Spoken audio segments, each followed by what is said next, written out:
happening with the Middle Eastern qualifiers. I mean, both these guys have just been playing insane. And then the regional finals is ultimately going to determine who's going to be making it into that final combat. Yes, it's so fundamental. Like, there's never been like more important points right now than these online events. Like, because here's the thing, right? Realistically, a lot of the players we see here probably won't be able to travel to events like Combo Breaker. But, you know, when there are opportunities like this, you gotta grab them as soon as possible in order to get in. Looks like we're seeing Tekken Master stick things out with the Baraka that we saw them on in the winners finals as well. Exactly the same character picks as we saw last time, except wait, was he playing? He was playing Baraka Kano before as well, wasn't he? Yes, I believe so. This has generally been his choice of pick because of that trade. It's actually very favorable for him. Shuts down the armor and also completely just removes it as a threat. Nice, I like that little confirm route right there from Tekken Master. And the Tekken Master we're seeing now is actually definitely one I'd say we're more familiar with. Happy with the jump-ins, lands the big damage, kind of bullies his way in. No, you're just gross, Baraka. Right, big jump in. Oh, what an anti-air right there from Faysal. Catches out Tekken Master. Beautiful blocks, works around the bomb.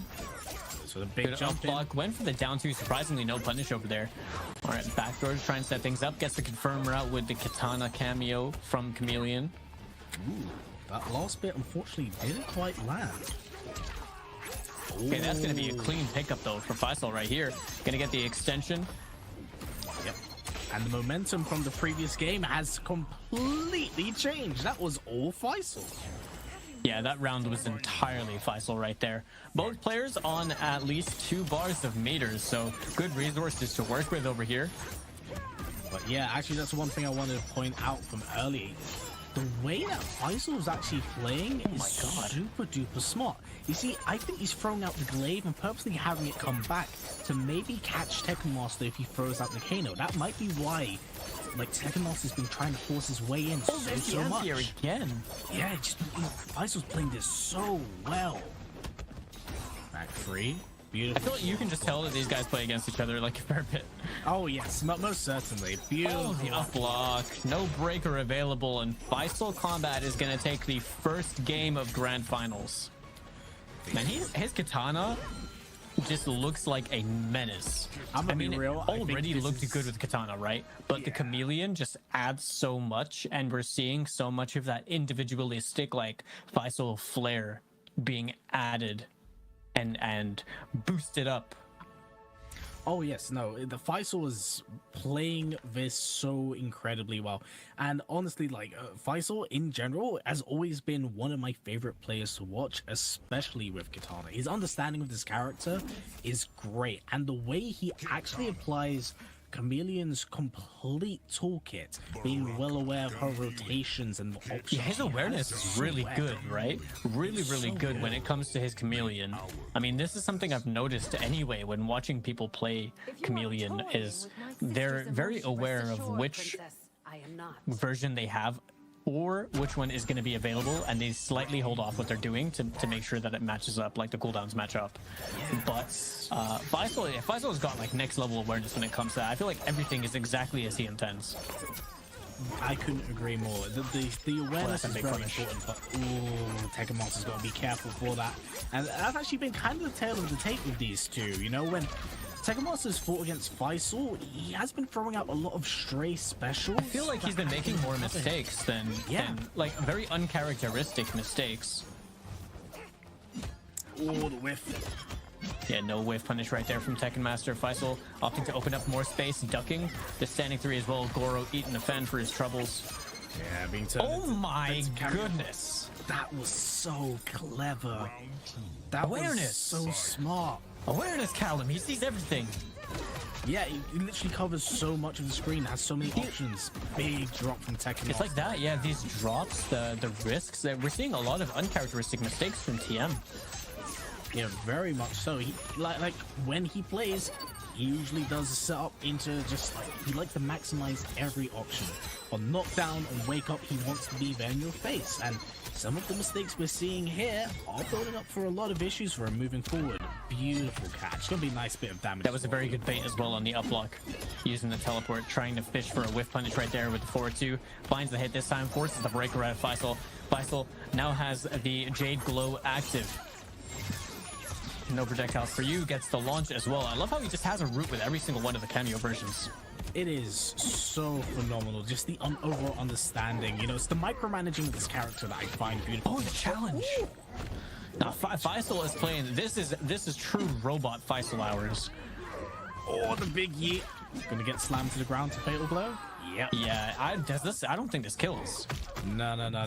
This will put her maybe around Pip territory, right? 5%, I feel. But she should be This quite... is gonna scale quite a bit, right? Yeah. Oh wow. Definitely less than 5. But yeah, it goes for the chip. false block. Yep, goes into it. Oh, nice. That was a good challenge. Good poke there from Tekken Master. Take the trade over there, get the round. Use the fatal blow as well. So if he were to lose the game for that, that would have been pretty heartbreaking. Master's still definitely in play right now. Interesting projectile trade. Looking his way in. Ooh, caught the stray glaive. Gonna get full combo punished for it. Oh, big drop. The combo from Faysal. Yeah, Nice. Oh, the armor break as well. Gonna go for the buff. Okay, that is a clean confirm right there for Faysal. Has the Jade available. We're gonna see the glaive setup at any point off this. Gets the block. That's a full combo punish, being very acutely aware of the fact that Goro completely whiffed. There is no block stun. Alright, that's just styling right now. Oh my god. I was sick. Another game on the board for Faysal. 2 games up against Tekken Master. Looking to take... Faysal is playing the best I've seen him play. He is. He's playing phenomenally. I feel like this chameleon dropping is literally like the best thing for him. He seems to just understand how to use this cameo so well. And right now, I've never seen Tekken Master look... I don't know if flustered is the right word. Maybe lost. He doesn't seem like he knows how to approach this anymore, but he's gonna be switching back to Baraka. Baraka did get him some staple strengths that he was displaying the last time that these guys played in winners finals, but this is a potential last game right here if Faysal is able to close this one out. Yep, I think it's very possible, and Faysal's never been in a more favorable position, but he does have to get through Tekken Master one more time in order to do that. It's just, can he do it? Okay, the down forward check. Seeing a lot more aggression coming out of TM now. Yep, definitely playing off the momentum, catching, playing buttons, gonna splat you into the ground, but it's out the corner. Back free, the cursed button. Oh, he's so gross. I love it. Beautiful flawless block. Goes for the back three. Going to be covered by Kano. 2-1. K neutral. The down 4 check. That's such a plus poke as well. Such a good poke. Brock is down 4. Yeah, this is definitely the Tekken Master we're a little bit more familiar with seeing at the moment. But, you know, Faysal just playing this so incredibly well. Going to bomb cell into upwards fan. And it's like Katana's getting good damage as well, like despite the fact that she's able to force you to approach. It's like every hit is actually being turned into like 30, you know, upwards of 30%. Ooh, that was a very interesting interaction. The knives actually forced Faysal and Katana into like a block state. Oh my the goodness. overheads. The dash up ball roll as we are now on tournament point for Faysal Kombat. Panther's very own over here looking to take this entire regional qualifier number 3. Just needs to close out this last round. Yes, and playing it very methodically and very well against one of the very best in the business, Tekken Master, no less. The resources are near enough the same. Seeing cameos available for both players, 3 bars of meter. They're both going to have the breaker available. Tekken Master respecting the jump-ins, gets opened up by the back 2-4. Has to break. Back 2-4 again. Now this is dangerous. No breaker available. Gets the Molina extension. Gotta watch the glaive. You could have a repeat of what happened in the winners finals. Forces the breaker out of Faysal. Faysal with a big health lead right now, but the crossover too straight into the fatal blow. Tekken Master just cashing out on as much raw damage as he can get right now. Yep, wants to do as much damage as possible, get a bit of that bleed in as he slowly works his way in. This is definitely still winnable, especially with Baraka of all characters, but we'll straight back free. Oh, the knife! Yep, there it is. Bring it down. That's not dead. Chip death territory, back free again. And anti-hit? He just came out of his scalp, bro. Like, just like advantage, man. They got stuff coming at me everywhere. Just like that, though, Tekken Master keeping himself alive over here in the grand finals, denying the win opportunity for Faysal Kombat. Now, if you're Faysal right now, you don't want to let that fluster you too much. So you go into another game as the score is 2-1. Faysal still needs one game to win the tournament. Tekken Master has a bit more of a hill to climb. This will be a very, very interesting premise if Tekken Master is able to bring things back, but he has a mighty hill to climb in the form of Faysal, who's just been playing things so incredibly well.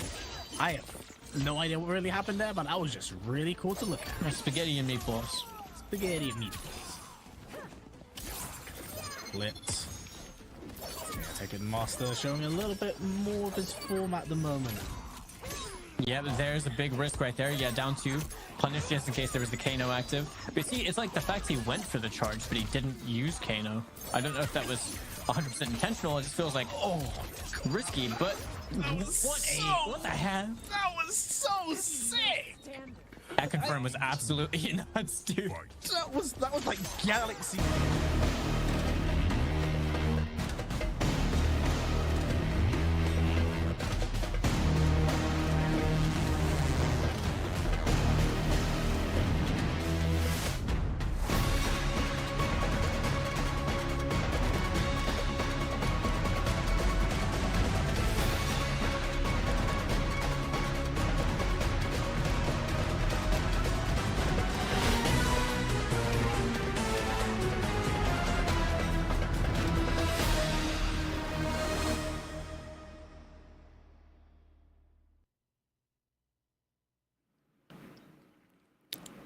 Hello everyone, welcome into the Mortal Kombat Online Pro Competition. We're here with the Middle Eastern region. It is the regional finals. It is the thing that we've been working towards for the last 3 qualifiers that we've had going on. So I'm here to run the show back as well. My name is Falcom, I'm joined alongside by Tento for the first time today as we go through the regional finals for the Middle East. Yo, what is going on, everybody? I am very excited. Regional finals is up. First up on that list is going to be the Middle East, as this handsome man Falk just said. But first, we got to take a look at that bracket, and that bracket is kind of stacked, if I had to say so myself. Falk, I don't even have any words for all these players that's honestly worked time and time again to get to these positions. You know, they've been working hard for these 3 qualifiers to get here, but only one can make it to Final Combat through this regional final. And we're going to find out who that is today, which is actually going to be insane to think about. Like, someone's already going to be guaranteed to come up to go to Final Combat in Canada. That's going to be on that weekend of June 14th to June 16th in Canada, by the way. Yeah, man. It's actually crazy to think about. And to be honest, it's one of those things that, like, we were talking about in the previous qualifiers as well, where Tekken Master is already guaranteed for Final Combat. So at this point, it's like, if you're able to make second, that qualifying spot is going to go to you. But I'd imagine all the players that are in this bracket today aren't exactly looking to, they're not aiming for second. Everyone's going to go for gold. You know, we're going to be expecting people to be playing literally the best that I'm sure that they could even muster. This is a chance to get into Final Combat. That is the finals. So really, it's like, if you're looking to be the representative of the Middle Eastern region, now is the time to prove it. Definitely is the time to prove so right now. So guys, once again, appreciate all the support you've been giving to the NRS esports side of things. When it comes to the pro comp, it has been an amazing journey thus far, but like I said, there can only be one, and it's time to crown the champion real soon. We're gonna get that first match up for you guys in the meantime, but yeah, just like I said, just big shouts to everyone. Falk, just for most of this season though, like, because you've been more here in the Middle East, I'm with those lists. Who you think is going to take this event? If you might say, you know, we got our obvious favorite, but who you rooting for here? So honestly, looking at the bracket, I would separate it to say that we have 4 players that are like what I would consider to be the people who are most likely.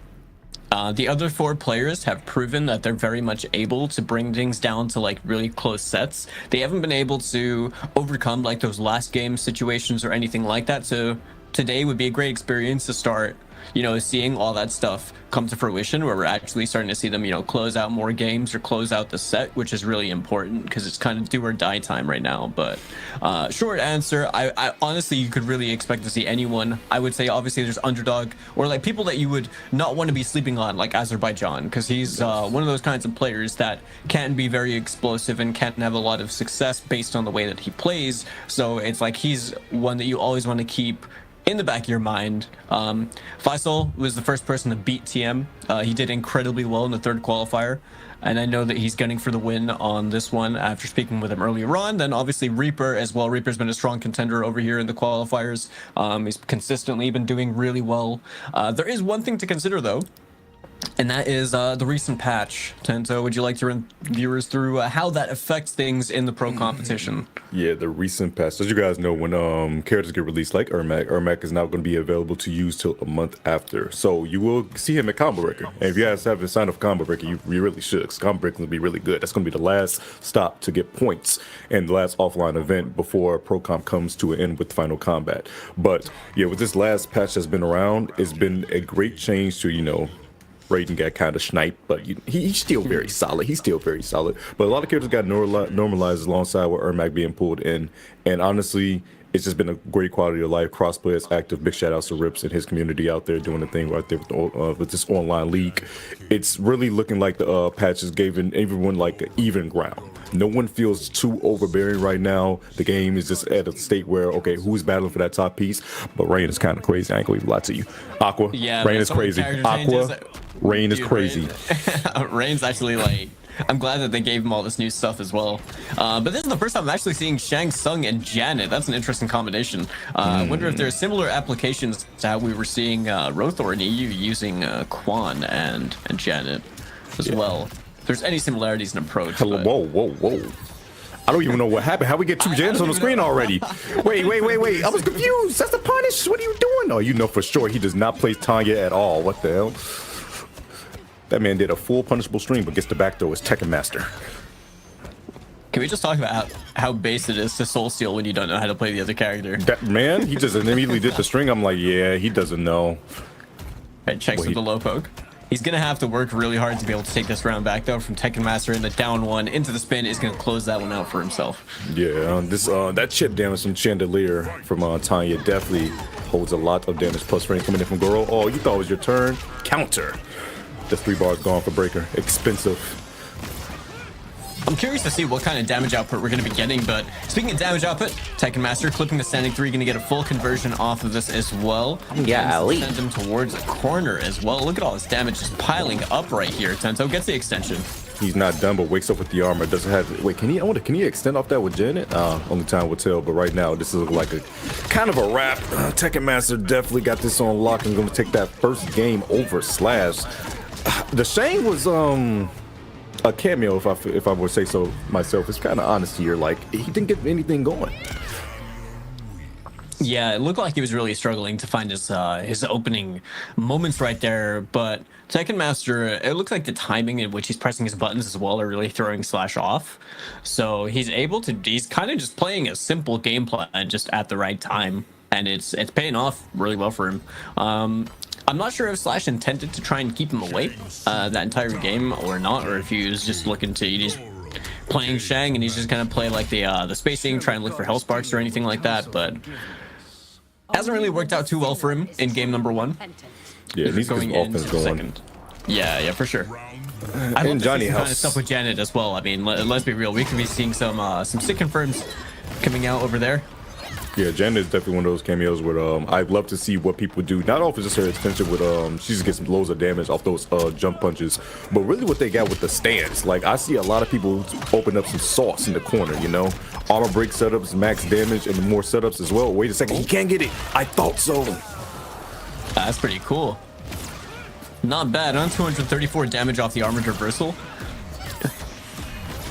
And going right back to zoning is that boy Slash. However, you get up and in like that, armor's through, and he has Goro. Yeah, good presence of mind right there from Tekken Master. And caught him not blocking again. Oh, he's dead. Probably caught a duck or something like that. Not quite dead yet, but the chip damage is going to close out the round for Tekken Master. So he's going up 1-0 over here. Man, poking the special a little bit too strong right here in the matchup. Gets the low. Oh, he poking at the toes. A little bit of respect being shown from both players right here. Seeing the poke, you see he actually tried to do a backdash into a button right there. Got stuffed by Tekken Master's forward too. The worst kind of way. That's his worst getting stuffed by a mid. Tanya's mid is so, makes me so mad. Oh my goodness, look what he just did. Outspacing that man to the max with his 4-4, but poking the special right back at you. Slash. Oh Lord, have mercy. Earlier on, but completely going underneath everything. Tekken Master gonna put Slash into the corner over here. Checks with the lows. Gets the back throw. Wait a second, switching position. This man tried to wake up with no meter, just raw. That's crazy. And no, that is going to be death on block, and that's actually going to be death on you as well. He has the meter to extend. Chandelier kicks for the end. 325. That man is gone. Yeah, that was a really big risk as well by Slash. Right there to go for the skull, kind of just bet everything on that, and Tekken Master being completely wise to it. Gets the punish, gets the game, is now 2-0 up in the first set that we have here in the regional finals. My goodness.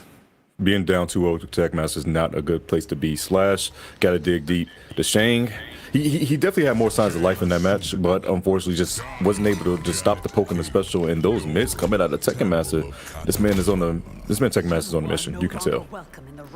Yeah, you're gonna have to as well with that, like one example that we had, you're gonna have to be really careful with the pokes into the backdashes, right? Like that got snuffed out pretty quick. It's like Tekken Master doesn't even need to see the thing the one time to be able to deal with it. He's kind of just ready for things even before they even happen. That's how this matchup's been going anyway. Tekken Master completely on the offense right here. So completely overwhelming. Definitely overwhelming. This man Goro coming in for the assist, and guess what? Baited out the poke. Waited for him to try to take his turn back so he can punish with a 4-2. And right now, wakes up with armor. This could be the start.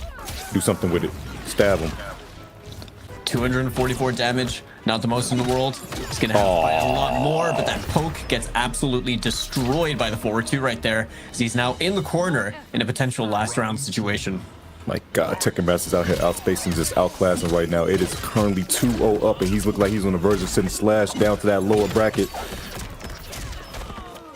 All right, big damage right there for Tekken Master. Gets the knockdown. Oh, got the feet too. You got to break this for sure. That 3 bars is inexpensive. What you gonna do after this? You got to try to fight your way out, but you're still in the corner. All right, see him with the offense. Chance right here for Slash. He's gonna have to turn this into something big. No, he doesn't. He drops it instead, and this is so unfortunate now because you just wasted your last bar. He gets the overhead.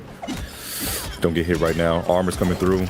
Oh, there it is, and that should do it. Tekken Master being textbook with the Chandelier Spring. It's going to be 3-0 for Tekken Master. Moving on in the winner side of that bracket. All right, I don't know. I imagine he tried to do a fatal over there, like. Oh yeah, we saw it. Yeah, Tekken Master, you're bad. You're terrible. How can you not do a fatal? 0 for me, bro. Mad 0, bro. Like you have, I know you got easy fatality tokens, bro. I see you play on Kombat League all the time. I know there's the rewards is an easy fatality token, and you just down 2 twice and someone. Yeah, nah. Sorry, bro.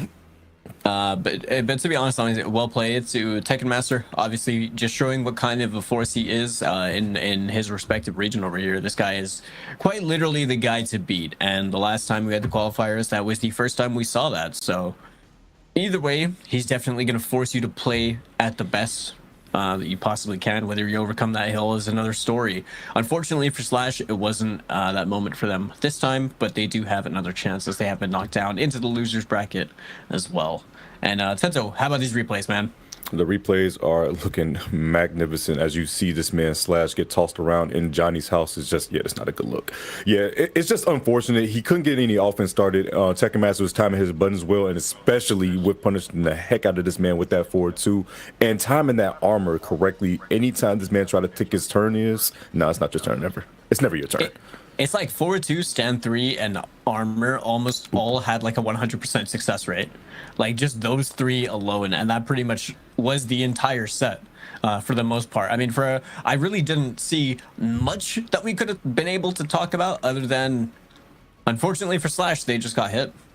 But the next matchup that we have, anyway, Azerbaijan is a player that we haven't seen, I think, since like the second qualifier. I know they weren't in the last one, but since the second. And honestly, quite a fan favorite player as well. Very explosive player, like I was saying earlier. Gaza Legend, on the other hand, we saw them play one time, and I'm pretty sure that they made it into the top 4 from what memory from memory. I'm pretty sure that they basically raced home from work that day as well to be able to play in that, and then they did really well. But this is kind of like a matchup that I would think Azerbaijan is the guy that is going to come out on top over here, but we could literally see anything. And I'm not even sure if Azer is still playing Smoke. Yeah, definitely. Azer is one of those players that you said, very passionate, very explosive, and definitely has his wits about him.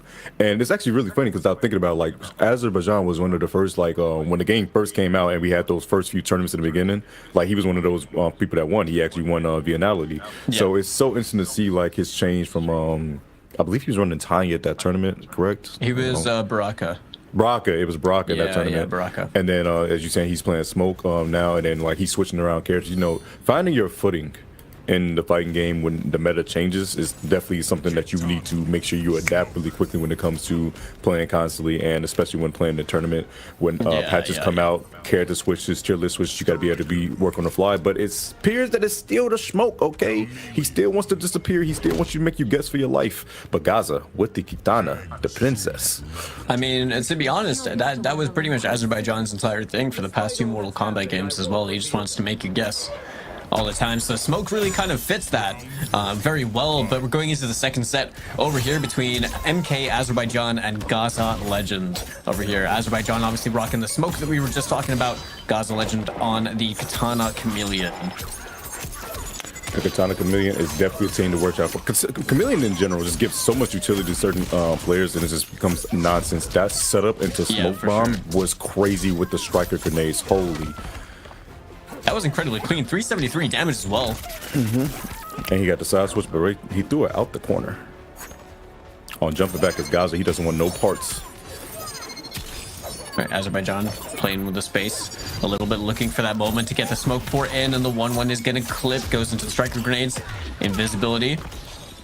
He doesn't want to see none of that. The breaker immediately gets the fan lift from the homie. Wait a minute. This should spell death should you not drop the combo. 950 health on Azerbaijan because he has striker. Oh, yeah, he might be done. That was a really clean confirm as well from Gaza Legend. I don't know why Azerbaijan got opened up over there. Maybe they thought there was going to be a throw. They tried to duck and got clipped. No, they got hit with standing 2, right? Standing 2 is a high. I don't know. Maybe they tried to mash. Hey, sometimes Masher works out, but definitely not in that favor right there. Oh my gosh, fan lifts out and gets the whip punish. I have never seen that string before. That was a DLC string if I've ever seen one, bro. What was that? That was maddening. But breaking immediately because Melina came through. He did not want to see none of that. The forgotten day 1 string. The cancel and to try to bait. Oh, that was an up block too. All right, Azerbaijan going for the cancels right now, trying to establish the pressure, but Gaza Legend using that EX fan. Gets the clip. I think he could have extended that part at the end over there, but dropped it. Azerbaijan, not quite the punish he was looking for, but still manages to find the overhead hit. Going to turn this into damage, sets up the invisibility. Now you're going to have to guess. And guess it correctly is, but the throw is going to come out afterwards. Guys are going to get tased. And what's the mix-up right here? Just jumps. I respect it. And tries to go for ball roll on wake up, but unfortunately he blocked it. Falcon, he's going to hold a fatal blow of his own. Hold this animation. Hold this cinematic. And that is going to tie things up in this game. 1-1 between the rounds. Meter looking pretty much the same between both players over here. So we're going into the last round. Resources are even. Both players down on Fatal Blow as well. Both players with full stock of Cameo ready to go and 2 bars. Trying to work the magic, but right now he's calling the police officer. Smoking on the job? Nah, no sir. That was a bold down 2. I'm not going to lie. That was bold. Speaking of down 2s. Yeah, Jinx. Oh, the big neutral jump. And Azerbaijan does not have breaker quite yet, so he got to hold most of this damage. Oh, that's a... He just did it? I mean... Oh, Oh, that was a big drop. Okay, this is really scrambly right now. Man, it's looking like an omelet on a Sunday afternoon. This thing looking too good for him. Gets the overhead, it's still plus, sweeps afterwards, and the overhead coming at him. Not gonna kill, but he has to do one more mix. Gaza Legend, are you gonna wake up armor? No, you get hit by the overhead. He went for the reset. I think that was to get the breaker over there, just to make sure. Knew that combo wasn't gonna kill. Okay, the down one check from Gaza Legend. There's a full string right there. Katana lift over. No smoke ball, you gotta guess for your life. Gets the throw instead, and that should do it. Oh my god, Striker, no! Oh well. Why is he smiling like that when he does that, bro? I mean, he gets to kill a princess. He's pretty happy with that. He is very aware of his sins. Oh yeah. That man doesn't care. He killed a woman in Outworld. He know he's not gonna face any crime for it because he's in Outworld. He can just go back to Earth Realm. He doesn't care. Pack her up. But you know the craziest thing about that last round as well is that there were so many opportunities for Gaza Legend to have been able to take that round. It was just so scrambly, and it's just like, you know, some drops here and there from both players. It just became complete spaghetti in the left side of the screen, and after that, Azerbaijan was the one that was able to conquer that. And that's all it is about, you know, making sure you get that W at the end of the day, and making those adjustments on the fly as well. Oh, the dash up was so good. You can tell Azerbaijan's almost like he's waiting, and it's like Gaza Legends sort of becoming impatient, right? And then we're just seeing them able to get in there. We're seeing Azerbaijan really able to capitalize on those situations. That was 315 damage, captures with the overhead and forces the breaker. I'm not sure if I agree with that one though. Oh my god, that boy got sniped in the worst way by a fan. Really hate to see it. It's supposed to blow you away, not take you up. Oh, couldn't get the punish though. But he gets a safe invisibility. Wait, he ended up on the same side? How? Alright, never mind. I have no idea, but the down one, down back one was definitely not the right call for Gaza Legend right there. Gets punished by Azerbaijan, who's now one round up. Oh, tried to go for anti, but no, it did not work out. Another safe invisibility and baits out the armor, and you gotta hold the damage. Azerbaijan. Yeah, 348. All right. Down one check on the plus frames. Armor's through. And wait, he gets under, but luckily Katana made him get out. They confirm that 412, but gets the throw afterwards. Don't taste me, bro. Too late.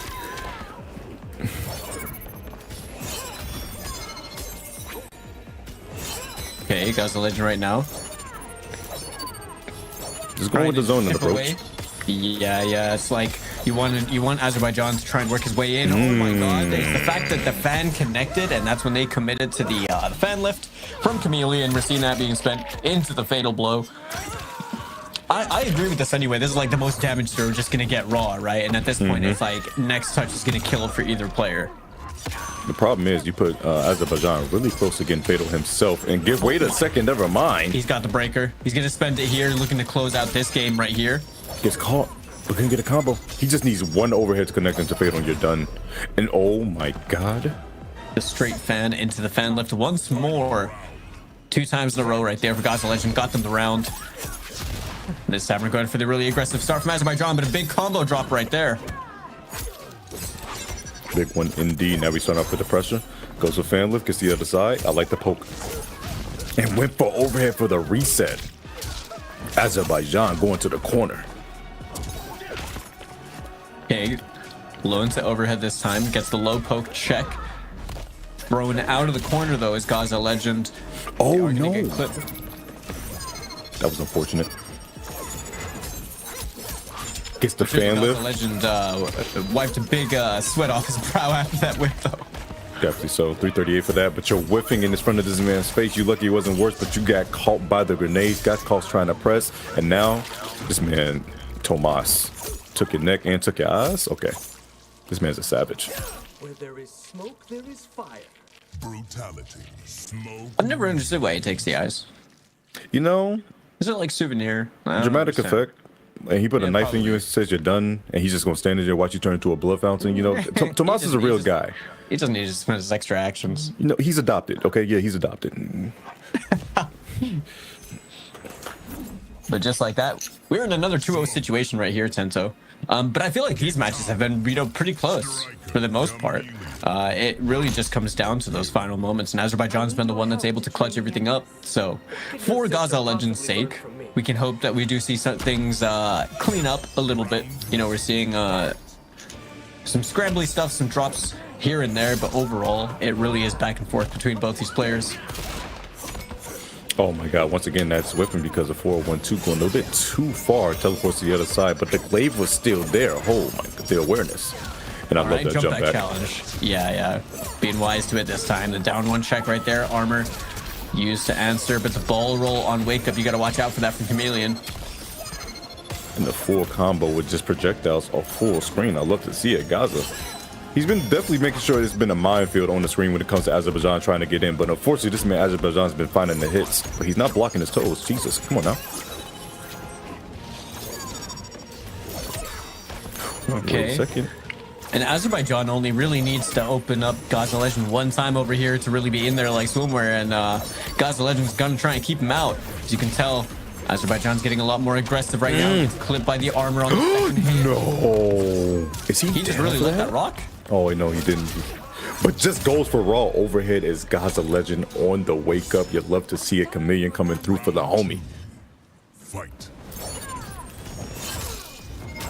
Okay, that's a big whiff punish right there with the Jade Glaive. Chameleon coming in for Gaza Legend once more. So we're seeing a dropped combo. Right at the end, the striker grenades are going to mean that this is a free combo for Azerbaijan over here, who's going to definitely turn this into 325 damage. Goes to the follow-up. Wakes up with armor once again. Smoke, trying to look for the anti-air, but no, you're facing the wrong direction, my good. So you got to flip the weed down. Stop smoking.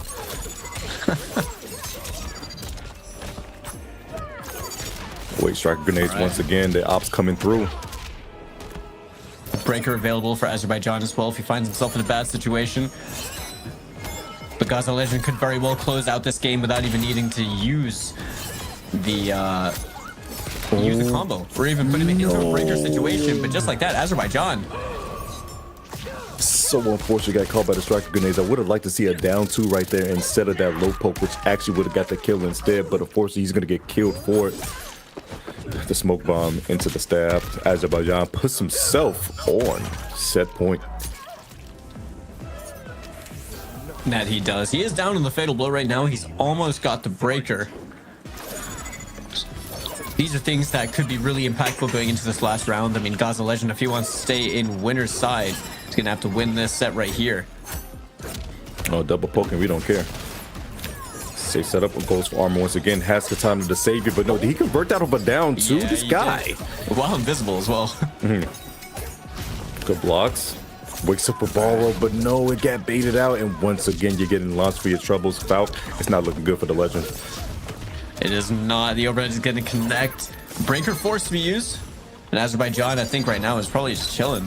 I mean, yeah, air to air right there. You don't really need to do anything preemptively. It's all just reactionary. And Azerbaijan is going to be advancing on in the winner's bracket. So we have our second 3-0 of the day.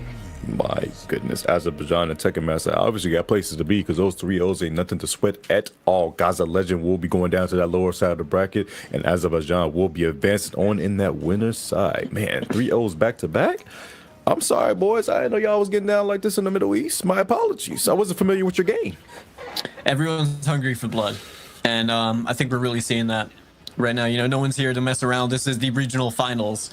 So either way over here in these replays, I mean, like we were talking about, man, like things were just going really back and forth between both these players. You know, it was constantly like, look how even these health bars over are. And the fourth row was the thing that we needed with that goofy ass smile that he just happened to do. I don't even know why I've noticed it so much. But Gaza Legend had some moments, you know, where we were seeing some like, you know, great signs of life, where we were seeing some good combos, some really good decision making, like some of the neutral jumps to stuff some of the defensive options or baiting some of the anti-airs. But ultimately, this was one of those 3-0s that came down to, you know, a classic. It was a 3-0, but it was a close 3-0. Man, that's unfortunate right there. He missed that punish. He could have just down two to finish it, but unfortunately did not work out in his favor. The overhead coming through to seal the deal. Smoke is striker, bro. Like, Smoke is one of those characters people talk about. They're like, all right, he's a menace. And they like, wait, look at all the gaps. That's all the Smoke players be saying. Look at all the gaps he has. He doesn't have this. He doesn't have that. You know, you can up block this. You can up block that. But he is, I will say he is a hard character to pick up, but man, once you understand how to get those setups and how to use your cameos to properly cover you going invisible, he is an issue, as you just saw from Azerbaijan. And you know, I feel like for a majority of the set that we saw as well, Azerbaijan isn't forcing invisibility mix off of just anything that you're blocking.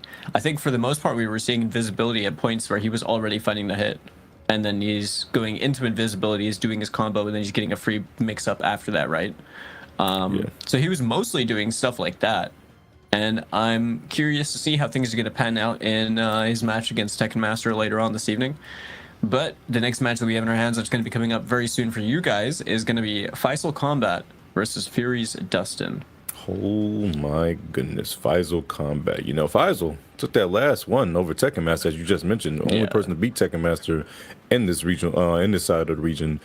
And he's been looking very strong. But now, you know, he's been kind of in a little disarray with the Peacemaker changes, you know. Jonathan received some changes, if you guys didn't know. And some people saying Jonathan might not be as strong, since you can now see him, because Torpedo doesn't go vroom vroom as much. But, you know, hey, whoa. It's like they were listening to you. I thought we was about to get a mirror. I was about to lose my mind, because y'all would have been. I just wanted to ask the chat, yo, just put torpedoes in the chat, bro. Non-stop torpedo. That's all I want to see. But either way, it looks like we're going to see Dustin over here on the Baraka. And Faysal obviously rocking the low maker right here. Low maker. Lopian. Low maker. Lopian. Oh, I'm sorry. People are so funny on the Twitter side of things. But this ain't Twitter. This is called MK1, okay? Mortal Kombat trademark 1, as my screen reader loves to tell me. All right, the back three, the audacity to just work his way in like that, do absolutely nothing, and then just let the back three EX down for 2 rock like that. All right, Faysal going for some cheeky shenanigans right now.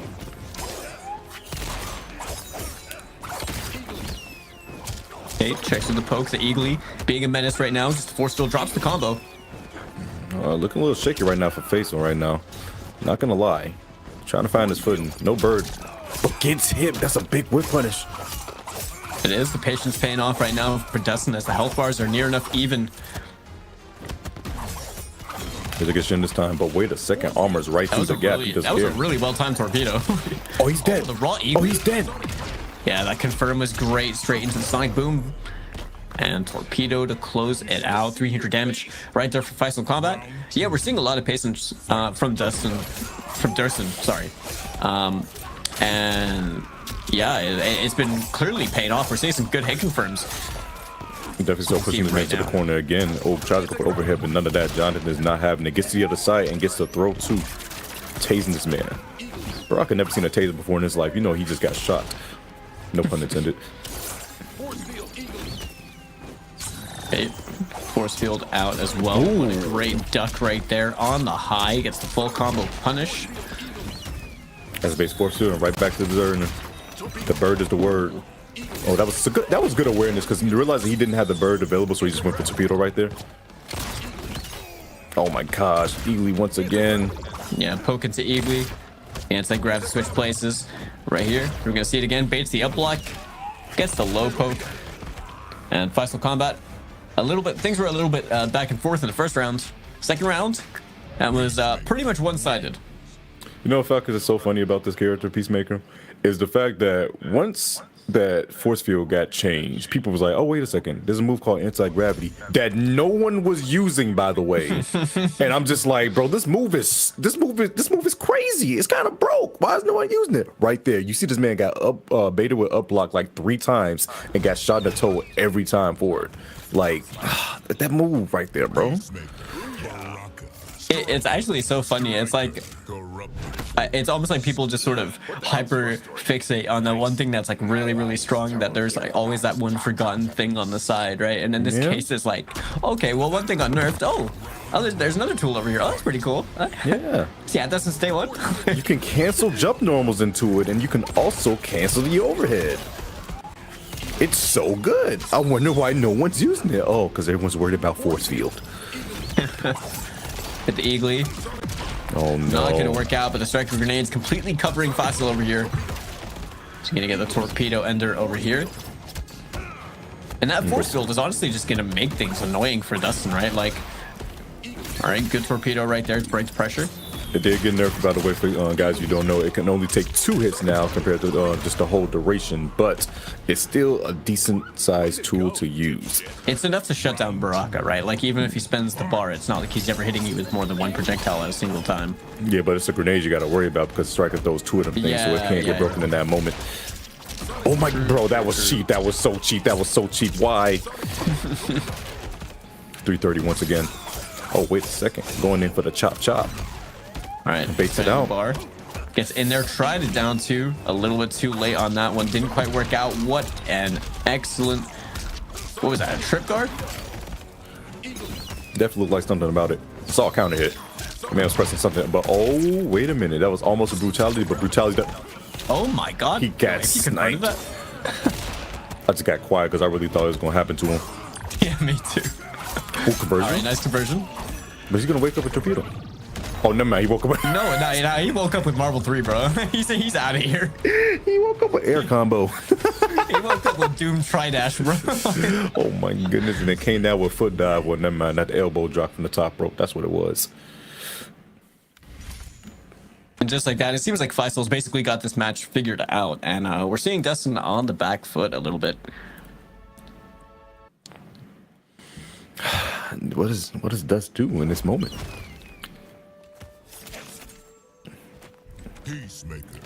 The man with the 5-knuckle shuffle is even too strong for this man. I'm not even gonna lie, the 5-knuckle shuffle has to be one of the hardest names I've ever heard from a wrestling move. Man, you get hit by that? Like, what do you get hit by? Oh yeah, he's not coming back from that at all. Actually, get up. Sorry, bro. His spirit's long gone right now.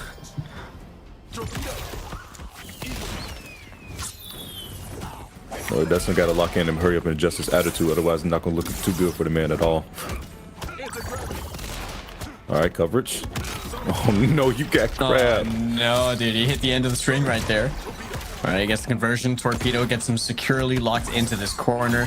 Back 3, commits it this time. I love how Faysal's always ready to spend the bar over there as well. It's just Dustin can't get any kind of pressure going at the moment. I mean, look, the striker grenades covered the torpedo as well. The low poke to check on the offense. The down one connecting the trade right there as well. And Dustin just hasn't been able to find a clean hit until just now. Oh, no, but he drops a combo and now he's going to get teched on too.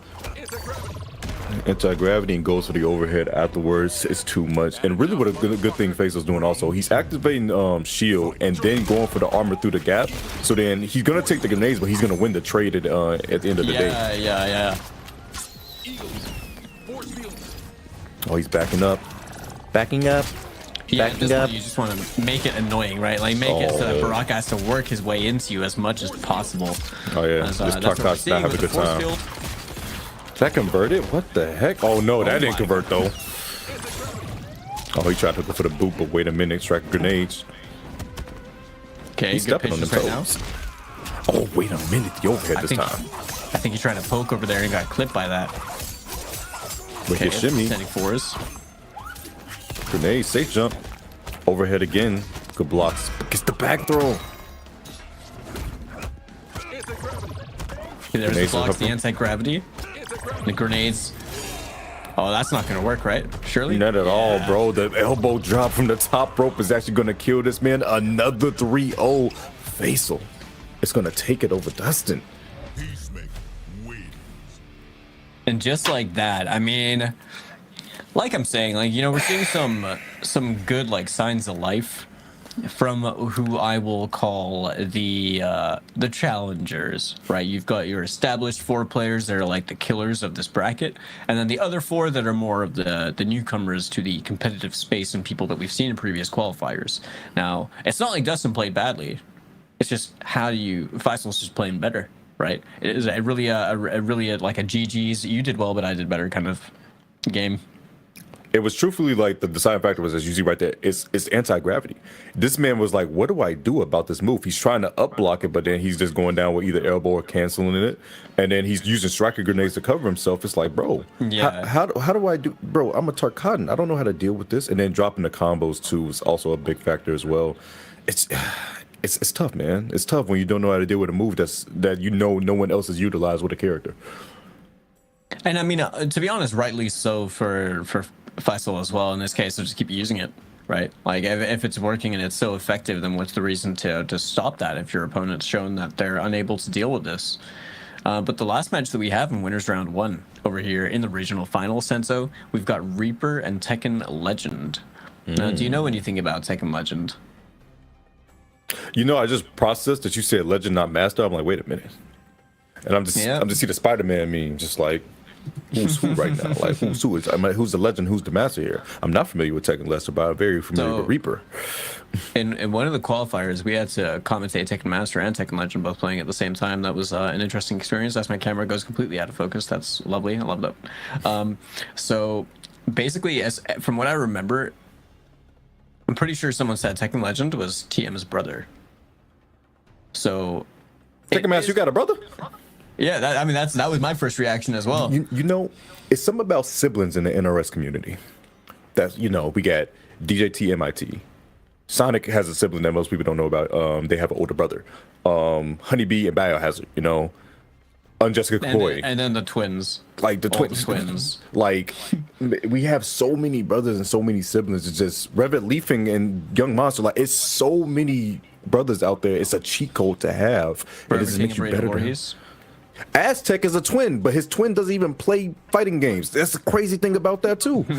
Like, we got so many BGY and John, like, it's so many. Forever King and Burrito. The chat's even naming them. Like, it's freaking Disarded and Taki. It's so many brothers in the community, and it's a literal cheat code. Like, I just don't understand how we have that many just brothers in general. Ketchup and Mustard, who's also their birthday, by the way. Happy birthday, Ketchup and Mustard. Oh, yeah, happy birthday. Like, my goodness, you guys are gonna see them later, but like, my goodness, it's just insane to think like how this just works out so well. Like, I just don't get it. I'm still trying to process the fact that how do you have a twin and both of you don't play fighting games? You know, like, if one of you is playing fighting games, how does the other one not? I definitely want to ask that question to Aztec's brother, and then same thing for K7.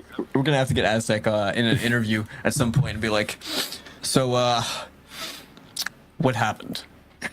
What happened? What did go wrong? You went one round, your brother went the other. Like, I just don't understand. But yeah, having a sibling is definitely a cheat code. Chat can agree. Like, my goodness, it's just too much, bro. It's just too much. It's crazy that we actually went through this entire spiel over here without even mentioning the Chilean twins. You know, that's the obvious one, but yeah, those.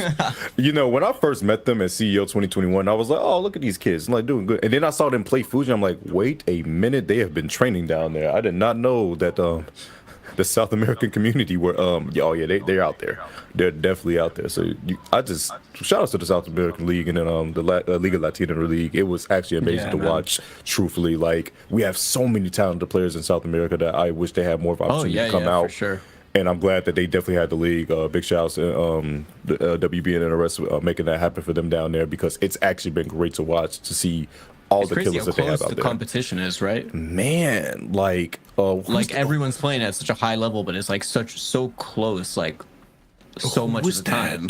Who was that young Brazilian player that played Sub Chameleon that almost took out on Nicholas?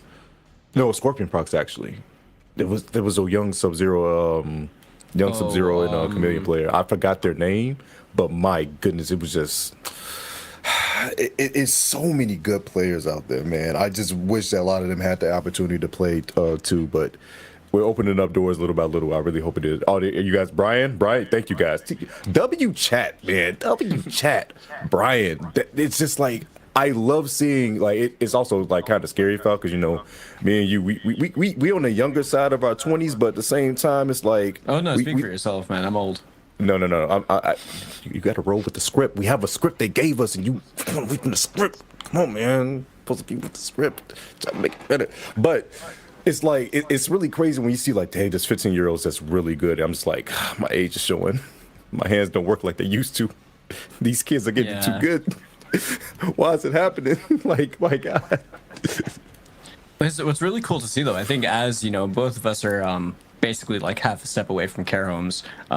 The people that play nowadays, like, there's so many avenues that you can go to, like, with this. You know, if you just happen to be like a kid that just plays a lot of Mortal Kombat and you're looking to play like competitive or anything like that, you can do that so easily. I mean, this entire online competition, the entire online pro competition is offering that to, you know, how many, like, thousands of players out there, like, globally in all these different regions. Granted, there are some regions I would love to see some kind of future representation from. We're making some really good steps in the right direction, especially for the Middle East to be able to get their own scene broadcasted and have the opportunity to qualify for Final Kombat as well. So, you know, a lot of these players this isn't their first rodeo. They've been playing MK games or NRS games for a while, and, you know, they've been looking for this opportunity for a long time. And you know, they're players like Azerbaijan, like Faysal, like Tekken Master and stuff. They are paying out their own pocket to travel overseas and make a name for themselves, and, you know, continue to be a threatening force and put themselves on the map, and they've been doing that. So, but very shortly, chat, we will be getting into the last set of round 1 winners as well, and that's going to be between Reaper and Tekken Legend, as we previously mentioned. So we'll have that up and running for you very, very soon.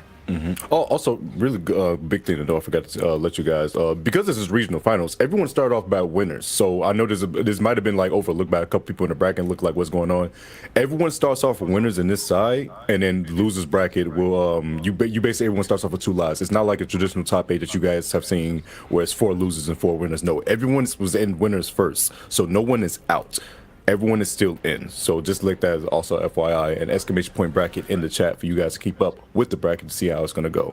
But yes, we will find out who is going to who's going to Canada. As you said, like, Tekken Master is already secure, but, like, you know, some people, like, you want that first a little bit more, and whoever gets, if it's Tekken Masters who happens to get to grand finals, whoever gets to grand finals wouldn't automatically gets qualified. So it's a beautiful thing, you know. It's actually going to be like an insane Final Combat that we have this year. I mean, this is what the biggest that we have in terms of the total number of players, and then the amount of, like, the global scale of it all is the most international that I think we've ever had an NRS game. It's honestly just, it's stacking up to be insane. And obviously, like you were talking about earlier as well, Combo Breaker. If anyone's looking or interested to go to Combo Breaker, which is going to be the last stop over here, it's your hometown, right, Tenzo? I'm literally 25 minutes from Combo Breaker. Like, I'm gonna be right there. I'm gonna get to see everyone. I'm gonna get to say hi, take pictures of everybody, have a great time. It's gonna be beautiful. As Falk said, please sign up. It's gonna be a beautiful time. You know, I'm actually really excited for LCQ. Like, yeah, LCQ is literally my favorite thing to watch, because it's like, man, it's only one guy that gets to go in here. And you guys, you know what sucks, guys? You know what's worse than not making top 8, getting 9th at a major? Getting 2nd at LCQ. There's no amount of pain that equals to 2nd at LCQ. Like, you have to sit there and be like, man, I was that close. That close, bro. That is pain. Yeah.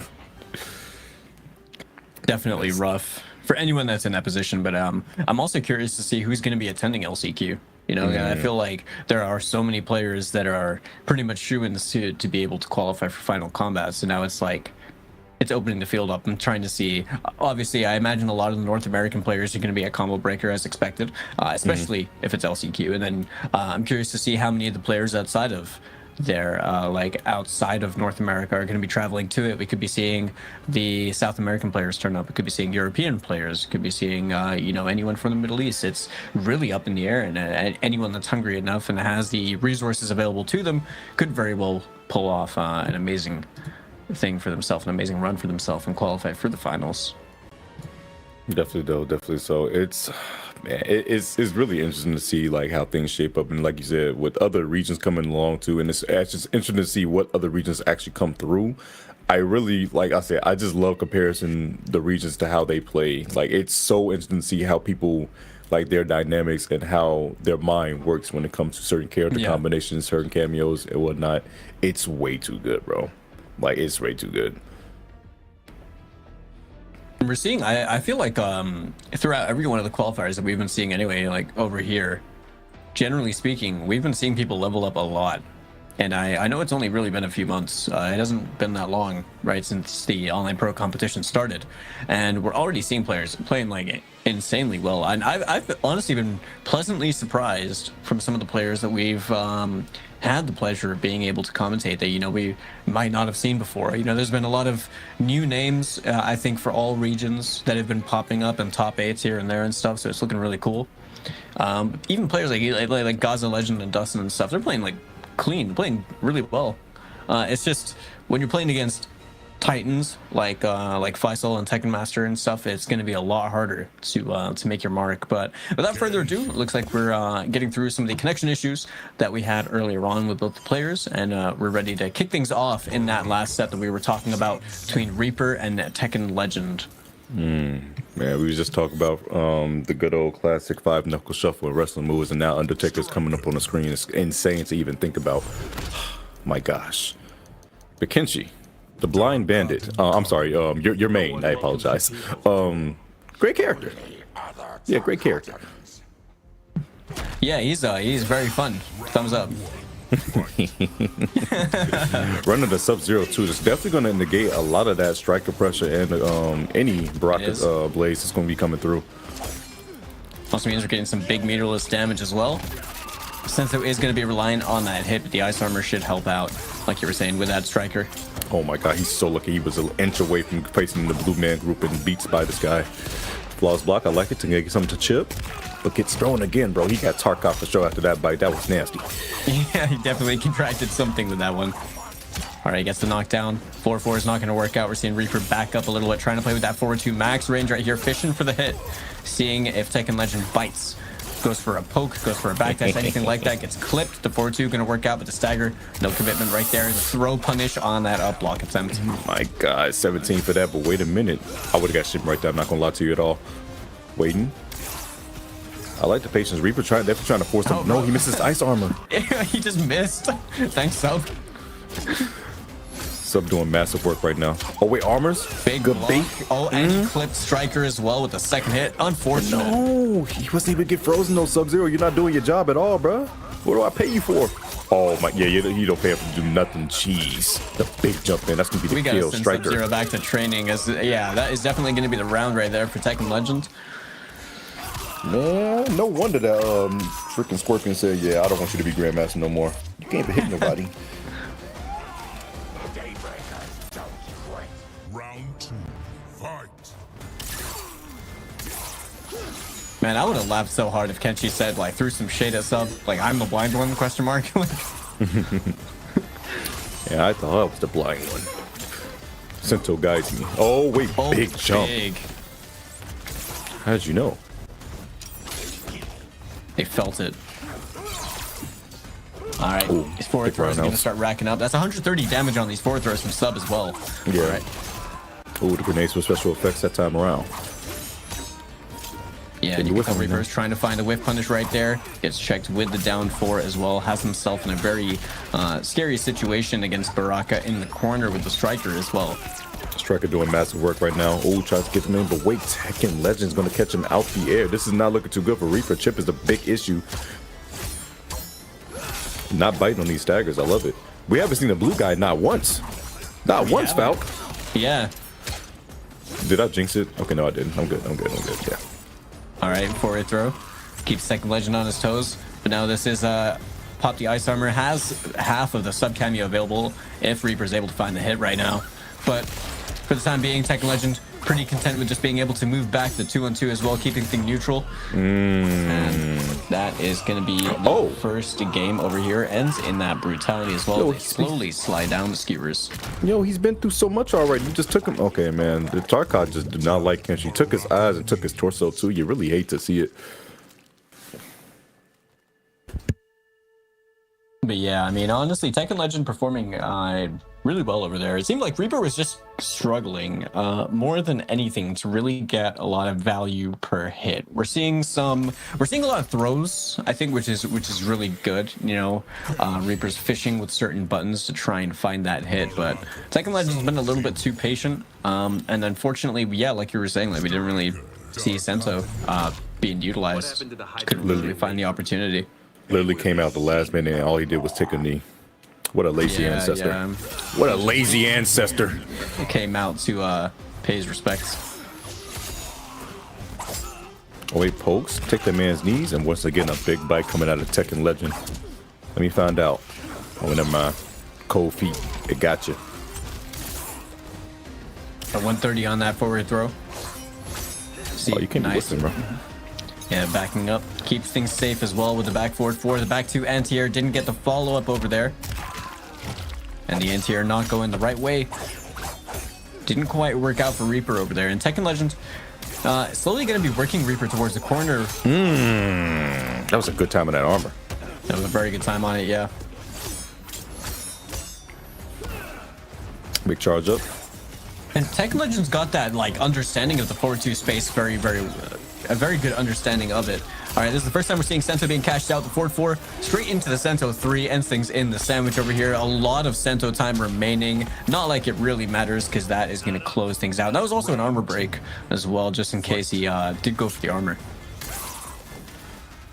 Yes, it is now. Reaper has some momentum going on right now. He definitely wants to try to tie this up. Oh my goodness, I have never seen this 4-4. That just reminded me of MK1. I was like, wait a minute, what button?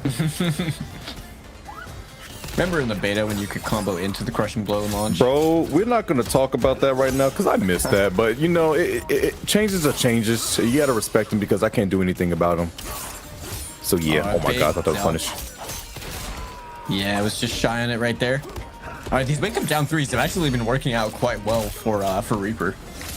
Gets a knife in his back. Wait a minute. Trying to go for the dash up, dash up. 4-2-2. Oh, no. Get shot.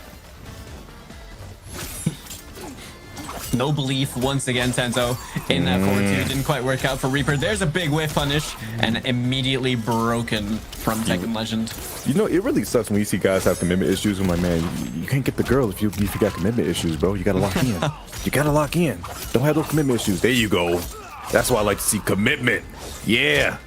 Oh, that could have been such a big neutral jump, but no belief. Commitment. See, I'm seeing commitment. See, this is why, you know what? You're going to get all the ladies, bro. So you know this right now. And you're going to finish the deal? Oh, yeah. Look at that. Look that was a lot of damage into the sandwich right there. And the forward 1 is going to close things out for Reaper. Tying things up 1-1. We've broken the 3-0 streak. The 3-0 streak is finally done. Tekken Legend and Reaper are having a match.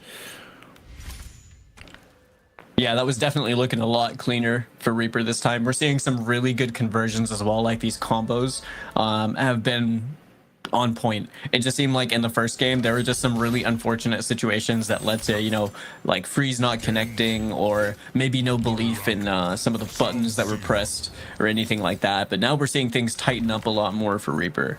And there is one thing I want to touch on after this set about breaking against Kenshi, because there is just one thing I wanted to mention. He has some tech for you guys in chat. He's going to teach us how to kill this guy. Check him out, please. Great, I haven't played anything for the Serena swap, actually. I didn't even realize. Really interesting, though, because he still is going to get negated on some of the things because the ice armor. But wait a second, the duck, no way. The Blue Man group is coming out once again. Beat sponsored by Baraka, the Tarkat. Tarkat Legend. Right there. Oh, no. Tarkat Legend. Oh, no, that does not have armor. It's fast, but no armor. I respect the attempt, but that meaty was perfect right there from Tekken Legend. Completely blew it up. 4-2 staggers. Oh, it's -4. You gotta be careful. Oh, the overhead. Oh, gets so low. It's still plus though. But no, no protection. Just did it raw. That's crazy. Yeah, completely just let it rock right there. The 4-2 stagger. Just fishing for a button. Okay, meanwhile, so Serena full Sub-Zero available as well. Serena recharging, currently unavailable. Oh, try to throw this man. No. 3 bars. Break. And get some. What's that? Stand 2? No, it's forward 1. It's got a deceptively long range to it. The whole Sento blade. You know what really makes me mad? I'm like, bro, like you guys got to just kill Kenshi when he doesn't have Sento. Like he's legit a blind man with a sword. Just take him out. Yeah. He has no sight as well. Yeah. He's just man with stick. Man with stick, indeed. Blind man with stick at that. The dash ups have been crazy though. Oh wait, yeah, we're seeing some aggressive movement. Whiffed anti-air attempt as well for Reaper right there. You're seeing, yeah, he's just kind of finding that moment to play really aggressive. You saw that ice over triple dash forward 2. Didn't quite work out. There's another throw. Doja Cat, you bald-headed demon. She comes through.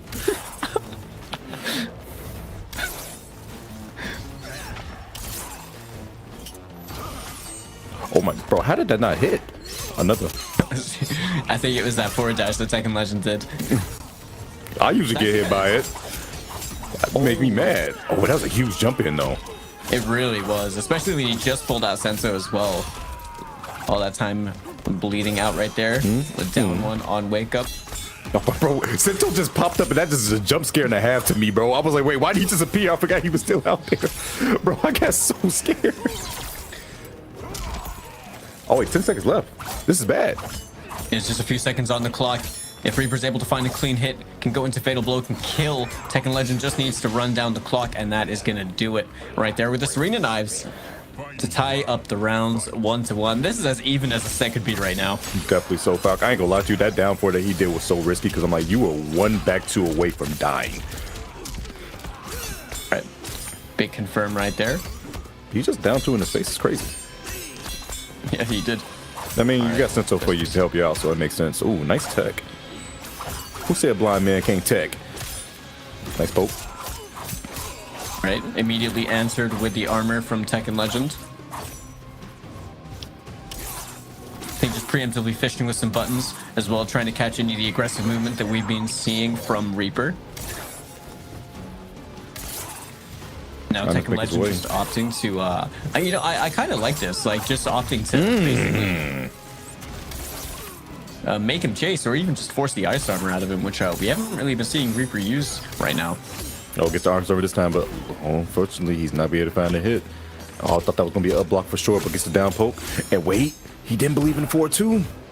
That could have been so much more. The jumps are going crazy. Nice block on the 4-3. Shoulder, Yeah, skill plus. Tekken Legend's really just trying to open up Reaper at the moment. No Gets a up block attempt this time. Falc the time, Falc the time. Yeah, 10 seconds. Running things down, both players with Fatal Blow. Well, the 4-2-2. Gotta break that. Broken. Not quite deaf. You gotta find a way hit. You gotta find a hit. You don't have life lead. You don't have the life lead at all. And you rush too much. Yo, Reaper. Well, 1 second left on the clock, too. Gonna close it out. That was so crazy. After that ice armor, everything changed.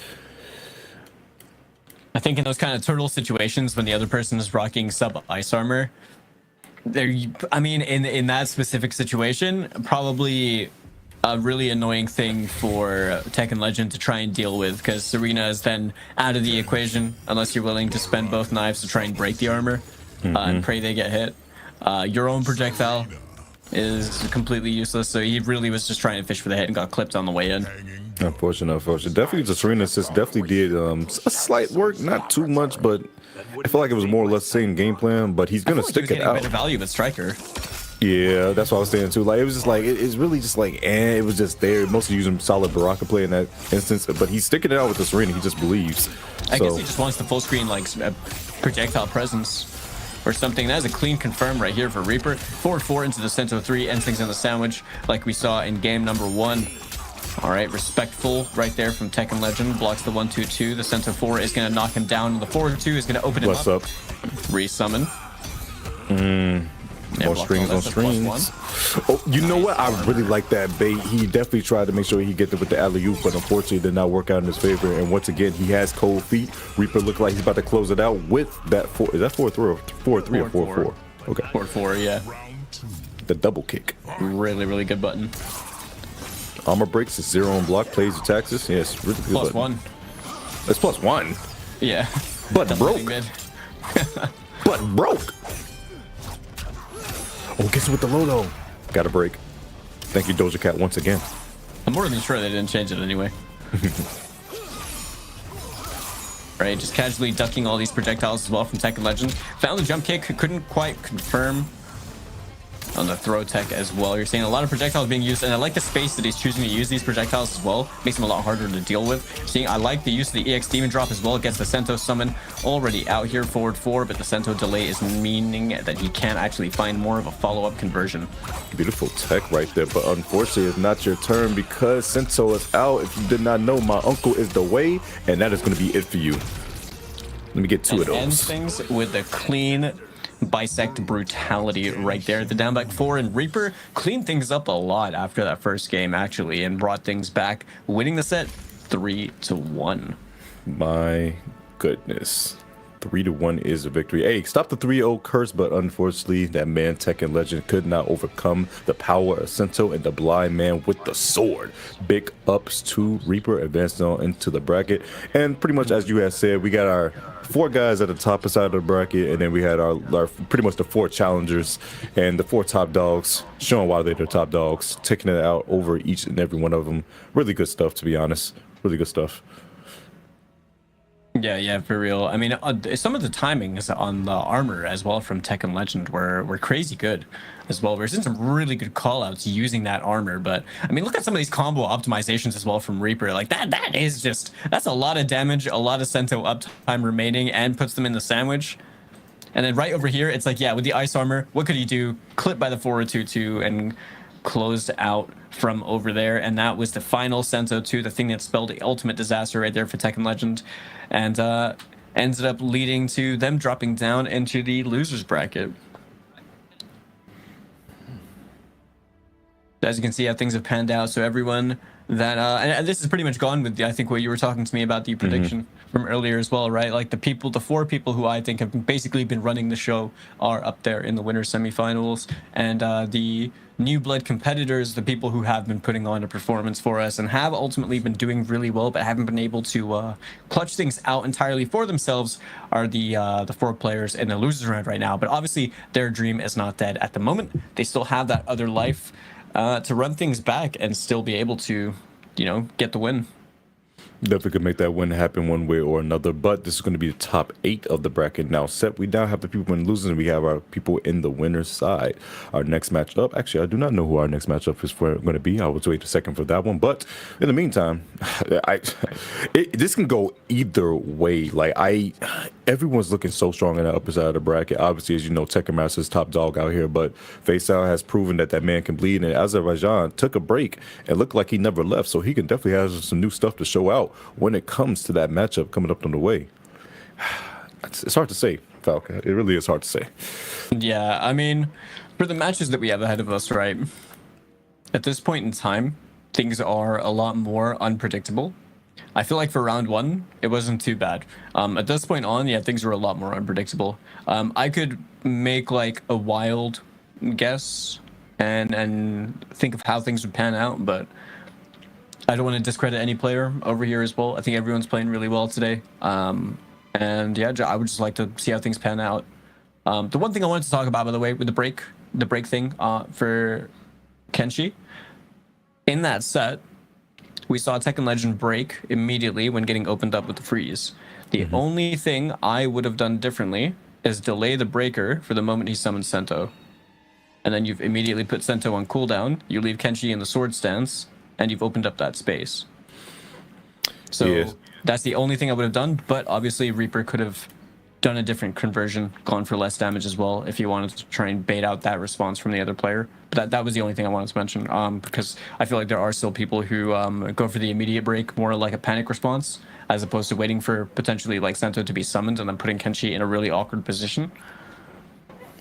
Some people get scared of that, because like the fact that you get rid of the Sento timer, that's decent and all, but it's the fact that he's still gonna get up, and if he gets the hit, and then he gets another bless up, another resummon, you're just like, well,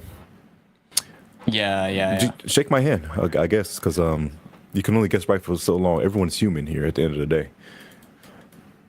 But it's all about finding that head with Kenshi for sure. But some people really just don't want Sento to be on the screen at all. Like not even with the knee down, because then you got to think about the option where knees down, you get him off screen. Okay, you think you're good, then all of a sudden you wait, jump scared. Sento just pops up out of nowhere with the overhead, launches you for 30, and you're just like, what do I do, bro? What do I pray harder? Like why does he have this thing? Yeah, it's you ridiculous. Just need the ancestors. Ancestors are too much for me. Okay, it's just too much. But yeah, I mean, Tekken Master Azerbaijan, that's going to be an interesting one. I do think that it could potentially be really difficult for Azerbaijan because, let's be real, I mean, Tekken Master, I said this earlier today, Tekken Master is like the embodiment of character select. So Man. he's one of those guys that's going to make it even harder for you. But before we can get into matches like that anyway, we're ready to run the first match over here in Losers Round 1, featuring 2 of the players that we saw play earlier today. So Slash 10X versus Gaza Legend. Slash on the Shang Tsung and Gaza Legend on the Katana with the Chameleon. If you truly knew it. Shang and Katana are going at it, the Princess and the Sorcerer. Well, the failed Sorcerer, I should say. Man, he really loves back 3. I'm sorry. Oh, whoa. Just took Katana's skin off rip. Just doesn't care. He just went for it. I respect it. He said, I want to be just like you so bad. Just a DLC screen again. Oh, big whip. No punish, though. Yeah, that was a big whiff punish opportunity right there. Here's Slash trying to find the hit. And I'm curious to see the kind of stuff that they've been cooking up with Shang Janet as well. Like, you know, I'm trying to see the practice mode stuff. Unfortunate drop right there for them. He'll be able to get it. Slash. Oh, try to take his turn, but no, sir. Smack Chameleon, though. Put a little bit on the cooldown. There's no way you got through all that. Nah.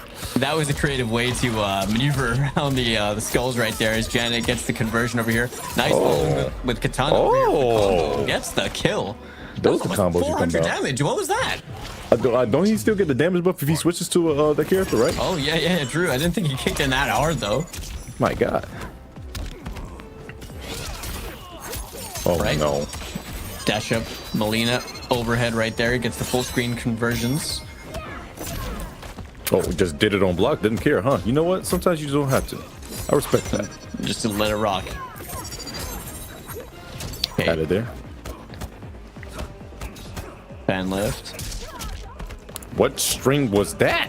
I know what? I don't even know. I couldn't even tell you. The man backhanded the woman with the. You know what? It's okay. Oh wait, double down poke. No anti, and that's gonna be it. Yep. Standing 2-4 to close things out. Gaza Legend right now has Slash in the corner. Ties things up in the rounds 1-1.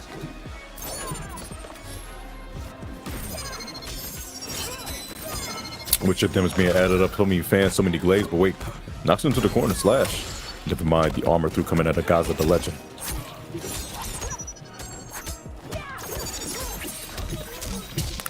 Wait a minute. Everything could change. It's a swap too. 388.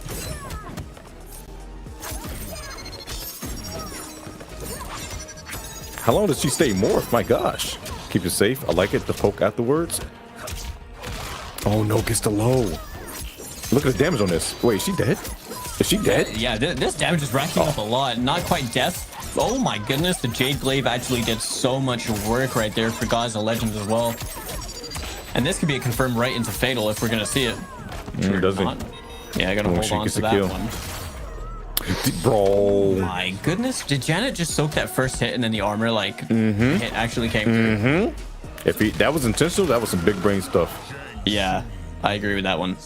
And Slash now with the first game for themselves over here in the regional finals. It's actually really interesting. I feel like Janet specifically, her cameo comes out really fast when you do like nut punch and whatnot, and she could take a lot of hits from a lot of characters. Yeah, I feel like Janet is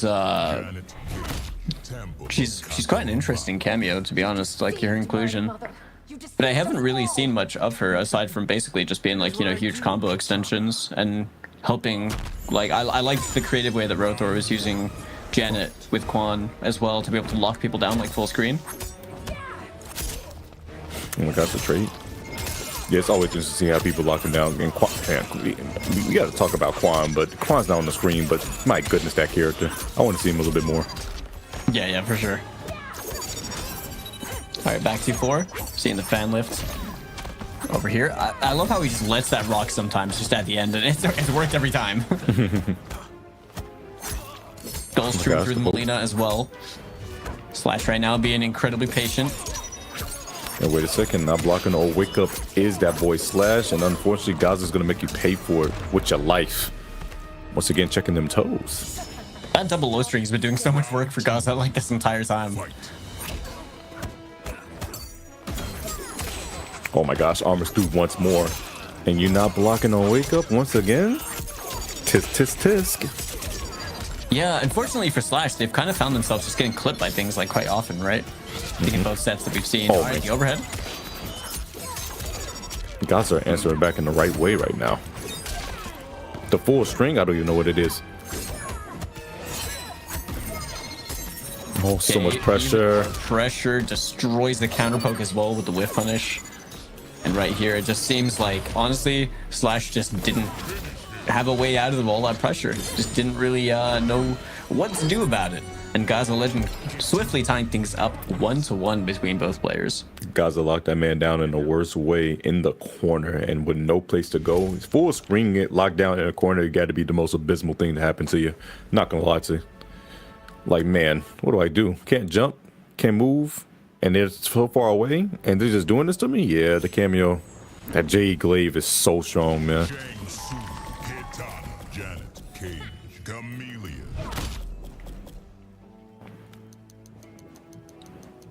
No changes from Slash. Gonna stay with it. Nothing you can say will save your life.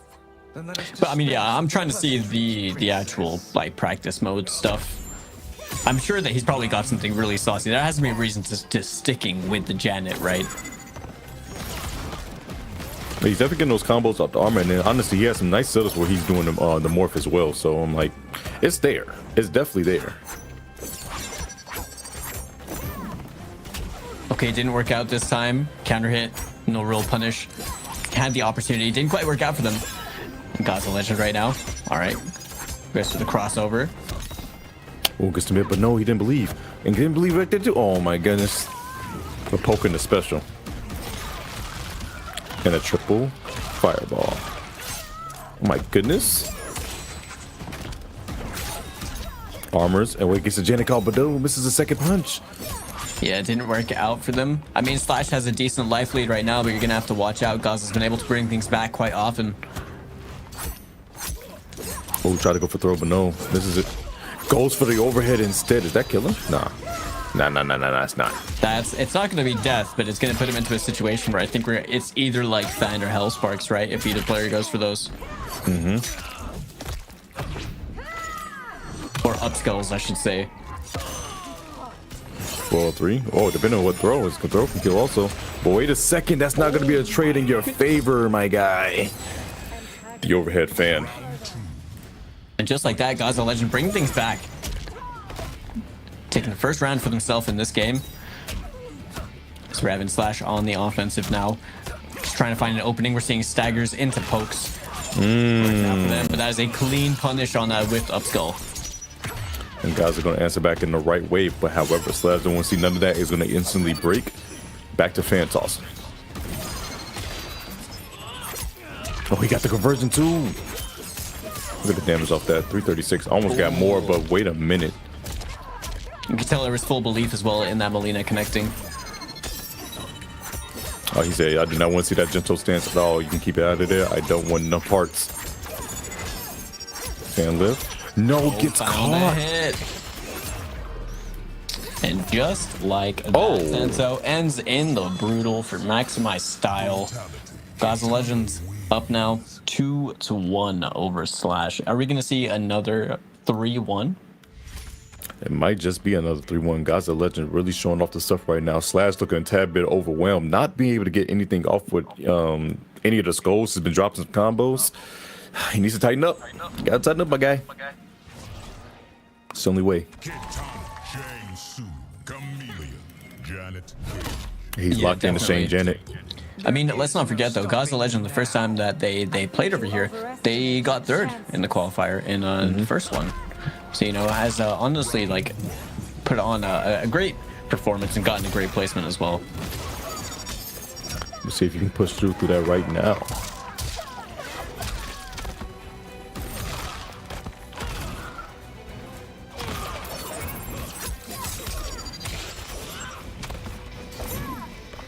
Out of there. Armor through once more, but no, couldn't get the conversion. Yeah, almost had that Molina this time. Okay, nice. Oh, this is big damage right here. 422.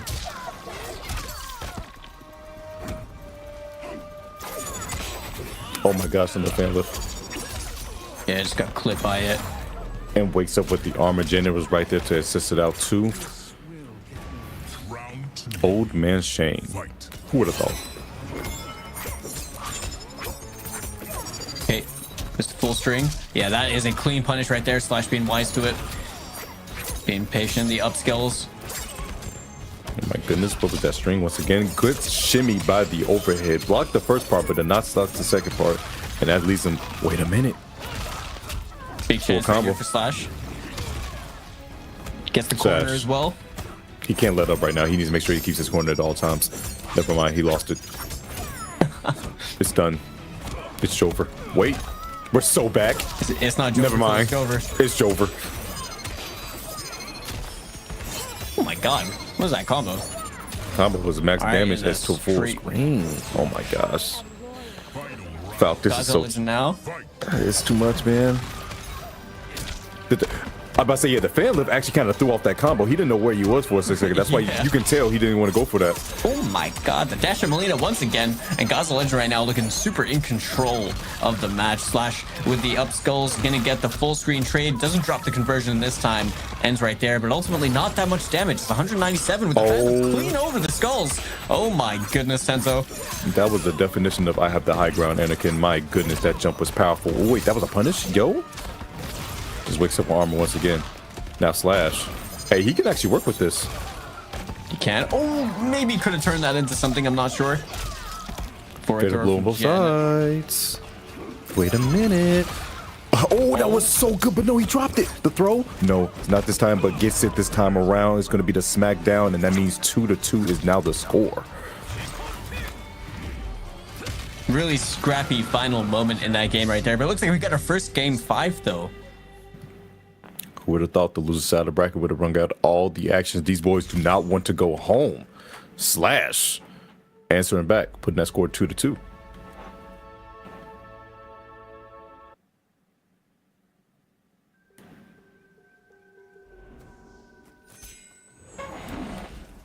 Now, is there gonna be a swap from Gaza? No, it doesn't seem like it. That was like frame 1 insta lock in from both players.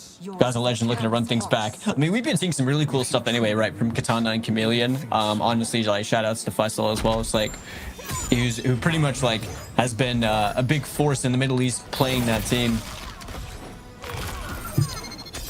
Game 5 situation decide who's going to move on to that loser side of the bracket and who is actually going to fall and get out of the regional finals, unfortunately. It sucks that players got to go, but that's just how the bracket works. Big jump, nothing afterwards. Fan lift to get out. Once again, that DLC string, we don't see it.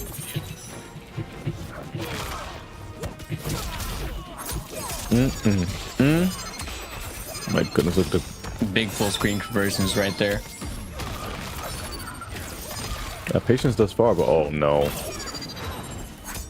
Try to catch the approach right there. Slash now with a big health deficit as well. And Gaza Legend just needs that final bit of damage to close things out. 140 damage on that forward throw from Janet Cage. As we're now seeing Slash getting impatient on the way in. And Gaza Legend's fan was everything that he needed. Saw the trade, he definitely tried to get in and he tried to close as much of the gap as possible as he could with a jump, but unfortunately there was an overhead fan waiting for him on that jump and he got sniped. And now Slash, you got an uphill battle go here. Gaza's looking to eliminate you.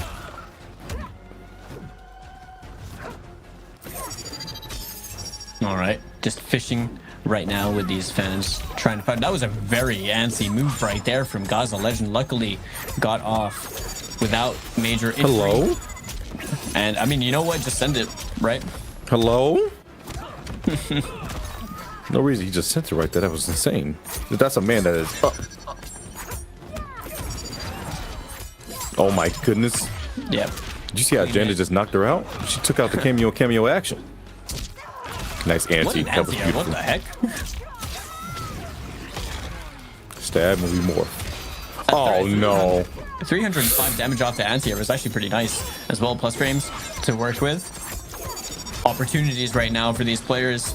All right, good flawless block on the jump kick. Oh, that's a punish. No. I really don't know what the goal was with Okay, that was clean. That was really clean. That I was was so gonna say, I nice. don't know what the goal was with the upskill right there. If they just like full committed to it, or if it was an input error or what. But it looks like Gaza Legend is going to be eliminating /10X from the regional finals for today. So that is one run that has come to an end as Gaza Legend continues on in the losers bracket. Hey, like you said, he doesn't have no commitment issues. You know that for a fact. But man, sometimes you gotta know when to, just to pull back a little bit. It's not time to go all the way in. You can get your feet wet, but not just dive headfirst into that. It can definitely cause you some more harm rather than foul. But definitely a back and forth film. Like you just said, it was our first Game 5 situation, unfortunately, for Slash. Gaza made the adjustments and was able to come out on top. Almost made that happen for himself, but Slash is unfortunately going to be our first player eliminated out of the regional finals. That is correct. And the next match we're going to have as well, we could potentially be seeing a Baraka mirror match. Oh, dear heavens. But, I mean, these replays are actually kind of wild because it's like, look over here, like how close things were for Slash to keep himself over here. But ultimately, Gaza Legend was sort of the conductor of the final game. And that right there just spelled complete disaster for Slash, as Gaza Legend just got a free punish on that one. I don't think anyone in that situation is dropping it and then ending it in complete style, chef's kiss of the Molina that they dropped pretty much every time and then getting it for the brutal. Poetic. Poetic indeed. So yeah, as you see right there, Gaza Legend will be moving on in right there. And man, it's gonna be interesting to see what he brings onto the table, because I think his next opponent will be the loser of Reaper and Faysal, correct? Oh my gosh. It would be the loser of F, which is, yes, you are right. So Faysal and Reaper. Gosh, that's gonna be. What, imagine if it's Faysal and then it's gonna be a katana mirror, just because. Just because. I'm pretty sure it's a run back if it's a run back if Gaza Legend and Reaper play. Reaper came out on top last time they played. Yeah, no, it was in the first qualifier. But we could be seeing a Baraka mirror over here because Dustin and Tekken Legend both were the Baraka players. And I mean, to be honest, it's like they weren't even playing badly. I think the only reason they found themselves in losers is just that they lost their footing. In the case of Dustin fighting against Faysal, it's like when you're fighting against a player of that caliber, especially when that player is, the person that has beaten Tekken Master in these qualifiers, it's a lot harder because you're basically playing against one of the best players in the entire region. And we were seeing some really good stuff. They were good patience, good hit confirms, but ultimately they didn't win the set. So I'm curious to see how both these players just play against each other and how that turns out as we get things ready, obviously. Definitely want to see how this plays out. Remember, guys, exclamation point bracket at any time in the chat to see what is going on with the bracket for the regional finals here for the Middle East of the pro competition.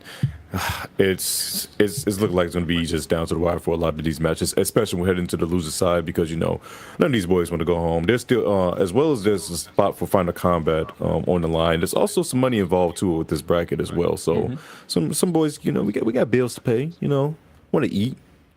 Want to have a good time, pay the car note. Some people got car notes, insurance bills.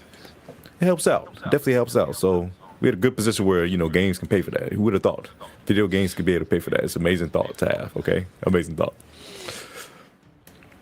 Yeah, for sure, man. And obviously we're not just waffling for the sake of it. We are getting things sorted behind the scenes, have the match ready for you very, very soon. But ultimately, yeah, I mean, like the way that this has been panning out so far, I think has been as predicted. I'm pretty sure it's pretty much what both of us would have expected, looking at this bracket as well. But I'm still hungry to see some kind of upsets or some kind of crazy performances, or like some storylines. I think that's the most important thing. I live for upsets. I think right now, if I had to guess, the hungriest players are the players in winners right now. They're the people that have been traveling, competing like as much as possible. Very familiar names to us. And this is for Final Combat. This is the first finals that we're gonna have for this game, which is still a very new game. And everyone is really just looking for a chance in at that big prize pool. Like you just truthfully want to have that chance and that opportunity to win that glory, and these boys definitely want it. As you said, those 4 guys at the top for winner's side is definitely just wants to get to there as fast as possible. So looking forward to that as well. But I believe we're going to be moving on slightly in that loser side of the bracket, if I believe so myself, for that other side of the match. Like we said, yeah, get some things going on in the background. Big shout outs to production being patient and also working their things in the background, because oh man. Hey, it takes a lot to make this place look nice. Okay, it takes a lot. You know, like you see the colony that Falcon's in. You know, you may think that is run down, but it's got some nice architecture now. Okay, you see the tent, you see the stairs. It's nice back there. Okay, it's good stuff. It's good stuff. I like the Wuxi stuff because this is my favorite stage for music wise. That's just me. This is my favorite song of the game. This is the best song of the game. I'm sorry, it's free. I'll be real with you. I was like, is he talking about England? That would be more so Paris, but let me stop. I was like, I mean, yeah, I mean, like the architecture can be nice some places. Like, I didn't even think about like the background that we have behind us right now. Yeah, because I'm definitely out there like looking at the monks travel, and then you know they training. Meanwhile, I can't even swim, so I definitely cannot be out in the middle of that podium thingy doing God knows what. And I don't know. I would get too mad at Liu Kang because I'd be like, bro, you are literally a god. Why are you making me train when you could have just gave me the powers that I have? Like, you ever thought about that? Like, Liu Kang is to feel special. Liu Kang is making people train, and so I'm like, bro, you are literally just give me the powers. Just give me the ability to be like the master, like grandmaster. Like, bro, why are you making me waste my time? Like, Liu, I really have some questions for you in this timeline. Why did you do what you do? You let Kenshi lose his eyes again. And you told him that low-key, you hinted at it in his face. I don't that line resonates in my head rent-free. Man, he really said Kenshi's losing his eyes was a canon event. That's just something that we're not changing, right? He was like, "Dig again," and Kenshi was like, "Huh?" I'm like, "Bro, like he knew. That's wild, bro. Like, come on, cuz, bro. That's insane." Looks like we are ready to get things underway with the last match that we have over here in Losers Round 1. This is between Fury's Dustin and Tekken Legend. Exactly. Those of you that might be thinking that Tekken Legend's name might be a bit familiar, or it might sound a bit too much like someone else's, word on the street is that he is Tekken Master's brother. Just a little rumor that's going around. You couldn't live a day in my shoes. Why would I want to? We aren't getting that Baraka mirror, though. We are getting some Lowmaker gameplay, though. Lowmaker's on the screen, but Bird is the word, as you guys know. Oh, that oh my god, Chameleon ball roll is insane. That broke the armor. That broke the armor. Now let's see how Tekken Legend deals with you know, the good old anti-gravity. Eagerly into the force field.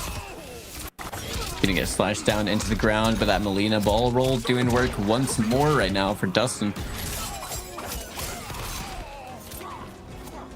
Oh, went for throw, but no. Bro, that stand, bro, he stood in that man's face so long before he gave him the boot. That's crazy. Round 2. Fight. Oh, that's been punished. Oh no, it's not. Not quite, but the poke into EX special right there gets the follow-up with the striker grenades as well. Didn't drop that. Nicely done. Okay, the down forward checks. The micro duck right there. Couldn't quite get the punish. Gets the string, though. Gets grab. Is going to get launched for his troubles. Man, good luck walking him down. Because you got to deal with birds. You got to deal with gunshots. You got to deal with glaives that's coming through. Oh, wait, no, you snipe Chameleon. So good. It's pretty much like Dustin is doing what happened to him in the winner's set, right? What a whiff punish right there as well. Great spacing. But yeah, pretty much just doing what happened to them when they were playing against Faysal earlier on in winners. Big jump. Did he stop the combo earlier just in case, because he had breaker? I wonder. I think so, yeah, because he went for the throw after that. Sending for breaker still being held as well. Overhead. That's what like gonna be chipped. Yeah, the overhead coming through. Final round. Fight. Oh, great the duck and throw. Yeah, has been really acutely aware of those every single time. We're seeing some big corner damage over here as well. 333 is the torpedo. Clean neutral jump. I mean, Senzo, it was a bold decision to go for the wake up down 4 there from Tekken Legend. So much damage. And bro, once again, just a neutral jump, just adding up for this man from the top rope. Oh, he gets sniped. Yeah, it's over. Oh wait, never. Wait, nah, I don't believe. Yeah, and the EX torpedo is going to be enough right there for Dustin, and that looked like a really overwhelming last round as well in the first game. Really overwhelming. That was the corner show. Peacemaker showing why he has a show and why the show must go on. My goodness, Dustin. Showing it off. That Chameleon's doing mad work too. The Melina ball rolls and definitely Melina fan, making sure he optimizes off of anything that comes around has really been good for him as well. Baraka, peace, booyah. Chameleon, striker. Temple of Kataravala. I deserve respect. Yeah, I mean everyone over here fighting really hard. I think this is maybe kind of a funny thing because we were gonna see a Peacemaker mirror, weren't we, when we were seeing the match against Faysal? Oh wait, bro, he almost got the bait. Just the elbow drop, but wait a minute, caught him on the backdash. Yeah, I guess the throw this time. No duck for Dustin. Armor. Oh, okay. Never mind. He doesn't care at all. Keep it torpedo up. Do it again, please. Make my day. Okay, down one eagly into the force field. The jumping is gonna connect right there for Tekken Legend. You thought you could anti-air Baraka jump too. You're so funny, Dustin. You know that button is cursed. Drops the combo. Oh my god, I thought you were about to convert that too. Oh, that is a punish. Oh my, it didn't work. Way too slow. That's unfortunate. Poking the special was wise. Flawless blocks it too. Waits a second, the throw's coming. This can still be bad unless he wakes up with torpedo. Yeah, it's. I think that might have been a chip kill as well, right? Because there's no last breath. Might be the rounds. It definitely could have been a chip kill, and I think it was. That's a big cabeza coming at you. I'm not gonna lie to you. John got a pretty big head. Blow dart in the face. Oh my god, that jump too once again.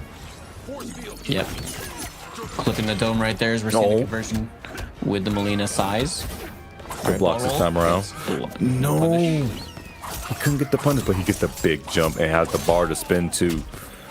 That was a really big call out as well, Tento. From Tekken Legend going on to Dustin right there as he sends him towards the corner. We're seeing the overhead right there, plus frames being established, shoved him right back into the corner. This is your home.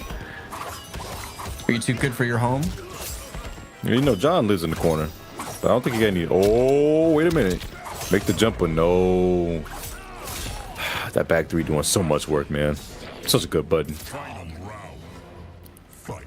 You go into the final round over here, game number 2. The clean jumping again. Bro, he's been scouting these eaglies so well and making really good decisions on when to actually go for these jump-ins. The down 4 is going to be good. The micro duck as well from Dustin didn't quite work out as Tekken Legend finds himself in the position to do a lot of damage. Oh, no anti this time around because he was wise. He knows what that jump 2 can do. Advances forward once again. The poke and the special. Striker grenade to sweep. Everything's adding up the throw. Yeah, we're starting to see some actual pressure being applied, really starting to be developed as well against Dustin as Tekken Legend over here being really clinical in the offense. The standing 4 string is going to connect. Striker is going to whiff, but the down 4 is going to keep him covered, and he's going to close things out over there, tying things up 1-1. Oh, and then just coming out, Legend. It's just durability testing the down button on this D-pad. Nah, that looked a little toxic to me after the little jump up and the down inputs. Yeah. Yeah, just got to make sure that the buttons work. You know, just a quick mid set button test. Tekken Legend. Okay. Teabagging a certain dominance over Dustin right now. 1-1 is the score. I don't. I find it. I actually love the fact that there was a bag on just it being tied up, like not even the lead. Just the fact that the score has been tied up. And I think Dustin took that personally because look what we have right here, Felt. Yeah, this is the battle of the balls we got going on now. The Tarkat on Tarkat action. Which striker to help out too? Oh yeah, we're looking at double trouble indeed. Yeah, Dustin had enough. He's striking first blood. However, Oh my god, the commitment as well to the X. Ah, that's a big drop right there, Tento. yeah, I think he was actually thought that the grenades are actually going to put him downward a little bit more, and he was. I was actually surprised too that it is able to pop up in that moment. Okay, health advantage right now for Dustin. Flawless block as well, and the EX down for it too. The back three is going to be good, and the strike grenades as well. Cleans things up meterlessly.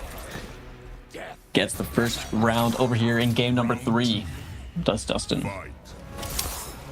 Death is better than Tarkat, as the man Baraka says, so he's going to grant this man death either way. Oh my goodness, did he just do Baraka Barrage on the freaking trip guard? He just let it rock. Why did it hit though? No, that's not my quest. Trip guard, I think, yeah.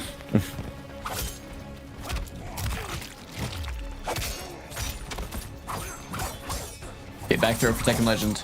Gets caught. Clipped out by the back one. So we can see the full extension right here from Dustin. I mean, look at all the corn carry. We're already back in mid-screen. The back three is going to connect, and then he's going to end this in optimal damage as well. 277. Well, that might not have been up. I'm not even sure what is optimal. The back three is going to close things out. And Dustin now. Oh, bags right back at you? Oh, yeah. Toxic. Keep doing it. I love down inputs. Yeah. Talk that talk with the controller.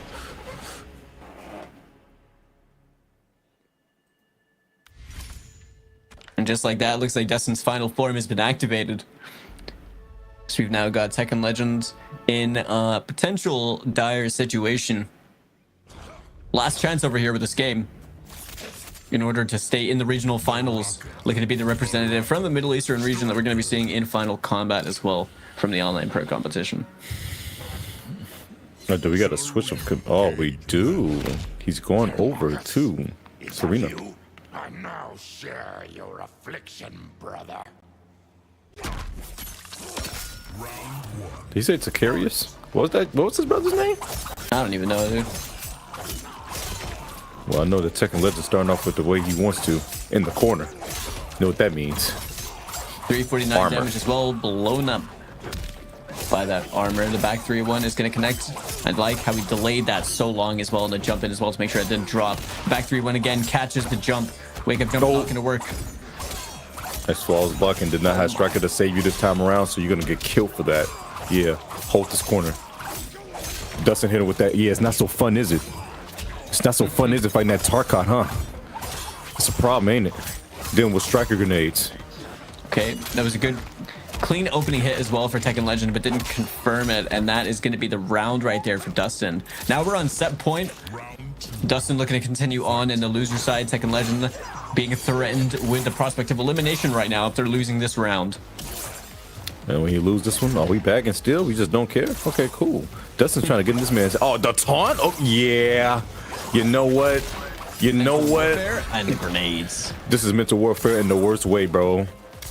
Teabagging full screen, making sure this man has it come to him. This is a certain dominance in the right way. I'm the real Tarkat out here. Oh, yeah. Oh my god, it just clipped. No combo drop from Dustin. Dare I say they might be feeling themselves. Just a poke. They'll confirm again on the 1-2. All right, finds the sweep. Poking special. Didn't have Striker to keep it safe, but you didn't get the punish. That's so unfortunate. The nerves right next to getting to him. But never mind, clip Striker this time. All right, getting some value out of that opening hit. Spends at 366 damage, goes for the crossover jump. Ooh, try to snipe that man, but nothing coming out afterwards. Poking them knees one more time, but backing up. He don't have to come to you. You got to come to me. Yeah, Dustin's going to work on the approach. Single Serena knife is going to clip them out the air. Oh, that's my goodness. That's it. Fatal blow. Wait, extra 50 health. Is it gonna add up? Is that gonna count? I feel like this scales. I'm actually not even sure if this kills. I imagine it would. But he might be alive. That 50 health saved him. Bro, he's alive, yeah. The 50 health saved him. But Chip down too? Never mind. He just didn't do anything. Didn't do anything over there.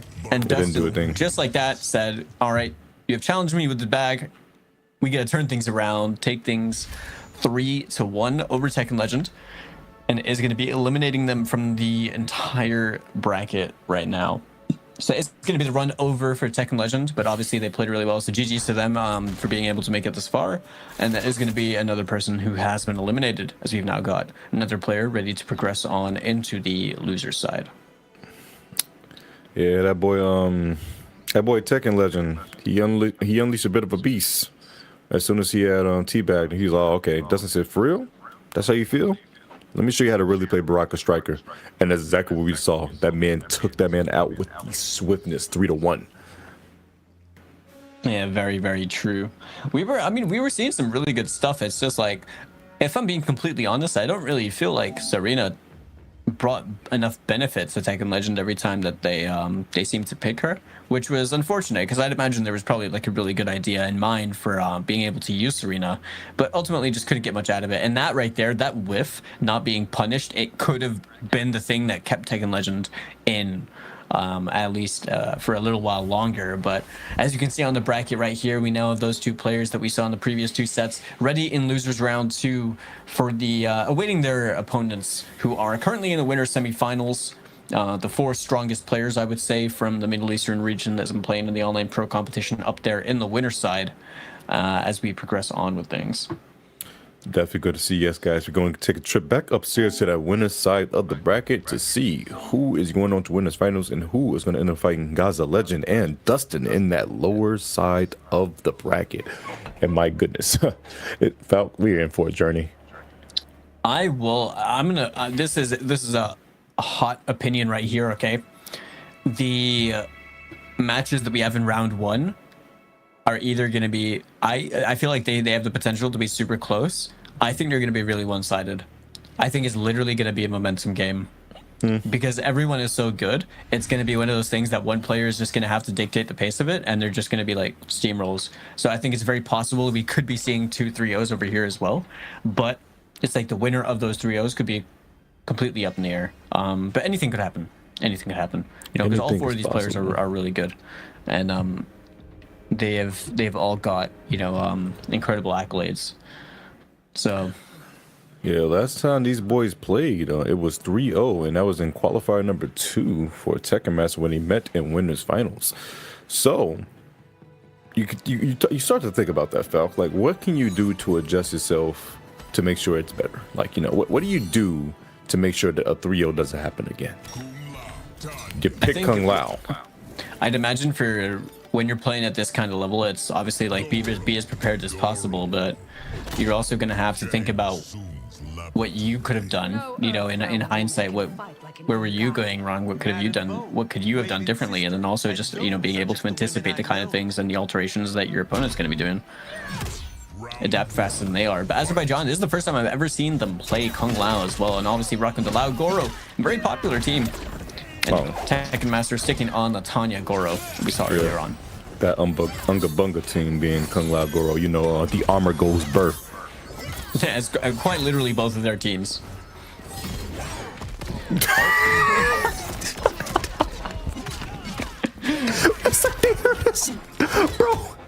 it's the fact that Tekken Master did armor immediately afterwards. But wait a second, Azerbaijan getting the low. And we going coast to coast, corner to corner. 270 damage right there for Azer. You're sitting over here full screen. Doesn't need to overcommand anything, but that standing 3 excellently timed, and that forward 2 as well going to clip Azerbaijan. Combo drop right there from Tekken Master. Rare scenes. Seeing a combo drop again. Armor's gonna come. Yeah. It doesn't get. Wait. All the meter's gone. He did drill. This guy. This is beyond spaghetti right there, and Tekken Master ultimately was able to clutch up that round, take that for themselves. Falk, he spent 2 bars and did drill. This guy doesn't care. Yeah, I'm not gonna lie, that might have been the goofiest round I've seen in a while. Like, golly. 298 though. Oh, armor breaks. But no, he's trying to go for it again. And he just sent it again. I mean, you know what? I respect it. This man has no fear. Tekken Master does not care. But wait a minute, big chunk coming out of Azerbaijan. Hooah. Very big one indeed. 304. Okay, projectile, not gonna work out. Oh, never mind, it works out that time. Good snipe. Azerbaijan's got a very decent health lead at the moment as well. He is on the round deficit. Goro raising the roof right underneath the boots of Tanya is going to mean that Azerbaijan takes this round. So we tie things up 1-1. That hat coming through for this man. Oh, wait, he tries to go for armor, but it's a little bit too far. But luckily, Goro, the homie, raising the roof and helping this man out. Likely currently for Azerbaijan. He's walking back. He knows he hasn't forced anything, but he's waiting for Goro to come back, and he's back. Come break the armor. Couldn't quite break it indeed. Tekken Master setting up right there. He gets jabbed out of the teleport. Drops conversion right there for Azerbaijan, but manages to find the low into the Goro. Is going to turn this into even more damage. 270 has the corner position as well to work with, as Tekken Master is going to change that back and get the back throw on him on wake up. Gets the back throw, tries to make sure he baits him out with the projectile, but no, sir. Breaks up for armor. Does it again. And he baits it out this time around. He almost got a full conversion, but no, he's whipping, and that should do it. 950 health with the 4-2 starter. Yeah, Goro, talk to him. That should definitely be the kill right there. But you see that jump back as well from Tekken Master. That presence of mind right there and understanding that, I mean, even on that jump back, just clipping Goro and shutting that down and being able to find the hit into the fatal blow means that the first game is going to go over to TM. Tekken Master with the clutch performance right there. It was so good because Azerbaijan definitely had the meter advantage, and Tekken Master knew, he's like, I know you want to armor into Goro, and I'm going to bait it out 3 times and kill you for it. And that's exactly what we just saw.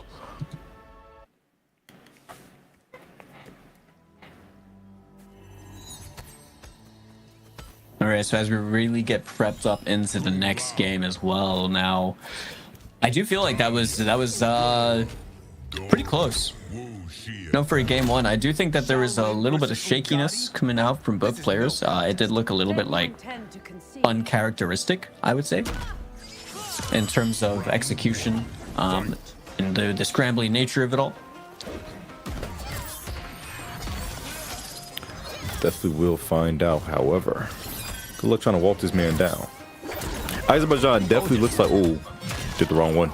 He looks very strong in this matchup. He definitely looks like he knows what he's doing, but unfortunately, he got a little bit too... He's being predictable with the armor. That's really what's going on right now. Nice anti, but nothing afterwards. Wait, armor right back You at you. could be right. I mean, honestly, that armor is just getting so much. Still low.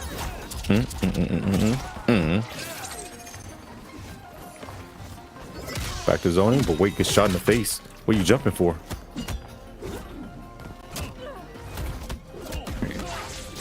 Azerbaijan spending the bar over there. Obliterated by the chandelier kicks right there from Tekken Master, and that is going to be so much ship damage with the Goro to secure things as well, just in case things have not worked out. And Tekken Master just like that. I mean, it looks like Azerbaijan has moments where he's playing super well, but gets clipped a couple times, and Tekken Master is turning this into so much damage. Just that racks up constantly. Back in the corner we are. Big jump back, and he sniped that Goro too. Like I said, he's really been baiting out Azerbaijan's armor, which makes this matchup abysmal for him. Oh no. Delayed wake up into the armor, gets the cash out on that as well. Look at that, 20% close to Azerbaijan. Gonna spend Goro, keep himself safe in that situation right there. Wait, gets a throw. This could be the change. You really need to take this round. Actually, you need this game. You do not want to go down 2-0 against Tekken Master at this moment. No, we get caught. Holy armor. No breaker available for Tekken Master right now, and that is going to be the fatal blow being spent by Azerbaijan. I think does this kill? No, it does not kill actually at all. In fact, it puts him in a tough situation. Right? Yes, it does. Yes, it does. The problem is Azerbaijan, you have to guess for your life right here, because Tekken Master will do some crazy stuff to make sure the fatal blow connects and gets the kill for you, because the next hit from him will be it. Oh, it's done. It's done. It's done. It's done. It's done. And immediately Tekken Master just making you regret the fact that you could not kill him in that opportunity that you got. And that fatal blow is going to be the only thing that he needs to be able to take even more of a lead with 2 games up over Azerbaijan. Yeah, he's fatally bleeding all right, because he's down 2-0. It's not a position you want to be in, especially when you're this close to winning this finals, guaranteed top 3. Yeah, exactly, right? I mean, it's not just finals, it's money, right? Like, first place is taking like $2,400. And that's a decent chunk of change. Obviously, it is, yeah. And then you're also qualifying in for the finals for an even bigger prize pool. Like, Got you some pocket chains for the flight and all that, and you get flown out for the big money. Sound pretty good to me. Oh Canada, oh Canada. Lord Liu Kang says we must learn to fight together. On this subject, he is. But yeah, it's pretty crazy, man. I mean, it's like I don't think anyone is going to be happy with third in this situation because second pretty much is a guaranteed qualify if Tekken Master gets first, right? So you definitely don't want to get anything under second place indeed. However, Azerbaijan, you got to make it work right here. He tried to bait that out too, but the jump wasn't fast enough.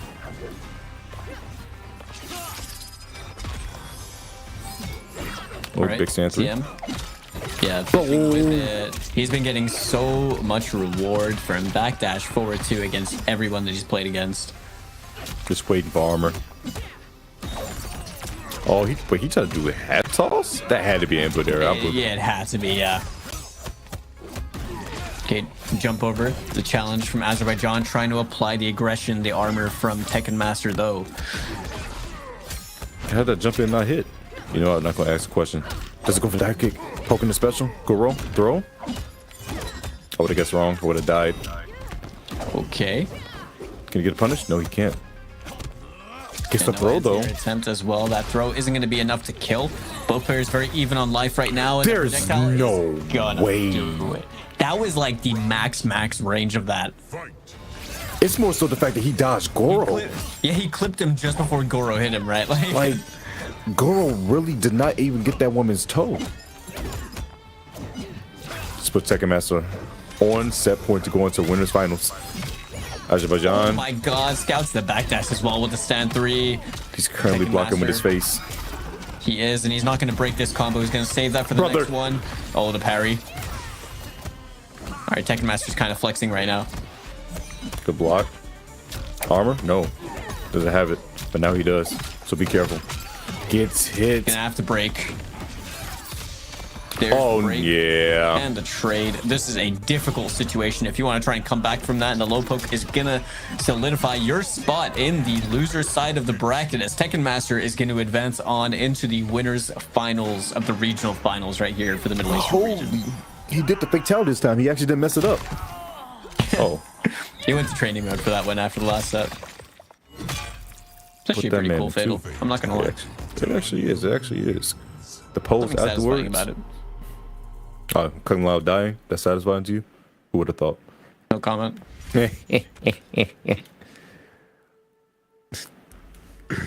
All right. Tekken Master securing himself top 3 winners finals of the regional finals here for the Middle East. Congrats to Tekken Master. But Azerbaijan not out of it quite yet. He will be fighting, I believe, Dustin. If you look at that bracket when we get the chance to, we'll look at the bracket in a bit. But Opening up the bracket. Yes.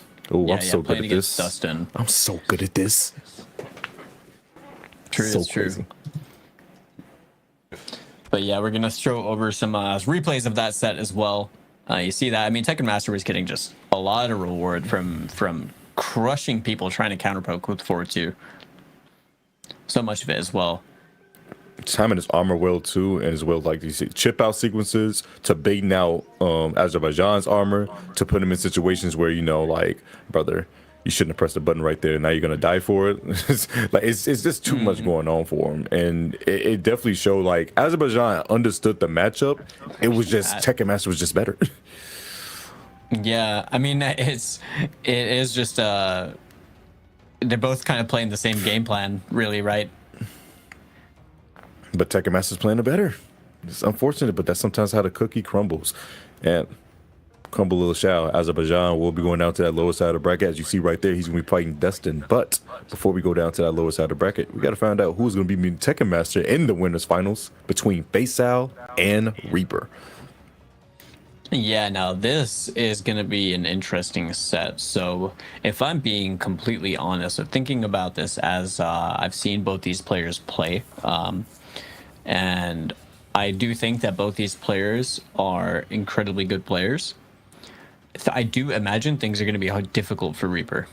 Yes. And I also think it's like there's 2 ways, right? Unless Reaper has like a secret pocket pick that I'm unaware of, it doesn't seem like that. So when it comes down to the Kenshi game, I don't think that Faysal is really like worried about playing against Kenshi.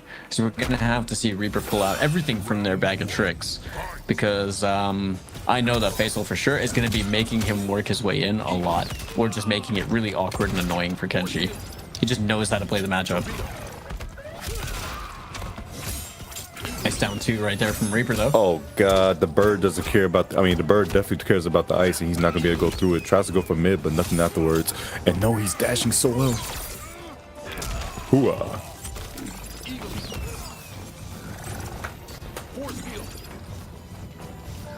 Okay. Both players with something to alleviate the stress of projectiles. Oh wait, knock him down. And wait a second, gets the clean hit. Faysal gonna bring out the blue guy. Sento summon. Nice down 2. Good trade. We're being very, very aware. The anti-gravity, gotta watch the Sento. Nice, it was a good choice to respect it. Actually opts to break over there, does Faysal. Alright, gunshot straight through Sento. Oh, wait a second. Trying to shoot the man's. He still is. Gonna have to be careful. Ice armor on force field. No whip punish. Oh, patience. Oh my gosh, I grabbed him once again. And that's Good check, and the 2-1 as well. And if that didn't chip, that was still plus as well. Good choice right there from Reaper.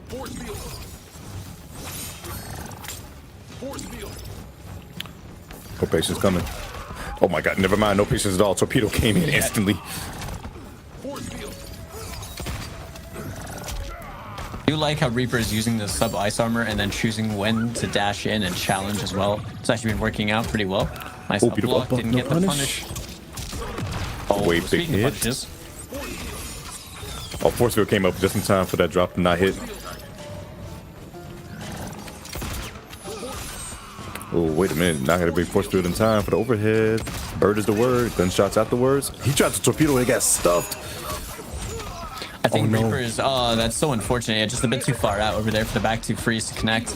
I think what Reaper's trying to do is trying to match the times where he knows that Faysal was looking to force field and then trying to demon drop him just to challenge. All right, Yo. gonna connect straight over the grenades as well. Gets the extension as well. 300 damage, puts him in the corner. Down one Eagly is gonna connect on the jumping opponent. Doesn't quite get the follow-up though. Now Reaper. Oh, wait, that's a projectile? Wait, what? I didn't know. That's, yo, that changes so much. I didn't think about that at all. Center mass. Final round. Fight. All right, final round, game number 1 over here. Faysal with a very clean opening hit. Forces Reaper to come off of all of that meter. Had to use the breaker. Still has his back against the wall though, Tenso. This is a difficult situation if he finds himself getting opened up or has himself on the receiving end of pressure. Oh no, but holding the 4-4 into blow darts as well. 3 of them things. Jesus. Gonna get a safe jump off of this? No, he just gets a force field set up into a throw. This ain't good. That's 426 damage into that throw as well. And gets the follow-up right here. This has been a one-corner game. See, look, he came off the breaker. He didn't even build enough bar back in time to be able to survive that. Ends in the brutal and completely dissimulates his entire existence to nothing, reduced to liquid and guts. As Faysal Kombat has, yeah, that was a good first 2 rounds. And then after that, it's like he came off the breaker. He was in the corner. It was a wrap. Couldn't make it out after that. I don't think you can identify that that's Kenshi on the ground right there, but yeah, John Cena standing over that. Faysal striking first blood quite literally the right way. Sub-Zero. Striker. The pyramid. Are you sure about this? Guys, remember this is winner side, so the winner of this isn't, the loser of this isn't quite out of it quite yet. They're going to be down to that lower side of the bracket. They still have a chance, but you definitely don't want to go down there because I just don't look at who's down there. Okay, Reset gets the Eagly extension over there. In the torpedo. Punish. Yeah, the gunshot doing so much work. Gotta be careful when you don't have that sub ice armor up. Shooting this man, no, get off me. No, bird doesn't count for that, brother. That's a big boot to be hit by John Cena. I'm not gonna lie to you. That's like that's got to be at least a size 14 of like Oh, he went under the grenades. Of like 230 pounds, I would not want to deal with that. Sorry, I only know size 16 shoes in this game. Hooah. And now you can just zone this man out for the rest of the time. Why? Because Sub-Zero Assist is not going to be coming back anytime soon. So you got to come to me, and Torpedo was inevitable. Can we just talk about the fact that he just has this innate understanding of when to just throw out a torpedo? Man, sometimes you just got to know when to use your head. Just gotta check him. Yeah.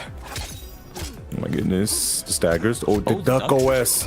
This guy. Bro, he went through it. Oh no, big hit. That is getting turned into a lot of damage right there. Blow darts, sonic boom, force field as well checked, and he lost that sub ice armor. That's completely gone for him. Now Reaper gonna find the rising karma, gonna get the back 2 freeze this time. No drop over there. That's gonna be 4-4 into the Cento 3, ends things in the sandwich. He's got a lot of time to work with on the Cento. The overhead is gonna connect. Oh, he's doing the hard stuff. I like that. Goodness. The Blue Man Group made a short appearance, but unfortunately Striker said none of that. No party time. You're not making sandwiches out here. Both players with Fatal Blow as well. Relatively even health. The down 3 is going to work, and now the overhead is going to connect for Reaper. Oh, overhead. It whiffs though. He gets the grab, and that's it, bro. Yeah, straight into Fatal Blow, and Faysal really bet it all on that. The Fatal Blow is going to be all he needs. Closes things out. 2-0. Spread peace. 370 for that after the grab. It is really good. It is really good. That's 2-0 I've never actually seen his show. I have watched like the first 2 episodes. I just didn't go around to finish it, and I need to. It's actually not that bad of a show. I'm not even gonna lie, I don't even know where to watch it. I got you. Don't worry, brother. I got you. I don't know which service it's on. But yeah, no, I mean, this is pretty much just an example. We are seeing some really good stuff from Reaper, but it seems like it's just so hard to try and navigate neutral, right? Like when you're playing against the way the Faysal's playing Peacemaker. Worried you'll lose?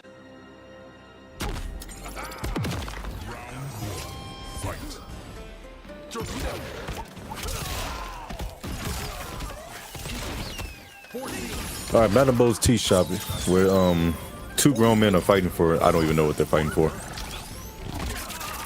I can't even tell you. I used to try to make a storyline out of what's going on right now, but everyone in the shop being confused is just like me. They just like me for real. Fighting for a trip to Canada, I guess. You're right about that one. Oh, 4-2-2 whiffs. You seen Faysal just back off, playing with the space. There's the torpedo, attempted to whiff punish. The down 2 trade as well right there from Reaper, being very well aware. Oh, that's a trip guard, bro. The movement's so good. Falcon's so good. Very, very good, yeah. All right, wait a minute. Whip punish right there. Nice, goes for the stand forward, doesn't drop. Oh, it's over. It's done. You're not blocking this. I guarantee you're not. 50-50. Oh, went for the torpedo, didn't get the follow-up. Told you he wasn't blocking. Okay, Cento out of commission right now. The jab as well. Faysal not going to let Cento come back safely. Grenades. Trying to advance forward. No, the down 3 was so good. And they got to come to him, and good luck with that, because the bird is the word. And guess what? The elbow drop. And this is looking like a really difficult thing for Reaper to try and establish any kind of presence on. But like that, the 4-2-2 is going to be clean. Goes to the combo right there, but the up block, Faysal being completely wise to the jump in, not going to work out. So we're seeing that extended into 312 damage. Goes for the blow dart combos, triple blow darts over here. Sonic boom ends over here as well with the force field into the forward. Look how much life he's lost, Tento. He's only just built the breaker. That sequence was so insane. Lost so much life for just guessing wrong twice, and grenades to cover him from that anti-gravity. It's not looking too good for the man Reaper. Matter of fact, call the Reaper, because it's done. Wait a minute. I might have spoken too soon. Unless I see a torpedo in the near future. Yeah, I do. Reaper trying to answer back. Doesn't have a lot of life, but Kenshi can eliminate your health bar really fast. All it takes is one good sequence. Oh, the down 2, yeah. Still ended up eating those nades, and what'd I say, man? It hurts, bro. Just like that. Faysal is going to be advancing on to play against Tekken Master as well in the winners, but it looks like an accurate prediction for myself. Very accurate indeed. Faysal and Tekken Master, the fated match will be coming up in winners finals. Yes, it's going to happen once again. That is going to be actually crazy to even think about. Last time they played, Faysal did take it, so Tekken Master could to possibly take his revenge. But right now, we see Faysal. It was really tough because Reaper was just trying so hard to get the hits, but it's just so hard to tag him in. That's constant, just you know, he has a special helmet. I mean, yeah, it's Kenshi sub is not exactly gonna have a very fun time playing against, I think, that this style and approach to Peacemaker. So naturally, it is kind of like working your way up a hill when you're forced to chase so much. We did see some really great sequences from Reaper, and obviously Reaper's run isn't over yet. It just means that they've dropped down into the losers bracket, same as Azerbaijan, where they'll be playing off against Gaza Legend and against, oh goodness, the names are completely not with me today, and Dustin. Yeah, it makes me also think, I wonder if Cyrax would have been a little bit better in that matchup, just thinking about it, where he can get Sentinel out for free. Just a tad bit more, you know? Potentially could have benefited. Potentially, yeah. I mean, even Striker as well, like having Striker to be able to get Sento out and potentially deal with the force field in the same breath. So I guess it really just came down to that. But obviously, it's not out of this tournament. Loses round 2. As you can see, it's pretty stacked down there. We got winners finals. We got Tekken Master and Faysal Kombat, which is the grand finals run back from the third qualifier. Yeah, that's definitely gonna be crazy. But I think, Falk, we might need to take a little bit of a breather. That was a lot of congestion, a lot of things that went on during those matches. But guys, after this short break, we'll be right back to continue to see who is going to be the champion of the Middle East for the regional finals. Don't go anywhere.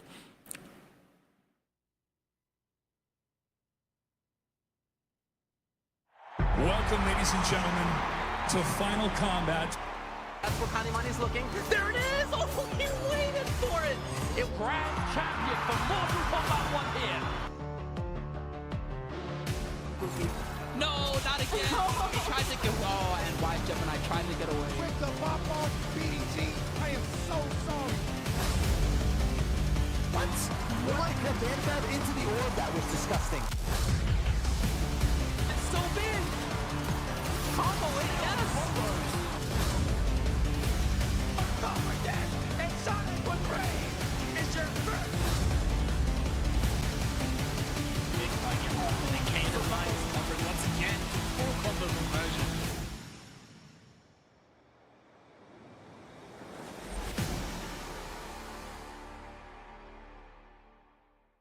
We're gonna have some fantastic players ready for you up here who have made the top 8.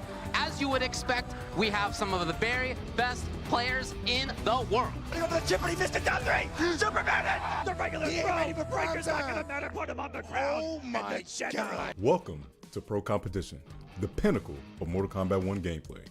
A road paved with challengers and conquerors. A test of might as players fight towards a spot at Final Combat. Players from around the globe are looking to show off their skills to those watching. However, if you talk to competitors at events, there's something more to Pro Competition beyond the search for a champion. It's my first time seeing a lot of people because I used to play them online, used to talk to them all the time in the chat, Twitch chat. So really with the Pro Comp Tour, it's the community aspect of bringing everyone that we never got a chance to really see in person and really build that relationship from that point on. It feels good, man. After COVID, you know, everything shut down and everything pretty much stopped. So, you know, it feels good to be back out here in this environment and everybody getting back together and, you know, and enjoying the new era that is Mortal Kombat 1. Pro Competition is more than just the gameplay. It's the sense of community. And for players who've been waiting for its return, it's equally about sharing a passion for Mortal Kombat through competition. A lot of guys live for this, you know, including myself. You know, I competed for over 10 years, did it for the love of it, and a lot of people love this. You get to like build that relationship, talk about tech, exchange ideas, and really you just get that vibe of like being with somebody who actually likes the game as much as you do. For players who've only experienced competition through the online battles in Kombat League, the one thing players want you to know is that they're always welcoming new combatants. I can't find him nowhere, but you might know number 1. It's Ninja Killer. I want to fight him. I got to. Get to see Rewind. I have him in my pool, so I get to go up to him and be like, hey, please let me hit you. Please let me hit you. I'm just like, you know, I'm just trying. The beauty in competition is truthfully the fellowship from the players. There's just no better feeling than sitting next to people you made friends with through Mortal Kombat. Because these memories last a lifetime. What people are missing whenever they're sitting at home playing online is they're missing the energy levels whenever they come to an offline event, such as ECT right now. The energy levels, the intensity, it's definitely a once-in-a-lifetime type of feeling. This is my first time being here. I was supposed to go to the last one, but I wasn't able to make it to that one. So being here, this is another experience right here. I love all of this. I'm not gonna lie. I came in like towards the tail end of the last Pro Tour, so being at the actual Pro Tour is really exciting because I don't know, I love the offline feel. It's an amazing feeling. Definitely come to the events. Live events, I mean, online is great, but offline is where it's really at. So you get to see the people playing next to somebody. You can't recreate that online. Always come to the events. With these memories, the tales can be told. From the dominance that Sonic Fox and their skills have shown, to Ninja Killer taking his talents as an online warrior, to being the biggest threat sitting beside you. The new era will be promising. Ninja 1 is blocking Lightning Cage. Cyrax spinning the wind, flawless block, forward dash, and Sonic with Rain is your first Pro Competition champion. This is Pro Competition.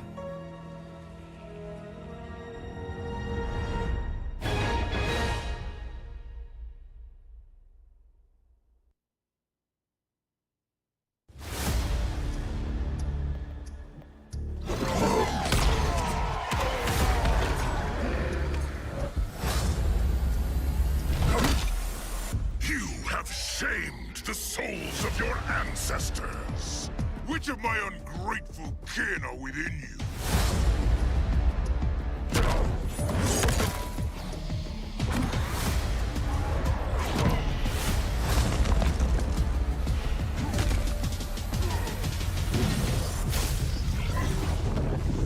Fight.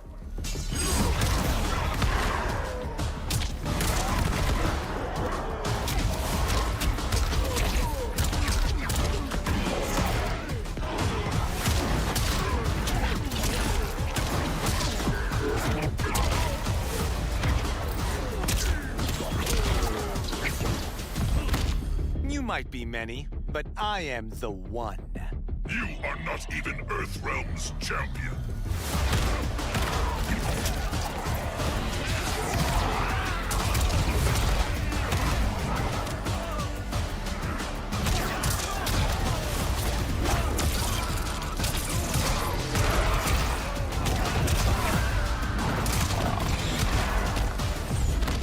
You've changed since we first met. We believe for the better.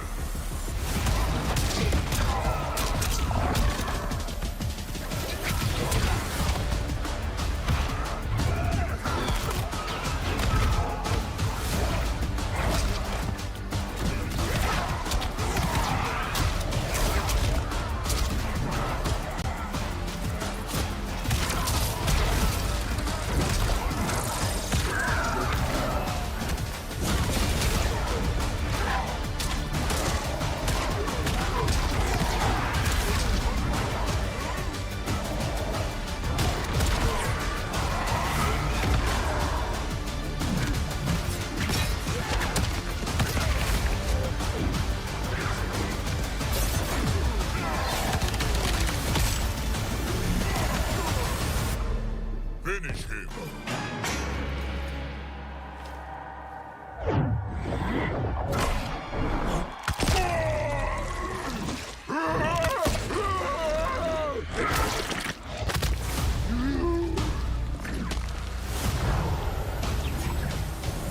Fatality. Ermac wins. Huh?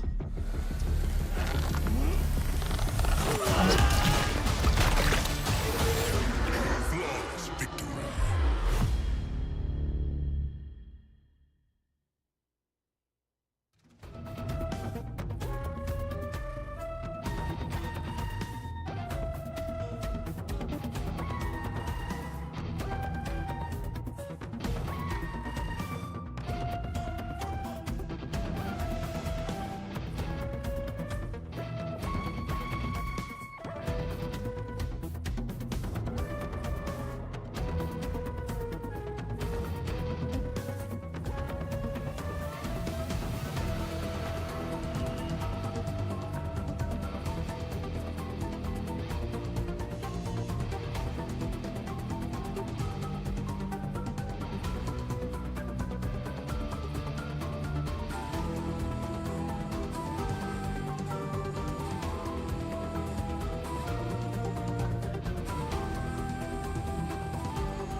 Ladies and gentlemen, welcome back to the regional finals here for the Middle East for the Pro Competition 2023-2024 season.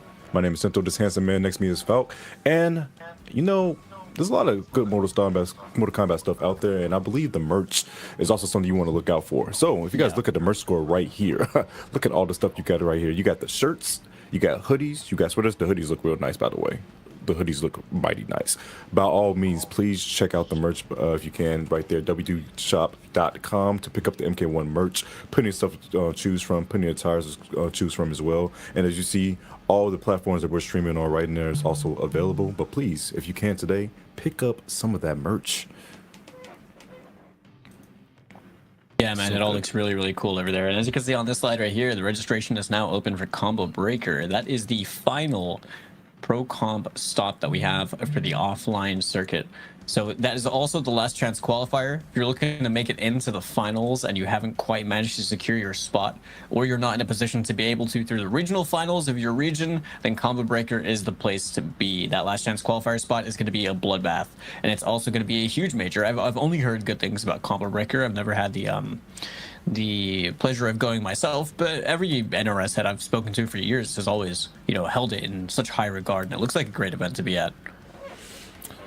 It's definitely a great time. So please, guys, if you can get registered today, it's going to be honestly amazing. Just a little bit over a month away. It's going to be during that Memorial Day weekend here in Schaumburg, Illinois. Come out to Chicago, have a great time, enjoy the sights, and enjoy the great games and great players that's going to be out there also. And as you can see on the bracket right here, we've had a crazy show so far. And as we are kicking things off with the things that are returning, we're starting things off at the bottom of losers round 2. So we're going to have Azerbaijan versus Dustin coming up. Azerbaijan and Dustin. That's going to be a really interesting matchup. As you saw, Dustin was rocking the Peacemaker, but he also has a Baraka on the side as well if he needs to pull it out. So it's really interesting to see what he's going to pull out for the likes of Azerbaijan, who we've seen do Smoke and Kung Lao. It's that character mind game you already have off rip, you know? Yeah, for sure. I mean, either way, like, I feel like Azerbaijan, we have seen play Kung Lao as well, but the Smoke was looking clean from earlier today. So I'm not really sure how the differences in characters like affect those matchups. I'm not too familiar with, you know, playing Smoke or playing Kung Lao or anything like that, but it looks like we're gonna have Dustin rocking the Baraka. Definitely gonna be rocking out that Baraka right now. There we go, we had Johnny Cross with it.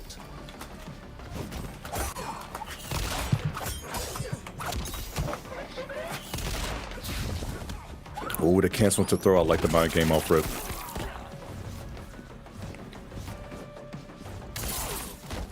Oh, got sniped out of his back too, huh? Crazy work. Yeah, just like that, Azerbaijan gonna find the opening hit that he needs. Gets the reset as well, found the new mix from the invisibility. A lot of life that Dustin lost very, very fast, and Azerbaijan right now doesn't actually need to do anything, so I like the decision to just back off over here and force Dustin to approach, because right now, I mean, yeah, you're just ducking projectiles. This is actually massive. Striker range. This is actually masterful too, because like a lot of people don't understand, if you have the life lead, you don't need to force the situation. Like, you can just back up, bro. You don't have to do a thing. You can wait for them to kill themselves and just outpatient them, and that's beautiful stuff coming out of Azerbaijan. Too many people try to go in for the kill when they have the life lead, and it actually gets them killed. Yeah, for sure. Like overextending and being impatient and stuff, it doesn't work out.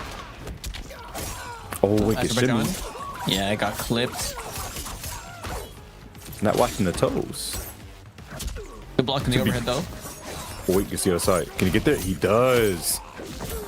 And he went for reset. Good blocks though. Oh my gosh, the overhead coming through. Dustin, oh, I was about to say, was he going to break? But he decides to. Yep, I like the overhead challenge for the moment that Dustin landed as well. Azerbaijan going to turn this into more damage. Goes for the invisibility. Blocks right here from Dustin. Answers back with the back three of their own. Turns this into even more damage. Ruby being sent to the corner. 277 damage as well. The back three is going to connect into the striker.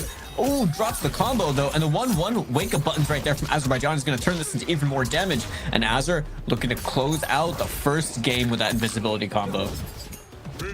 Gonna take that man down. Azerbaijan is going to come out on top, taking that game #1 after the invisibility combo, as Falk just said. Using the grenades to get out of there, switching sides, and getting that victory. Yo, Azerbaijan. Yeah, he definitely wants to see if he can get his run back up there in the grand final side of things. But he got a lot of work to do to get to that point. Yeah, a lot of work. A lot of work. Everything from this point on is even more difficult than it was before. But right now, this is still going to be an upset if Dustin manages to win the set. I feel like Azerbaijan is the player to beat in this set between these two players. No more than Earth realms. But we've been seeing some good stuff from Dustin anyway. I'm hopeful to see, you know, like, something positive come for them, but ultimately Azer's been playing really clean.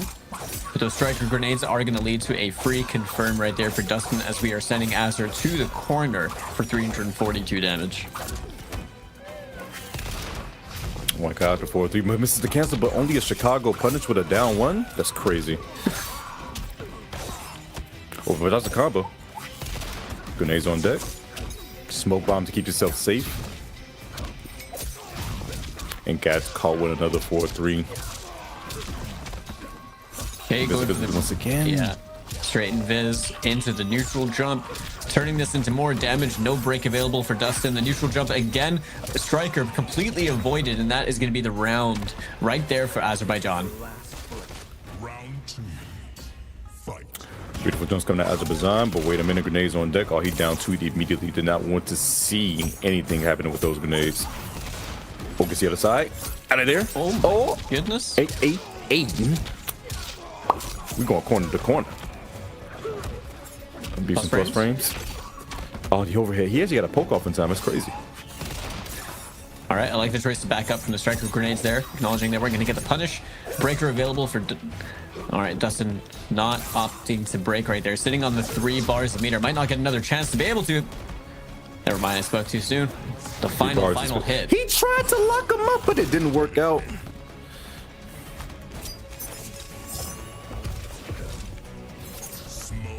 Just like that. Azerbaijan playing really clean over here. Doesn't look like he's lost, you know, an ounce of morale or anything like that. Just playing really clean. If anything, better than he was playing in Winter's side.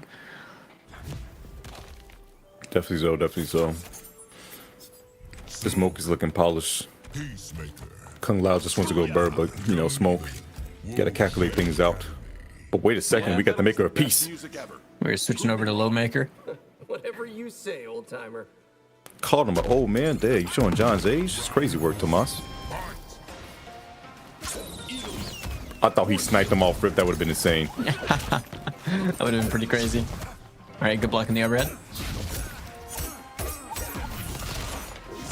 You know, it's just 2 invisible men fighting on the screen right now when you think about it, Val. Crazy work. Oh my, that reset was so cheeky. My God. Dustin's built the breaker now, but at what cost? I mean, already missing like 80% of their life. And that is going to be that for the round. Dustin wisely holding on to the bar as well for the next round. No reason to break over there. But Azerbaijan also very close to 3 bars of meter for themselves. Turbo to the other side. Oh, the overhead. Oh, wait a second. Wakes up with the helmet. Oh, no bird. No Eagly on deck to help you out with that one. Azerbaijan. There was a smoke port in. Oh, I like that answer against the J-Glaive. No poking special. What, yo, did that crawl? That, you know what? We're not even gonna talk about it. It's already in the past. Dustin's getting harassed. Oh my God! And dodge the chameleon. And gets the overhead reset too. Yeah, got the reset, got the breaker. This is looking really good for Azerbaijan right now. Looking for a potential 3-0 to eliminate Dustin from the regional finals, and that hit right there could be everything that he needs to close it out, and it looks like it is, as Azerbaijan is going to continue on in the losers bracket. That was a quick 3-0 hit. That man John Cena tried to show his mixtape, and he said, "No, I don't want no parts. Take him out." That is insane work. Yo, big shout outs to Azerbaijan, mixing that man to death and showing him what smoke is made of. Dustin, however, hey, you had a great season, but unfortunately, that is where he's going to have to fall. Good stuff, though. You know, the Brock was nice. You know, you got your tea bags in over Tekken Legend, but unfortunately, there's something about smoke Where the smoke, there's fire. And he definitely lit a fire under you. That boy got kind of cooked.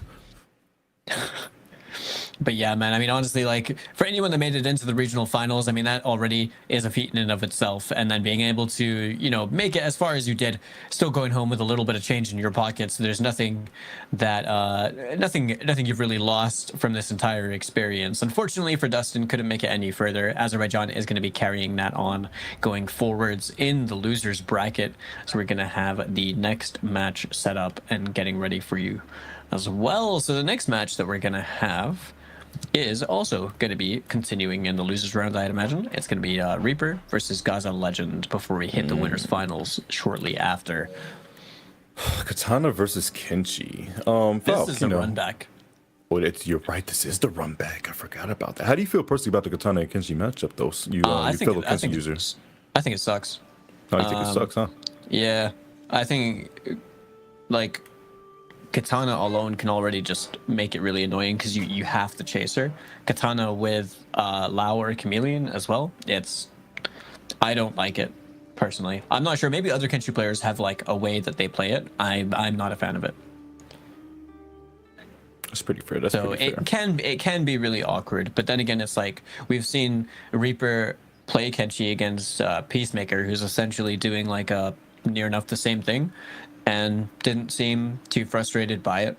Seemed like it was hard work, which is understandable, but didn't seem frustrated by it. Seemed to be playing really clean and trying to make the most of every opportunity they got. So we could see some crazy stuff from.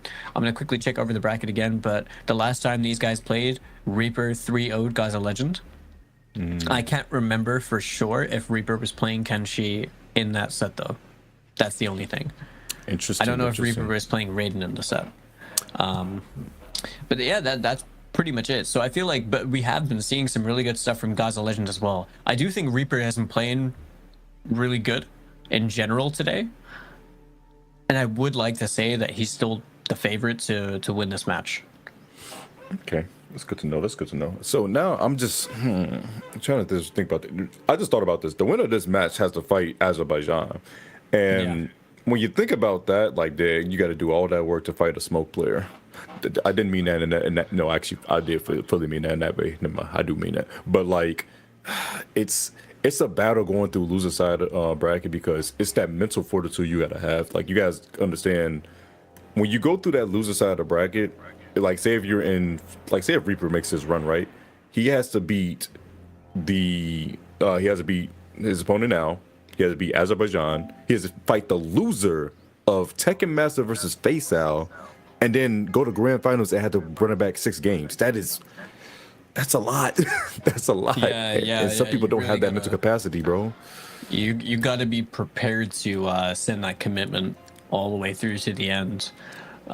Because it's definitely going to be a fatiguing experience when you're running it through losers, especially with this much on the line. That's like there's so much pressure being added onto it. So, but yeah, I mean, I think for anyone over here, regardless, for anyone that remains over here in this bracket that we have so far, it's just going to be a really, really difficult battle. I don't think any one player is a guarantee to be able to take this whole thing. I think we've seen anything at this point. The 2 players who are in winners finals, the Tekken Master and Faysal Kombat, are looking like the favorites to be able to, you know, be the person to come out on top from this entire thing. But anything could happen, you know, and that's what we're all here to experience in a live format as we get things underway to kick off the match between Reaper and Gaza Legend.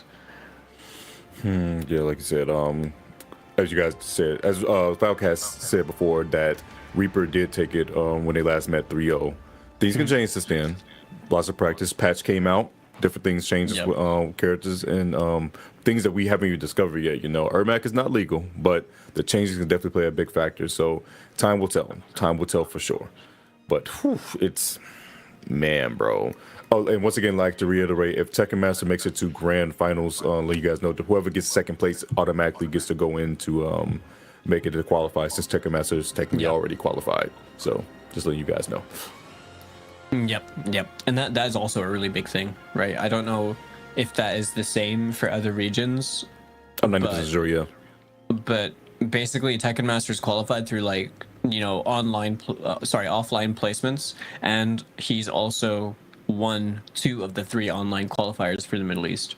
He has points. He has more than enough points that I'm pretty sure, like, guaranteed for Final Combat. I don't think that it's possible to overtake him or have him not qualify in that sense. So anyone that's getting second is able to qualify, and that's a really, really important thing. That's if Tekken Master wins. That's if he wins. But also to know, guys, just let you guys know, this is why I love what he's doing. It's called gatekeeping. Let me explain to you guys gatekeeping. Please sign up for Combo Breaker, because it's some of you guys are like, oh, it's no point in me playing because, you know, I don't have enough points to make it to Final Combat. You can ruin someone's day and you can make my day. Do you guys understand that? That means you can go into a bracket and literally ruin someone's dream and make me smile. Do that. That's what I did at UFA. It's a great feeling, and it's going to make me laugh and laugh at the player that didn't make it. I'm evil. I'm sorry. Do it. It's going to be a great time. Just might as well. Just sign up and ruin someone's day for the weekend. It's going to be right there. I support just this do necessary evil. It's upsets are just too great to have. It's just like you really thought you were going to make it, and then boom, someone comes in, 3-0s you, and now you're just out of the bracket. You're just like, dang, what happened? You lost. It sucks. Oh man, but yeah, we're just getting some things sorted out behind the scenes. Shout outs to production as well. They're putting in a lot of work behind the scenes to make sure that we can get the match up with you guys as soon as possible. But either way, while they continue to work on things and make sure that we can have as smooth a stream as possible, Tenzo, my friend, with Combo Breaker around the corner. Do you think that we're going to be seeing a lot of Ermac representation? What's the general consensus? Let me tell you something about that character Ermac, bro. So, first off, the cancels. Cancels aren't hard at all, by the way. Letting you guys know that off rip. Cancels are not hard all the way. And there's people like, oh, he don't got that much damage. Use the cameos, okay? This is where the cameos come in. The fact that this man's shimmy is safe on block alongside with the cancel of 1-2, and he can get a grab combo with Janet.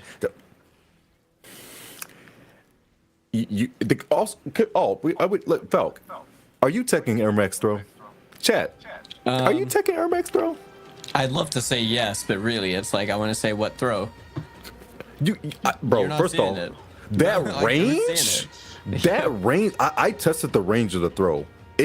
I'm so serious. If you throw out a down 3 at the wrong time, you're getting thrown, bro. I'm sorry. Yeah. That range on his throw is ridiculous. You're gonna see Ermac at Combo Breaker, and you're gonna see someone cry because they realize, what did I get hit by? His float cancels are ridiculous. The mind gains off of ground pound is also scary because it's reminiscent of Jackie from MK11. The cancel of a ground pound can be just like that, just so instant, and you're done. Like it's insane, brother. I'm not lying. It's insane. It's like you're gonna see him at Combo Breaker for sure, guys. I know you guys know that right now. You're going to see him, and you're going to see people. They're gonna be upset. And also, let you guys know, Oceanic will happen later today as well for their regional finals. So look forward to that. It's going to be at 6 p.m. Pacific Standard Time and 9 p.m. Eastern Standard Time. You're going to see all those boys down in the Outback fight out for it. You know, it's gonna be great. Yeah, man. I mean, honestly, the Oceanic stuff has been really good as well. I feel like everywhere, like globally, it's just leveled up so much, right? Like every single one of these regions that we're seeing, and we're seeing all these like players that we've been seeing, like whether they competed in like the MK11 online pro comp or anything like that. It doesn't matter. Sometimes we see familiar names that we haven't seen in a while, like Boki doing really well in pro comp and stuff, and we haven't seen Boki since MKX. Like, well, you know, it's crazy. Early MK11. I got a story. So when Final Combat sadly got shut down during MK11 because of COVID, so Boki came in, right? And he was in Chicago. Of course, I'm here. So I did not know a Boki at all, but he's really cool with some of the GGA boys. So I went to the local, and I see this dude, and I play him, right? And I'm like, oh, he's pretty cool. I get to losers finals, and this man picks Kung Lao, and I was just like, bro, what? He smoked me. It wasn't even funny, bro. That was the saddest third place I've ever gotten in my life. I'm like, bro, Kung Lao go burr, okay? Boki was he was a problem. He was a problem. I was sad that COVID really stopped a lot for MK11 because we could have had something like so great going on with if things can get stopped. But jeez, that Boki was, that man's so strong, bro. That's a Kung Lao loyalist right there. He is truly a Kung Lao loyalist. He's also sick of the game. But without further ado, thank you all for your patience as well. We're ready to kick things off between Reaper and Gaza Legend. This is another match from the losers bracket side. So expect one of these players to be sent packing after this set, as unfortunately their run would have come to an end, and the the winner of this match is up facing against Azerbaijan. You know, Falk, I always make the argument that, like, when you lose at home versus in, like, a tournament offline, I say it's worse to lose at home because, like, you really got to sit there with your thoughts, you know? Like, you got to go, your bed's most likely behind you. You're probably just going to lay in and just sit there like, bro, why didn't I DP? Why did I mash? Why did I not take that, bro? Offline, at least you got the homies to maybe laugh with you. You know, you can take a drink, go get some food, look at some other games, you know, get your mind off of it. But at home, you just sit there like, bro, I'm heated. Just reevaluating life, man. Right now, I think Gaza got to reevaluate the situation because he's going for the zoning approach right now. Reaper's looking like he's having a tough. Never mind. Oh my god. And everything changed. Time is one thing, but I really like this conversion as well that he's doing off of the freeze. It's leaving him with so much time, getting him some good damage as well. So, all right. Blocks right here from Gaza Legend. Respected the +1 a little bit too much. Probably respecting Sento right there. Block. Okay, that's clean. The forward 2-2 straight. Oh, that is definitely dead. Right there is Reaper is going to spend those resources that he needs. Setting himself up for round 2. Looking pretty good though. You're going to start the round with balanced down, so you have 2 bars a meter to work with. Your cameos are almost full. By the time the round starts, that is going to be maxed. Oh my god, I guess his toes. And the ice armor doesn't make. That was such a good block. He just knew. That was paying attention.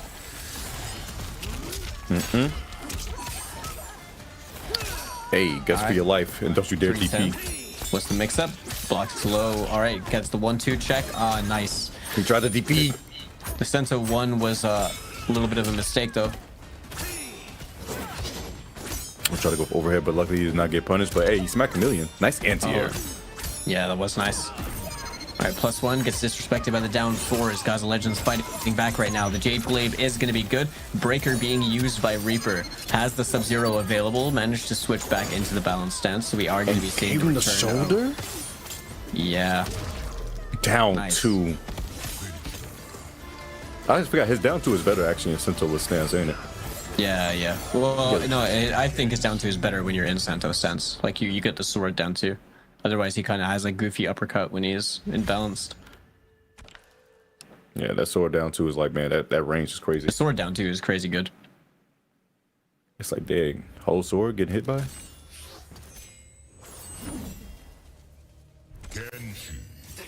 But yeah, I mean, Reaper looks pretty comfortable, if I dare say so. Looks very, very comfortable. Oh yeah, he made a play. He made a home right here. Shoot, he's at home. Okay. Literally. Yeah. She said you aren't the first Takahashi. Takeda. Let me stop. All right. Yo, goat status. He is an old man in this timeline. Now my theories are just going through my head right now. Okay, I need to stop thinking about it. Wait, he just went for Sub-Zero freeze right there. Yeah, that was interesting. I wonder if he was trying to read an approach, or maybe you held forwards like to move and tried to get the ice armor on. Oh no! The air fan did manage to clip right there. Gaza Legend going for the double lows. I don't think I've ever seen a katana use that string as much as I've seen today. Oh, he doesn't care. I like the backdash. Yeah, that was a clean anti-air as well. Being very patient, capitalizing on the hit. This is going to be almost 300 damage. Yep, blows up the Melina right there. Oh my god, one from the front and one from the back. But wait a second, he's missing the back attack. Wait, he gets a bit confirmed. Breaks. Sento's still down. That was a good break as well. At the poke. Into overhead. That was so good. It was a let it rip moment. A Beyblade if I've ever seen one. And anti-aired with the fan as well. And Gaza Legend looks pretty clean at the end of that round.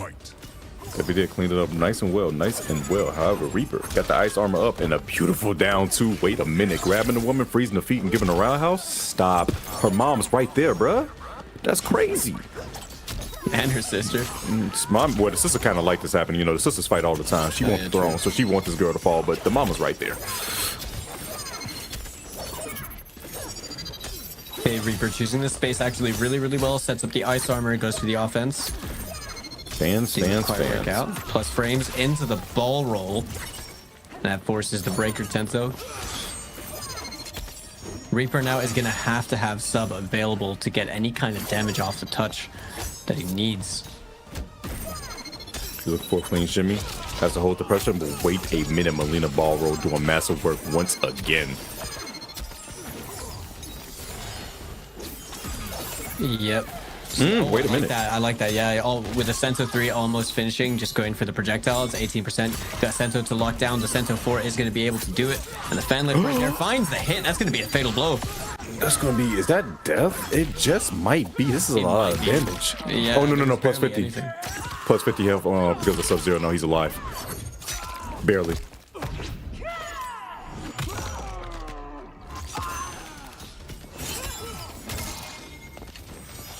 Okay, a little bit of damage racked on as well because Sub got clipped by the glaive. We've got Katana available on the side of Chameleon. 4-2-2 not going to work out. The ball roll is everything that he needed. Now Gaza Legend. And it looks so cool when you do it off full screen with the Melina size. It definitely looks cool, but hey, Kenshi just been nothing but blood on the floor as of lately. I've been noticing this. Yeah, it's been getting kind of killed. Turn into liquid. I didn't even think a square way can do something like that, but you know, she got some strong stilettos on. It's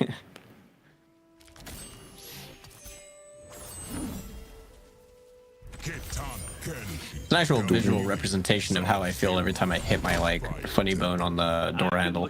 Bro, when you hit your funny bone on anything, bro. Yeah, nightmare. Yo, chat, how many times you been in class in school, right? And you hit your funny bone on your desk and you just gotta sit there in silence. That's just like, bro, that's the one that really uses like when you, everyone remembers the first time they hit their funny bone on their desk when they was a kid, bro. And you just like, what just happened? What just happened, bro? I don't remember that, but I had another bump in when I was a kid in school, and it's lived with me ever since. It's the dumbest thing, and I got a story to tell you later. All right, the Sento 4. The pressure right now looks really clean from Reaper. Spent the bar, got broken. That was like a perfect situation right there for Gaza Legend, but that was a big risk to take. Oh, he spent all that cash. That one, the 4-4 whiffed. No punish.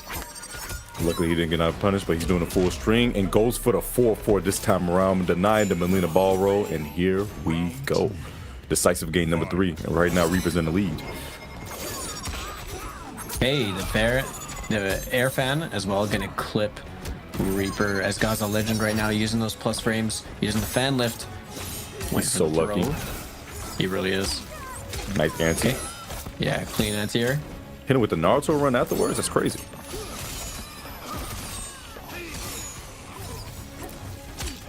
Oh, another anti. Gets out Sento. Yeah, like good decision making right now from Reaper. The armor. You see the backdash as well. Reaper was trying to deal with it over there, but didn't quite get the space that I'm sure they wanted. The overhead is going to connect the 4-2. J Glaive. Good blocks nonetheless. Coming out of Reaper. Jumps out of there. Jump. That was beautiful.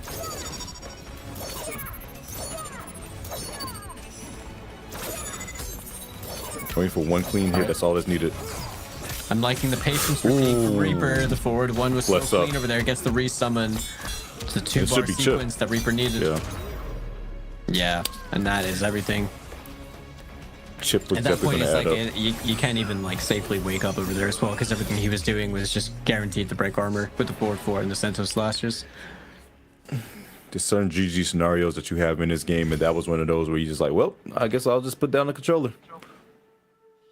You got it, bro. I'll get you next game. Don't you worry.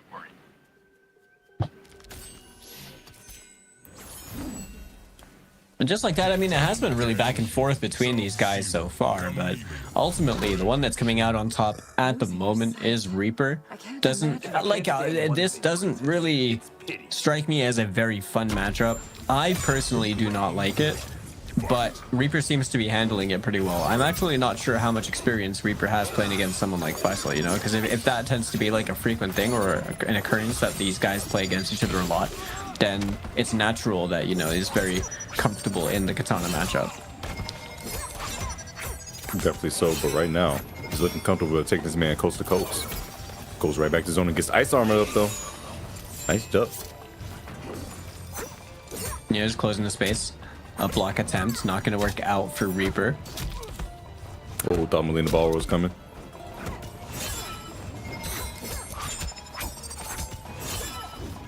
More glaze, beautiful jumps.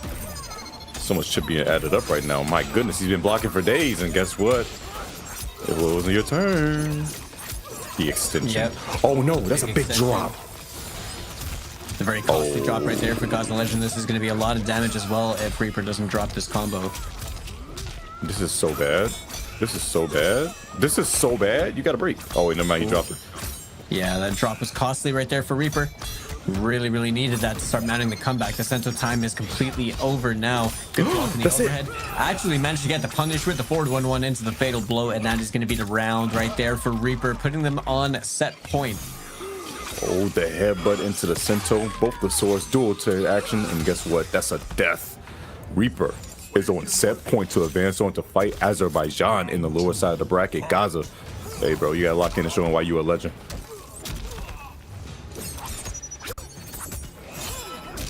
Oh my god, leave. Make it stop. Make it stop. Make it stop! Oh my god, almost got him again with the low. Yeah, really peppering the lows right now. Straight bull roll. I mean, if it's sure, just let it rock. So much damage into the low, into the glaive. Is that the first time that we've seen them do that? Nice, clean stuff right there from Gaza Legend. Completely controlled that round, actually, very dominantly. As Reaper is still on set point, needs this round to be able to advance on in the tournament and send Gaza Legend home. Well, they are at home, but further home. They'll no longer be in the running. Oh, yeah, just roll over. Turn on the PS5. It's all good. Oh my god, get hit, and he able to get a conversion too. Sento wasn't up though. The 4-4. Watch out for armor. Oh, there it is. Okay, Sento is now faded out. Dustin, take the trade. I like that. Use the trade to reduce the recovery frames right there. Get back into balance stance.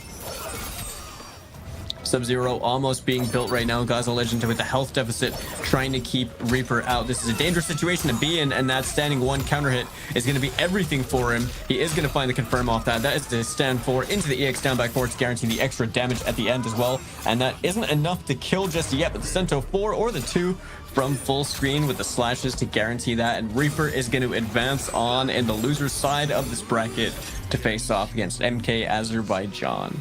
Yo, congrats to Reaper, but big round of applause for Gaza Legend. Fought valiantly this whole entire season of the Middle East of the bracket, but he is going to fall at, I believe that's 5th place here tonight. Yo, good stuff to him. I think so. Yeah, 5th. That's really good stuff for him. Yeah, honestly, like the 2 times that we've seen Gaza Legend play in the pro competition, generally like they've played really well, and they've only been beaten in losers by Reaper. Reaper has been his demon. Reaper has been the demon. Sometimes that's how demons work, but we are down to our final 4, actually. Our final 4 is actually going to be up. It's going to be Azerbaijan, Reaper, and then Faysal and Tekken Master. Yes. And it is a hell of a top 4 to have. I think it's everything that we could have expected. But as you see in these replays right there, that one-time shoulder, and Reaper got that down to completely clubbing Katana out of the air over there. And this was the situation that, you know, the 0.1 life, the Melina ball roll was everything.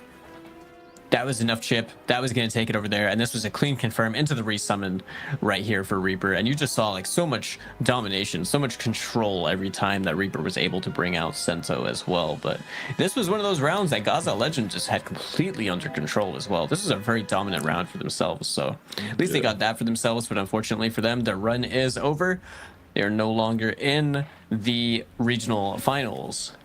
But Azerbaijan and Reaper now, this is gonna be a hungry match. Bro, these boys definitely will make sure they secure for that grand final, so you know they're gonna try their best for this right there. But yeah, guys, Reaper is just everything just pretty much changed when Kenshi Sentos is out on the screen. But this is the bracket for you guys. Top 4 is now available. Reaper and Azerbaijan in the lower side of the bracket, and winners finals will be Tekken Mazda and Faysal. But I think we're gonna be finding it's gonna be Tekken Mazda and Faysal coming up next, and it's gonna be, as you just said, my God, a set. Yeah, definitely. I couldn't even tell you how this is gonna go. Last time they met, Faysal did win. Closest set that we have. But I mean, yeah, like to be completely honest, it was grand finals last time when we saw Faysal play against Tekken Master. Dare I say, it looked kind of free. It was 3-1 to Faysal, and it looked like he was just so comfortable, so confident. And that's the first time that we ever saw Tekken Master, I guess, making as many mistakes, or maybe not playing like at the general level that we're normally used to seeing him at. But either way, we're back on the patented Baraka, rocking the Kano with Baraka as well. Very popular pick since the changes. And Faysal as well, rocking that Katana Chameleon as well, that we've seen so much success with in the past. So, let you guys know the reference. The winner of this is guaranteed 1,200 in the finale. Just letting you guys know. Just a little FYI. So this is basically a $1,200 money match. Just food for thought. Okay, a lot of pressure right now from Tekken Master. That back one being immediately spent. So much damage over here. Look at that, 339.77. That was a quick round 1 as well.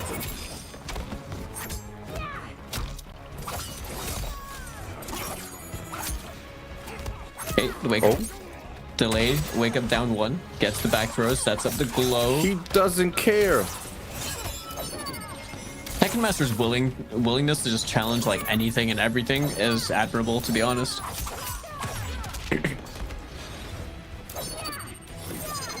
Definitely so nervous, showing no fear of, oh my God, the cameos are fighting in the deck, bro. There's so many cameos. There's so much stuff happening on the screen because of them. Out of there. Like that. Faysal being very, very careful over here. Didn't want to commit to the read as well for the duck. Street fans getting some mileage. Seeing Melina still available, maybe trying to dash into ball roll range, but now we're switching over to Jade on the Chameleon. That broke the armor? That did break the armor indeed. What was that, 1-1? Either way, we're here now on a tied up first game with 1 round apiece going over to Tekken Master and to Faysal Kombat. The raw Melina ball roll is going to work out, is going to cost Tekken Master all 3 of his bars to spend for that breaker. Okay, projectile trades. Currently, Faysal with a bit of a health lead. Oh, interesting exchange. All right, back C4 is good. Gets the full whiff punish. Big confirm as well using the Melina extension. 383 damage for that. Jeez. And just like that, what a beautifully placed sweep right there from Faysal Kombat. So he takes a game number 1 in a very dominant last round. Right. Faysal turning that around. It looked like Tekken Master was so strong right there in the first beginning of that match, but then Faysal just, you know, it's really, it's so annoying dealing with fans and Glaive at the same time to lock you down. It just becomes, Jesus, bro. Well, you know, Chameleon's one of those cameos that, like, when she works really well for a character, she really, like, just increases that character's options, right? And Katana seems to be one of those characters where she just works so well with Katana. Another character that I think people sleep on when it comes to Chameleon synergy is Melina.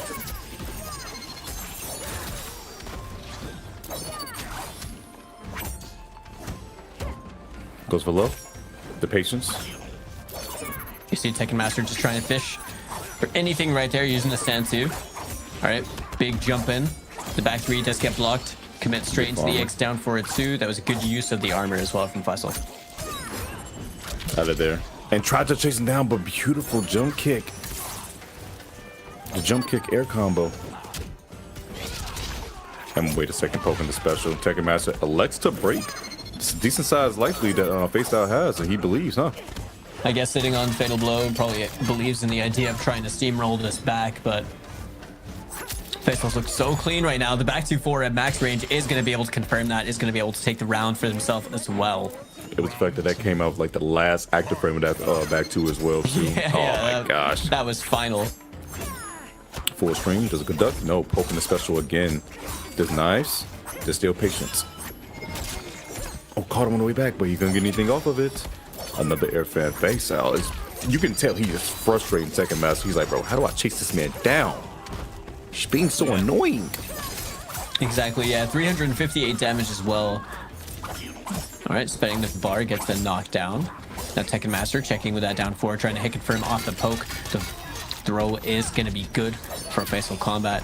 Now, the Fatal Blow is on deck as well. Gonna have to be careful with some of those projectiles. That was a very, very instant air spin as well from Tekken Master, as the back 3 is gonna be cashed out. Oh, gets caught. This could be bad. Gets the back throw. Give him a Tarkot. Another back one, fully commits to it. Knives are on deck. No knives available at the moment. The throw, and he gets the combo too. Is that it? Is that it? It's not. No, not enough, but that was sick. Melina ball roll? You wouldn't dare, right? No, he just goes for sweep. Another sweep. Faysal's been so good at just checking those jumps with sweep as well, and that's 1 of 2 matches so far. This is winners finals, by the way, chat. For anyone that hasn't been aware, Tekken Master completely dominated UFA, which was one of the offline premier stops that we had for the Pro Comp. Tekken Master then went on to dominate 2 of the online Middle Eastern qualifiers. It was only until the 3rd qualifier where Faysal beat him in the grand finals, and now is looking to beat him again in tournament. This is a tough hill to battle. Tekken Master, you're currently down 2-0 against Faysal. Faysal's looking to 3-0 Tekken Master, but wait a minute. Always playing you guys thought it was done? Character. You guys thought it was done? Defend my sister as ardently as you did my mother. What are friends for, princess? My guy is banking on it. Obviously, Raiden is one of those characters that everyone was pretty much sick of.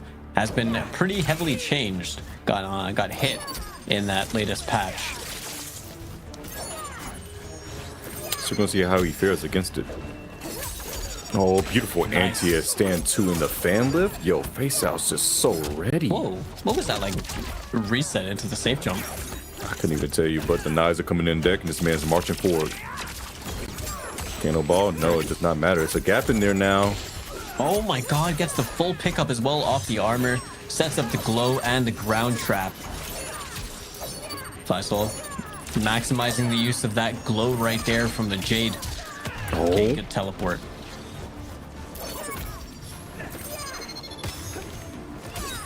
Big jump. He tried to go for down 2. Couldn't get the confirm off of it, but he tried his best. Out of there. Down 2s? No, he went for a sweep. I feel like that was a misinput. Yeah, could have been. Could have been. Okay. Next with the flawless block. I like that. The extra dash as well, maybe trying to make him think he was going to throw. Nice wall block once again. I think he took that hit to get just to get the distance, because now he can just I think so too, yeah. Oh, could have been a stand too. Faysal now in a bit of trouble. Gets thrown out the corner, but Tekken Master gets an important round for themselves that they really needed. Round 2, fight. Poking special, nice block on the overhead. That's so brave to do when you know that man can make you hold, 35 low. Yeah. Breaker. Yeah, breaker had to get used right there by Tekken Master. That was sick. What? If he got a full confirm off that? I think he got pushed into it because of the jump kick. That was mad crazy. Okay, once again, Kano knocking Faysal full screen. Has the glow to work with. Looks like Tekken Master's starting to figure out the way to approach this matchup right now as Raiden. Oh no. So while Faysal has the breaker, isn't spending it. There's the drop. Oh, the ball roll. Oh my goodness, Sento. TM can't break right now as well. It has to hold all this damage. Plays, and that was such a, oh my goodness, that was such a big checkmate situation. Just jumps back and just gonna throw fans. He knows he needs one hit and just a double poke afterwards. Hit confirm, poke into poke. Smart choice. Yo. Using it down 4 as well, just in case there was a backdash. Yo, Falk, this could look to be a 3-0 for Faysal to take out Tekken Master. Oh my god, wait. Punish. What a way to start things off. Kano got hit. He can't break. You gotta hold the damage. You gotta hold it. Oh, he dropped it though, but it was still a decent amount. 200. Oh, he got caught. He got and he caught. split the bar. He did spend the bar. Look at the damage he's holding. Molina confirm. All right, This might be 362 it. damage. Oh, Kento. Oh, we tried to down to snipe him out the sky. The time Got him again. Tekken Master still has 3 bars. That's Hasn't been it. able to use them. That's chip. Whatsoever. Ship damage avoided. Oh, wait.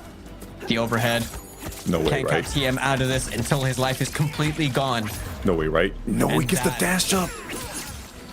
Dash up, standing 1-1, ends in the brutal and Faysal combat. Has already, in my opinion, been the hungriest player over here. Really wants to make it into final combat. And a 3-0 performance over Tekken Master, the ultimate dominant force in the Middle Eastern scene, came over to our ends in Europe and beat everyone up as well, and managed to win that. Has now just been taken out 3-0 by Faysal, who secures himself a spot in the grand finals, and that is in a very important spot.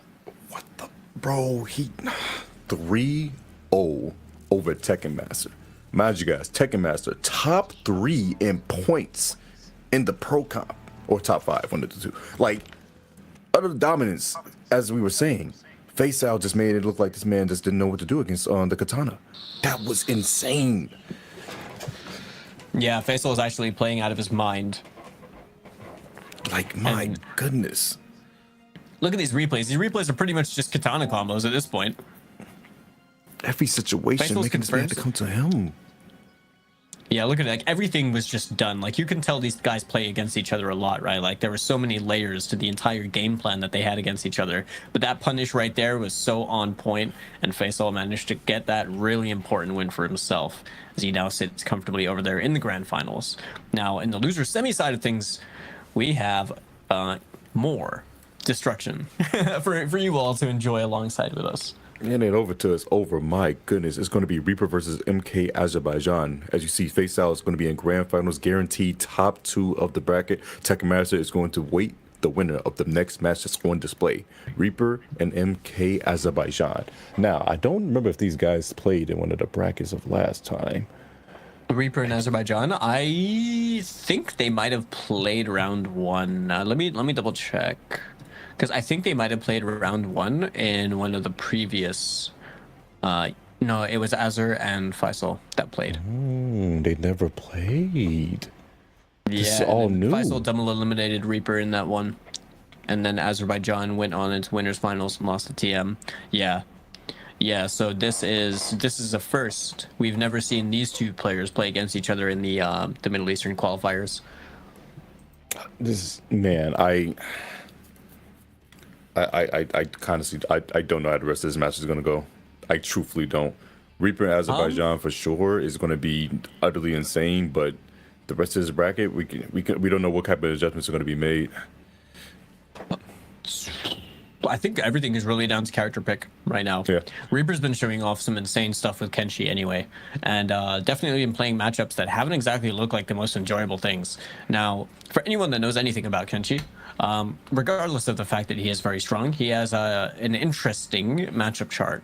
Interesting with big air quotations, because for a top tier character, he has a very polarizing matchup chart. And it's one of those things that when he's forced to chase you down all the time, especially when you're running sub, like you do have the sub ice armor, it can still, like, it's not favorable, is what I will say. It's usually like a more uncomfortable thing to have to do.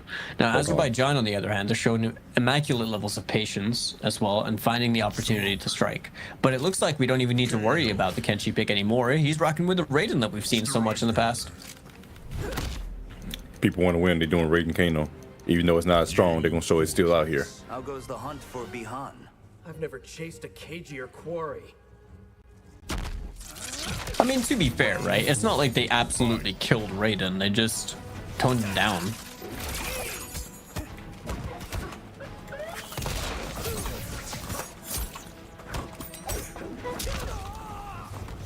Okay, Azerbaijan.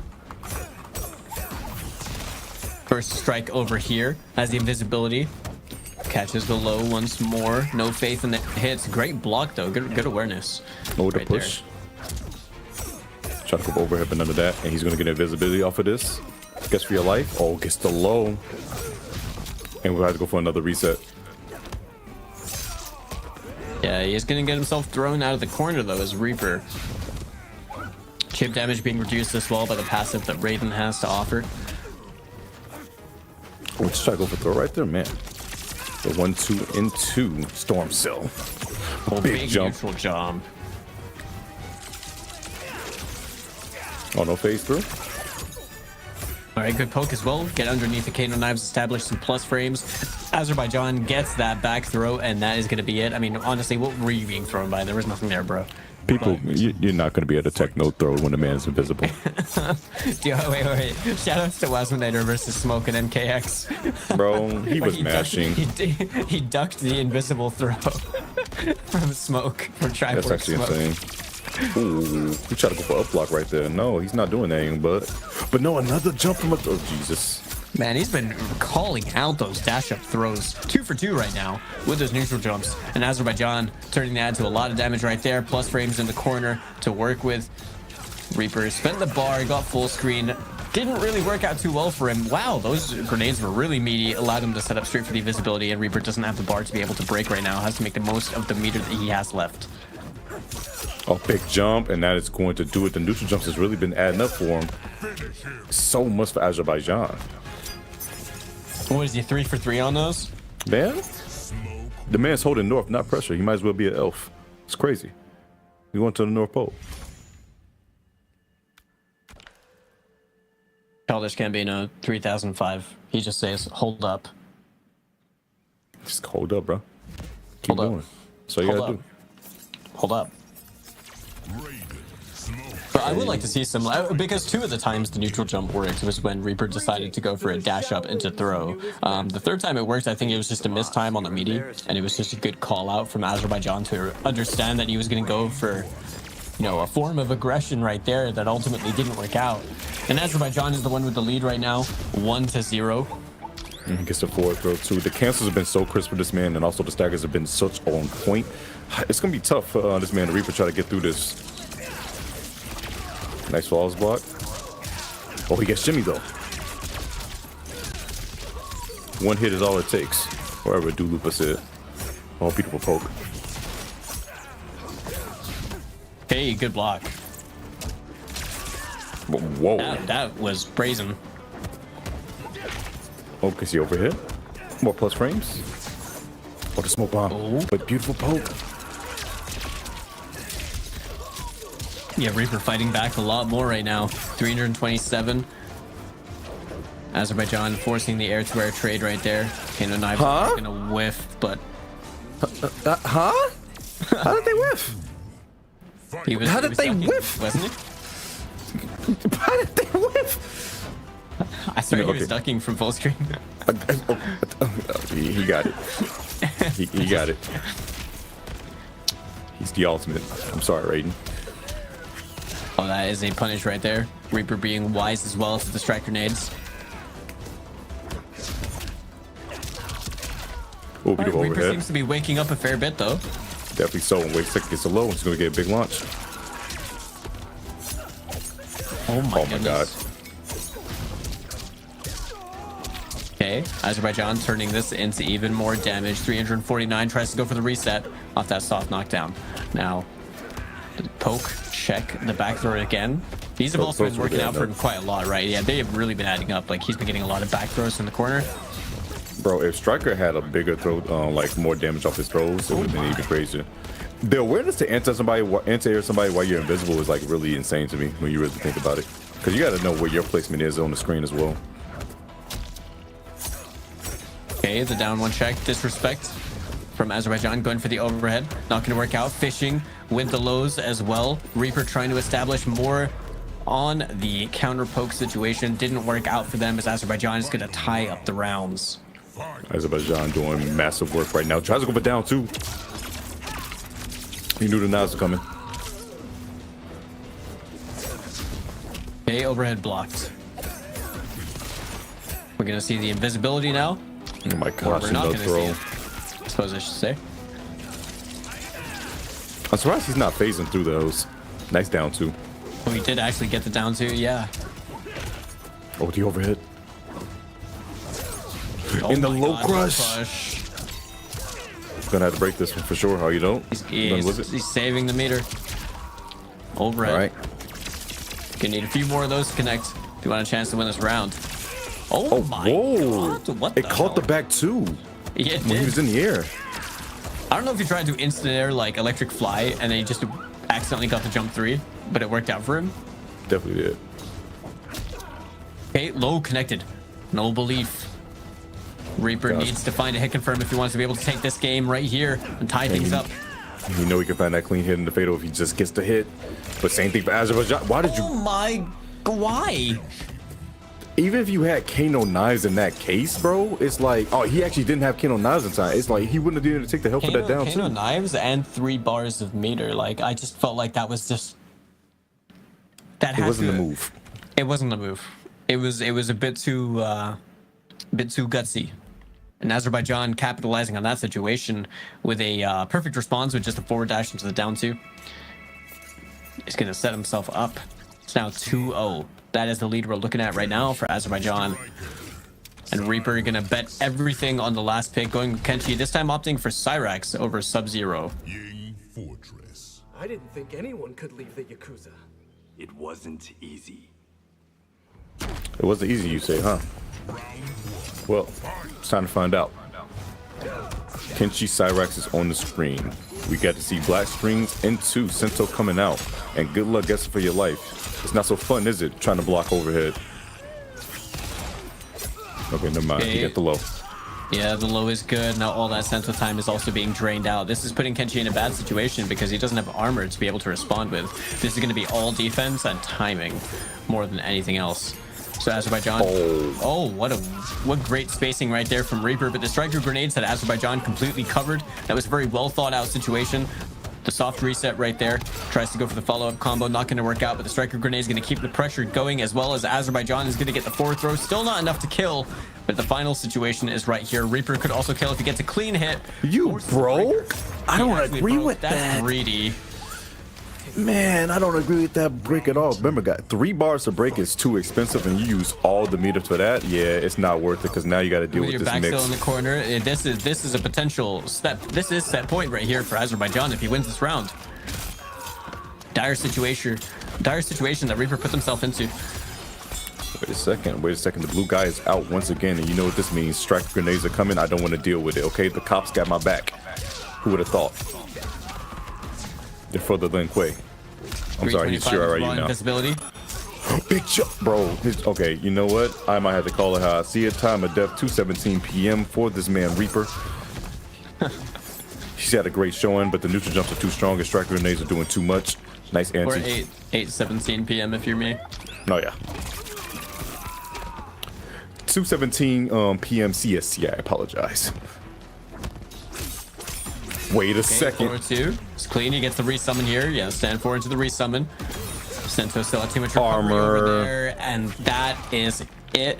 Unfortunately for Reaper, they did so well in all these qualifiers and in the regional finals to be able to make it as far as they did, but it looks like they are going to be out of the regional finals in 4th place. But they did net themselves $300 as well, so nice little bit of change right there to line up the wallet, as Azerbaijan is going to be carrying on and is going to have the chance at getting, what is this? Is this the run back? This isn't a run. This is a run back from a previous week against Tekken Master. Oh, he's going to go against Tekken Master. Actually, this run back from the beginning of the bracket. I think they followed the beginning, did they not? Yes. Yeah, they followed the beginning. Did they? Yeah, they followed the beginning for the top 8. Tekken Master took a 3-0 over Azerbaijan. So Azerbaijan sees he can make some adjustments happen. Remember, he was reading that man with that Kung Lao, but the timing was too strong. As you see right now, the smoke was too strong. Reaper definitely tried to make something shake with the rating, but the rating was just, it wasn't polished enough. And then the Kenshi, it definitely had its moments. However, armor was timed correctly and was able to get the kill. Azerbaijan 3-0 over the man Reaper. Great showing for the regional for Middle East. Unfortunately, you will fall to 4th place. And now, guys, we finally have our top 3. Azerbaijan, Tekken Master and Losers Finals, and Grand Finals. Winner side will be Faysal Kombat of Panther.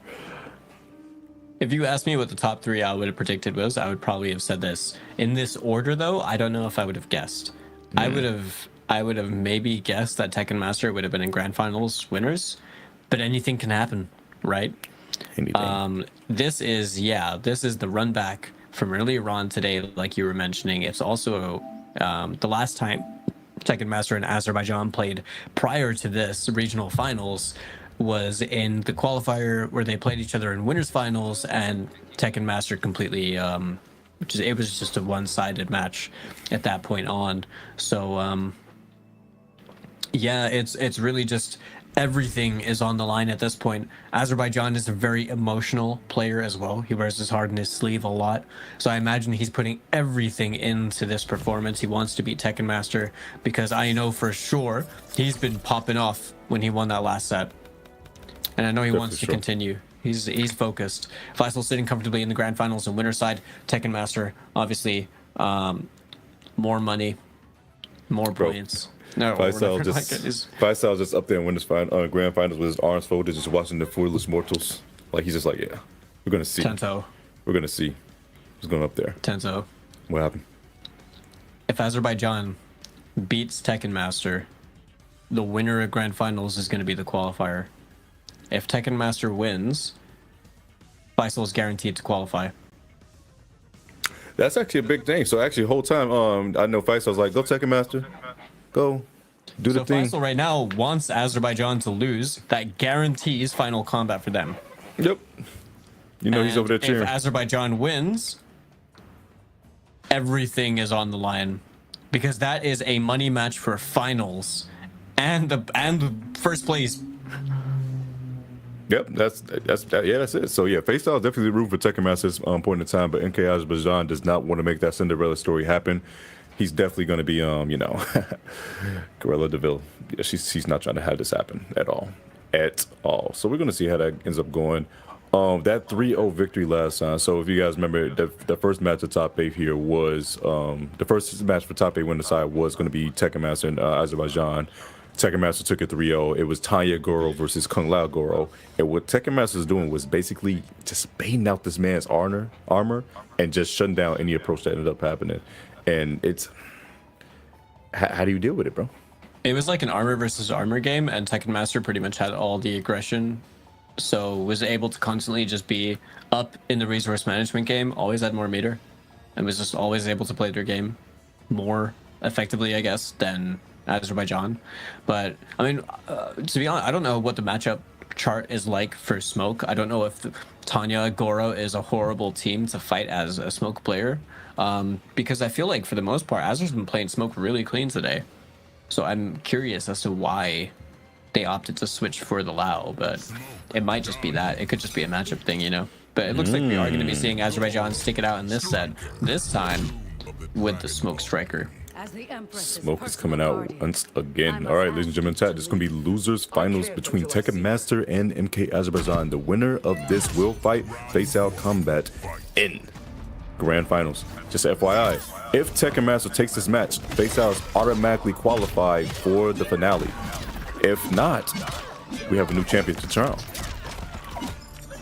And that is the crazy thing, is it's such a make or break situation. If Azerbaijan can beat Tekken Master here, there is literally only blood to play for in that Grand Finals. Both players are desperately trying to qualify into the final combat through the regional finals. Tekken Master, though, has the potential to change the fate of both of these players. I want to see the nonsense happen. I just want to see, like, just bloodbath. Oh, wait a second. And this guy's the CEO of neutral jumps. What is this? Like, bro. He's Santa's #1 helper. You spending it? Is it bad I thought about the dog in The Simpsons?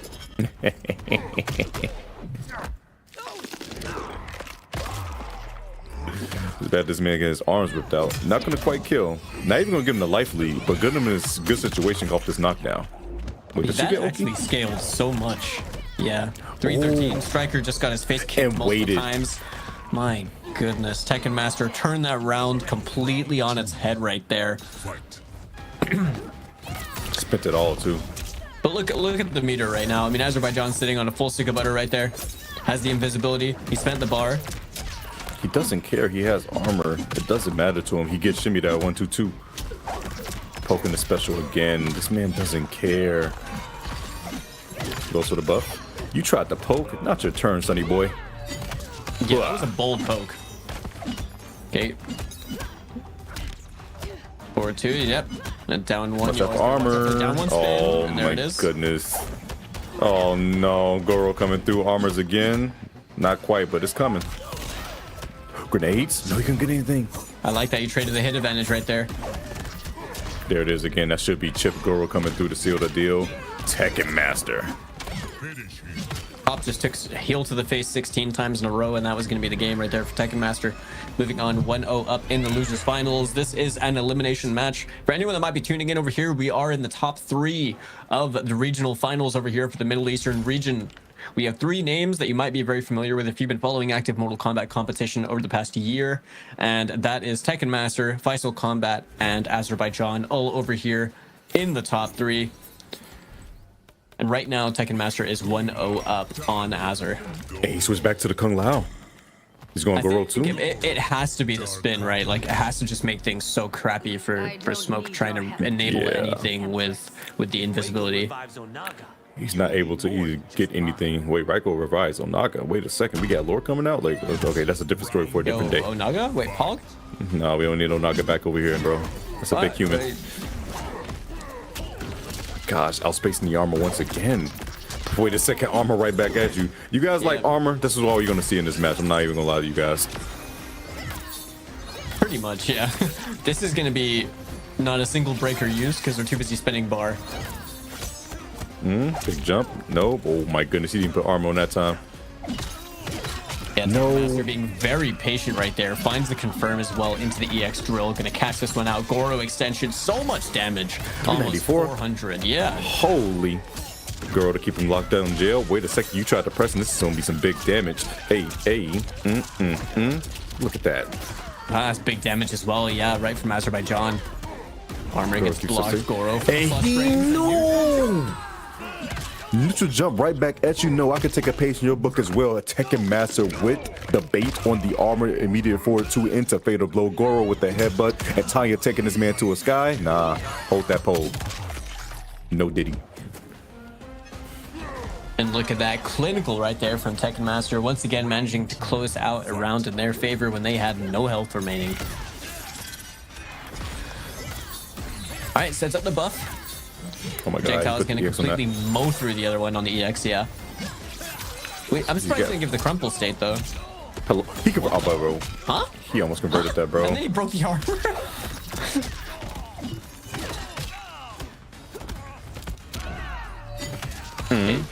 Giving Azer a taste of their own medicine with the back throw at the corner. First armor launch that worked.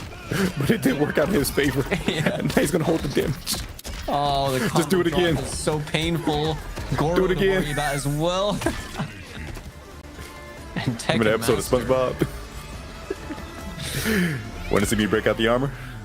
Want to see me do it again? Every time Tanya's spinning, it's just bow, bow, bow, bow, bow, bow, bow, bow. So get out the ukulele.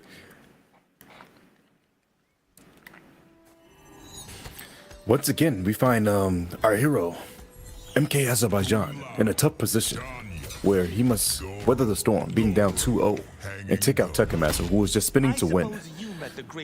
This is really some bikini bottom neutral we're seeing, though, with 2 characters that just want to send armor and full send armor and Goro at each other. Hey, armor goes burr, you know? It's a great thing. Great times. Tekken Master looking really, really dominant in the losers finals, though. This is the last chance right now for Azerbaijan. If he wants a chance of making it into Final Combat, he's going to have to be able to pull this off. He's going to have to pull off a reverse sweep against Tekken Master and then take it against Faysal as well in the grand finals. But as you guys know, Faysal's Tekken Master's biggest cheerleader right now. Why? Because if Tekken Master wins this, he is automatically guaranteed to go to Final Combat, and that's a beautiful time to do. Yo, he got the armor rake. Hello, I never thought I'd see the day. Yeah, standing 3 go. Standing 3 might be that button. Hold a second. We got a change in the meta. Okay, Tekken Master sets up the buff. Azerbaijan clipped with a standing 3. Tekken Master's use of standing 3 has been so on point throughout this entire top 8. Sets it up. Left side. No. Blows it up into the fatal blow. And this is going to be, I think he's just taking the most unscaled damage he can do before break builds. It's going to be a lot of damage. Not going to kill, even though 950, but oh my god. It's not a good position to be in. It'll do a fair bit of damage, yeah. He was armor. No, he got kicked. He's going to do it again. Another one. He's going to do it again. Oh my god, how did you get through it? Nice. Confirmed. Good conversion as well from Azerbaijan to not drop that. That could have been so costly and possibly really tilting if that managed to slip through their fingers. I don't know how he threaded the needle past that baton or whatever the thing is baton he's using, but he did it. And wait a second, big launch. Azerbaijan, he's mounting up the momentum. I think he heard you. He said, yo, this is my final chance. I gotta do this. Gotta do it now. Time to stop tweaking, time to start locking in. Armors is still plus. This is a low. Oh, he tried to go for armor break, but no sir. Okay, Tekken Master. Yep. Staggers with the stand jab. Oh no, they hit him in the toe. You gotta watch out for stand 3. Oh, yeah, there it really is. Do. Just as you call it right there. A lot of patience being shown from Azerbaijan, waiting for those minus frames to be able to take their turn, but the gap is going to get exploited by the armored spin. Oh, beautiful anti. Couldn't get anything off of it though. Fatal blow is a big factor. He woke up buttons. He didn't care. This guy. Azerbaijan still in this.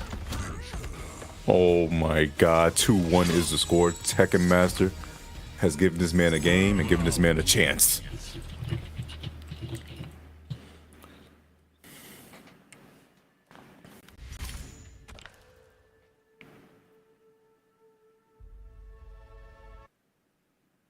Hey chat, y'all waking up buttons for $70,000? Ask me that question. I want y'all to be completely honest. For 100 mil. Complete honesty, all right. I might not be in chat, but I'll give you complete honesty right here. I'm waking up buttons anyway. I'll do it for free. You know, fighting me is For 100 mil. Y'all waking up buttons? Bro, I'm pressing the rod. I don't care.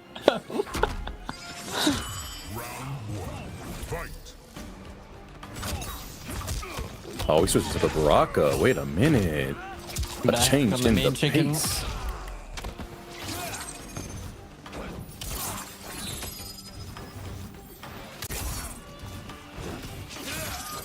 All right. Projectiles right now. Azerbaijan, yeah, this is his last chance right now. In order to stay in this, in order to be able to stay alive, qualify for Final Combat, he's going to need 2 wins in this set and in the next one. So that's not just 2 game wins. That was a hell of a call out right there, Tento. The great Kung La spoke to this man's spirit and said, wake up with the 2-1-2. Just do the ting, bro. Just do the ting. Oh, wait a minute. The duck, though. He said, do grab this man, though. That was such a big duck. A Tekken Master. Could be on the verge of starting to mount a comeback right there. 352 damage. Rack on the damage. No way. It's a fatal blow. He really tried to spin. He tried to spin? He tried to spin to win, but it did not work out too well for him. He's going to get laser beamed in the eye and going to die for it. That sucks. Nothing worse than dying in front of Shang Tsung's experiments. You definitely don't want to be in front of there, bro. Yeah, I wouldn't want to die here. Point their fingers, but they're laughing at you anyway. Bro, you're going to be one of us soon. Tekken Master has been clutching up these rounds so well. And now, once again, we're in set point right now for Tekken Master to be able to move on into the grand finals on loser's side. The get up counter as well. With the barrage, the back 3 is going to connect. No meter spent though.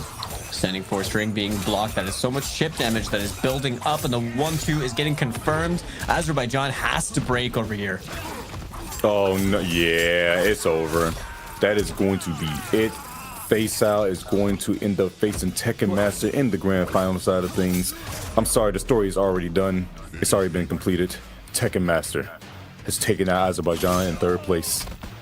And you know what that means for anyone that has been paying attention to anything that we've been saying, or maybe even paying attention to the points and how things work as well.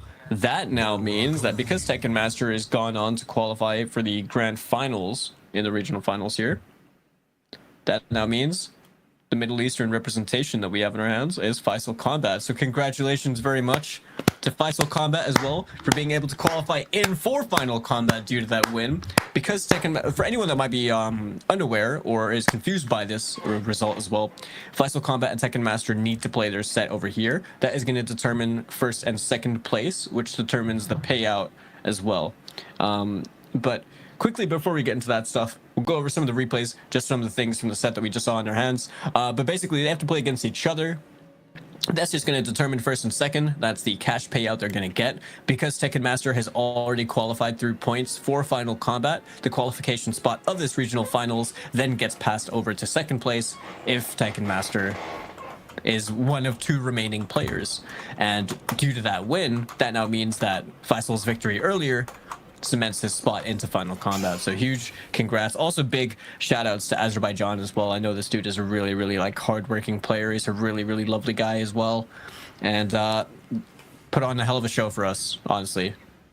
Really passionate dude, really trying to do his work out here, but unfortunately he is going to be falling to 3rd place here in the regional finals for Middle East. Once again, if you guys aren't familiar with what just happened, because Tekken Masters pretty much already qualified because of points, Faysal is automatically going to qualify for Final Kombat. So, you know, we have a preliminary, you know, celebration for him because he did it. But we're still going to have grand finals, but we already know what's already going on. And this comes down to another $1,200 money match, right? Yep. The difference between first and second at the moment is first place is going to get $2,400, and then second place is going to get $1,200. So if you want to, it's really a double or nothing set at this point. Yeah, it's I had to find out, like, does Tekken Master use this as information where he might have to face out in Final Kombat, you know, to determine what he wants to do? Does he just let it go? Does he want the money to spend, you know, on their rainy day? It's up to him. We're going to find out what the choices are. But grand finals are now going to be underway between these 2 guys. Tekken Master is going to be on loser side. Faysal is going to be on winners. If you guys are unfamiliar how brackets work, let me explain to you really quickly. Because Tekken Master is on the loser side of the bracket, he has to win the first of 3 twice. Faysal, because he had the pleasure of being on the winner's side the entire time of the tournament, he only has to win 1 first of 3 in order to take the event. So Katana and Tanya is going to be on deck. We're going to find out who's going to win. And this right here, yeah, Faysal Kombat with a 3-0 earlier on Tekken Master. This is going to be a hell of a grand finals as well between 2 players that have basically just been like the top echelon of Middle Eastern Mortal Kombat. All right, big confirms right there. 175 damage. A lot of the scaling really kicking in over there, but it was a nice little extension with the Chameleon cameo. There's that armor doing work once again for Tekken Master. Oh my god, got caught in the air. He's swinging though. He ain't going down without a fight. Bro, oh, that didn't go under it. I thought she was going to be low enough, but that is a mid. Oh, we fighting though. One of those might be a true mid projectile as well. Can it be low profile? You know, we gotta find out. Some experiments might do. Any lab monsters able to confirm or deny? There's definitely lab monsters up there. There's the drill, and that is going to be cash out into the... No, not into the fatal. Looking at the wrong health bar right there, is Tekken Master is going to close that out with chip damage. Chipped it out to the maximum degree. I got stand 3 and 2 it, bro. Oh, nice duck on the throw. But nothing afterwards. What are you doing? Oh, he's not getting chipped, that's for sure.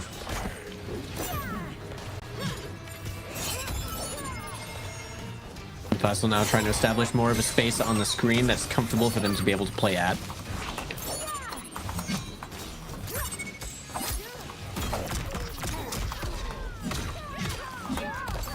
Oh my gosh, wait a minute. You see that side? All right. The down forward check. Puts up the low fan. Oh, I like the stand 3. I'm surprised his foot didn't get caught in that, but hey, the stilettos weren't long enough. Once again, brilliantly timed armor right there from Tekken Master, completely stuffing the opposition's offense. All right, neutral jump, goes clean over. Tekken Master, pretty comfortable health lead right now, though. Definitely so, but this man Faysal is walking this man down. He gets hit by the second part. I think he tried to armor through, but he didn't have the... Wait. That was a costly drop right there for Faysal. Oh my god.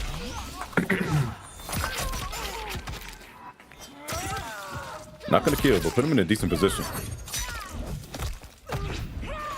Oh, he's gonna get a light lead off of this. Hold on. Just barely. You gotta come to me. And good luck with that. No, he woke up with armor. He's dead. He's dead. He's dead. Yeah, that is over right there for Faysal Kombat. That's going to be game number 1 going over to Tekken Master. Okay. Looking infinitely better than that first set. It was a 3-0 in that first time around. The Tekken Master taking the game. Finish her. All right, all right, all right. Give me them toes. Yeah, Tekken Master. I mean, I'm kind of curious as to why TM didn't play Tanya earlier against Faysal. I'm guessing it's like probably just felt like Baraka was the wave in that, but he's been playing Tanya so well throughout this entire tournament. Yes, yes. Seems to be making it really hard for Faysal as well. Right back into it. No character switch coming out of Faysal at all. Gather the firstborn and train the next generation of Umgadi. Y'all talk about training. Y'all about to kill each other. What are you talking about? You about to murder each other in cold blood here in Sundo. Oh, out of there. Okay, blocking the Goro, challenged as well, answering with that Jade Glaive is Faysal Kombat. We're seeing an extension over here. Katana ready to rock as well on the side of Chameleon. Oh, wait. Bro, I'm surprised you got out of the range of that Sand 3.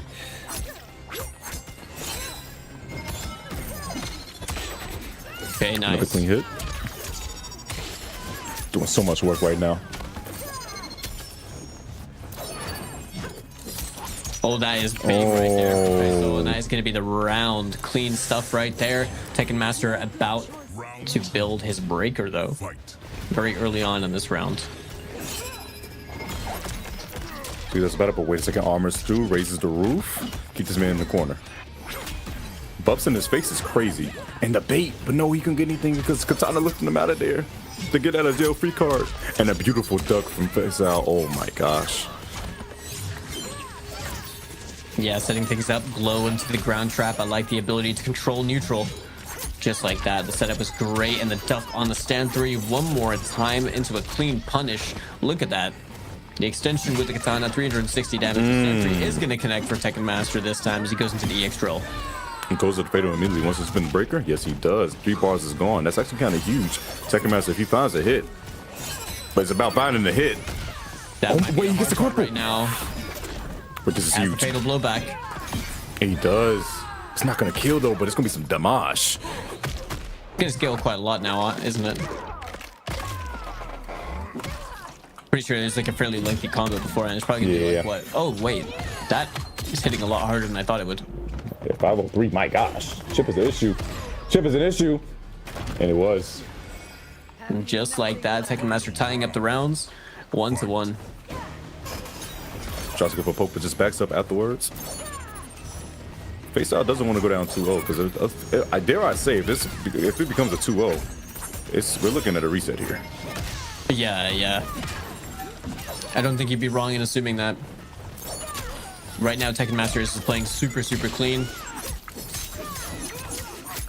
Snipe him. All right, big damage right there for Faysal. Trying to clip the toes, gets the forward throw. Hold on. Beat him up, girl. Beat him up.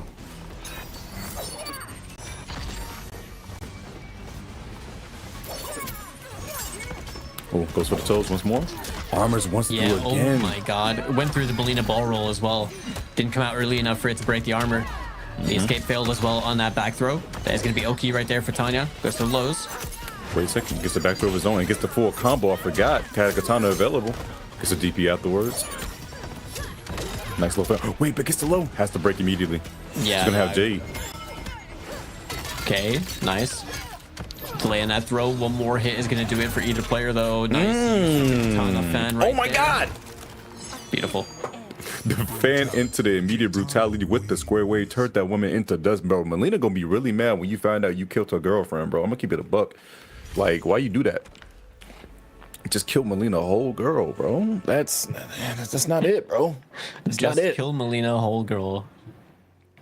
That is a bar. Unfortunate, okay? Unfortunate. Tragic scenes in Sundo. Your victory overshadows But yeah, just like that, man, tied up 1-1, and it looks like we haven't quite hit the 2-0 that you were talking about. It's still looking really back and forth between these guys right now. But this is the final set of the entire tournament, right? As you said, these boys play each other a lot, so they definitely know each other's tendencies, definitely know each other's background. But at the same time, you know, you might see some crazy stuff go on because you know they play each other so much and know each other so well. They got to think outside the box. Yeah, yeah. All right, the challenge right there from Faysal Kombat is going to be turned into more damage as we're being sent over to the corner. Almost 35% worth of damage. Faysal backing off, playing with the space really wisely. He's going to have to start watching that armor. Ooh, poking the special. Oh, the beautiful armor. Nice tech, though. Unhand me. Hey, Faysal answering back with that really quick jab string as well. I like that jump right there because he covered two options: the armor that was going to come out if it would have happened, or any poke that would have came through as well. And wait, there's the armor. Floss block on the Goro. Trying to answer back right now. I like it. I like the decision making right now from both players. Both players being very patient. Right now back to zone. 15 seconds left on the clock, by the way. Yeah, time is definitely running out. Both players sitting on Fatal Blow as well. Faysal with the meter advantage has 2 bars. That is a block right there, but Goro managed. Yo, that killed? I'm surprised that killed. Yeah, bro, I did not think it was going to do that much damage. Do that much, yeah. Like. Oh, good block. Good block. No punish, though. Beautiful conversion. So don't unhand me. No, a princess, right? There's the tech. Completely blows up the projectile attempt at the back 2-4. Faysal going to turn this into more damage. 358.9. Now Faysal establishing more presence on the screen. Big neutral jump didn't quite work out. Tekken Master. And he spent bar on that too, so he wasted it. He did, yeah. Meter deficit definitely not in his favor. Just zoning goes for sweep. I like it. Katana does have a very good sweep. Still wants the corner. Like the teleport. Yeah. The parry. Oh nice. No, goes to sweep instead. Yeah, good presence of mind right there. Not to bite. I like he threw that low fan bomb instead because he knew he was going to try to back up and he didn't want to press. So he's like, you know what? Let me just make sure I satisfy. Oh my god, that could have been so much worse. Could have been. Floss block was really important. And that is going to be fatal into dead and Faysal Kombat. 2-1 is the new score when the animation of this plays out. That was a really, really important hit right there, Tento, man. What is up with Faysal? He's looking clean. And if this is the kind of... Granted, he does play against Tekken Master a lot. You know, both these players play against each other a lot, but... Think about it in this way, right? We got a player that's now qualified for Final Combat over here and is someone that's able to basically go toe-to-toe with someone that's, what, top 3 points? Yeah. Looking really strong right now. Faysal. Looking like he wants to take the victory. He wants the money a little bit more, and he wants to just, you know, just end off the regional finals for him on a high horse. Yeah, that's very, very true. As we could be going into a potential final game over here between both of these players. It's time to gather the firstborn and train the next Tekken Master has a lot of work to do if he wants to be able to take these grand finals, though. The score is 2-1, and we are still on the winner's side. Tekken Master wants to win. He's going to win 2 more games in a row to reset the bracket, and then win another first to 3. Oh my god. Wait, has to win 2 rounds. That didn't look like it was supposed to hit, but hey, it worked out. But wait a second there. Visibility from Melina's ball roll. And Melina ball roll has been a criminal button. 342 damage. We'll call him jumping. He tried to convert off that too, man. Okay, Faysal pulling out all the shenanigans right now. He knew. Wow. That jump back was so clutch. Caught him, but no conversion. Unfortunately, the kick to actually had whip. He just go. The throw punish? Bro, did you see the in and out move? He out here breaking ankles.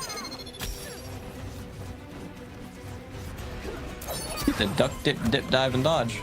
Man, he looked like Fierce going on against Drake in the court. Oh my god, but gets the combo. No. Going into fatal. Is this the 50% or no? This is like the 40 something, right? Yeah, it's probably gonna do very close to about 400 something damage. Bro, that's some damage right there, 410. But the wake up, he tried to jump. Put the armor afterwards. He breaks, he believes, huh? Believes, has the Molina ball rolled. Then flawless block it. Yeah. Really bet everything on that right there. Committed all the resources with the meter.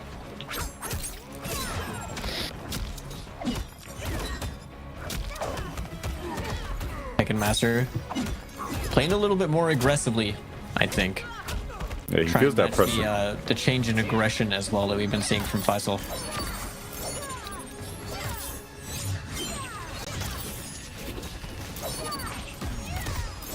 Move, try to go for it. But wait, gets a big stand 3.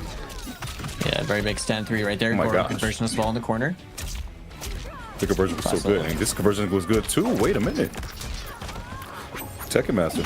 Oh, you can do it from like that. No, sir. Okay, plus frames.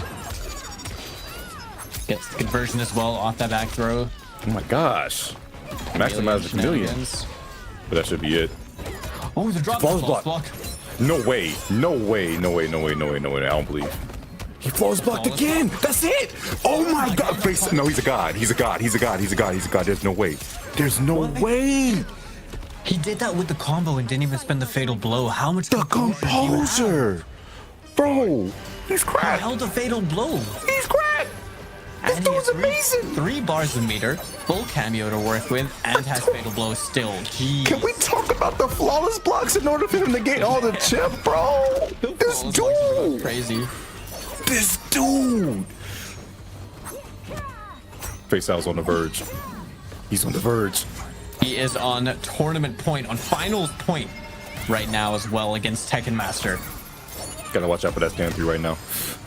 Good block. And he knows he's looking forward Tekken to Master, every single bar of meter the Tekken Master is spending is so important for Faysal as well. The fact he came off that bar, he doesn't have it right now. He is going to be progressively building bar more. That is a great duck right there from Tekken Master and a beautiful punish as well. Send him to the corner. Bar meter to work with on both sides.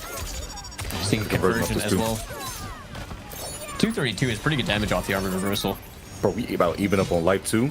Oh, the stand 3 just barely missed. He goes for drill. Bro, no protection. Not gonna make it work.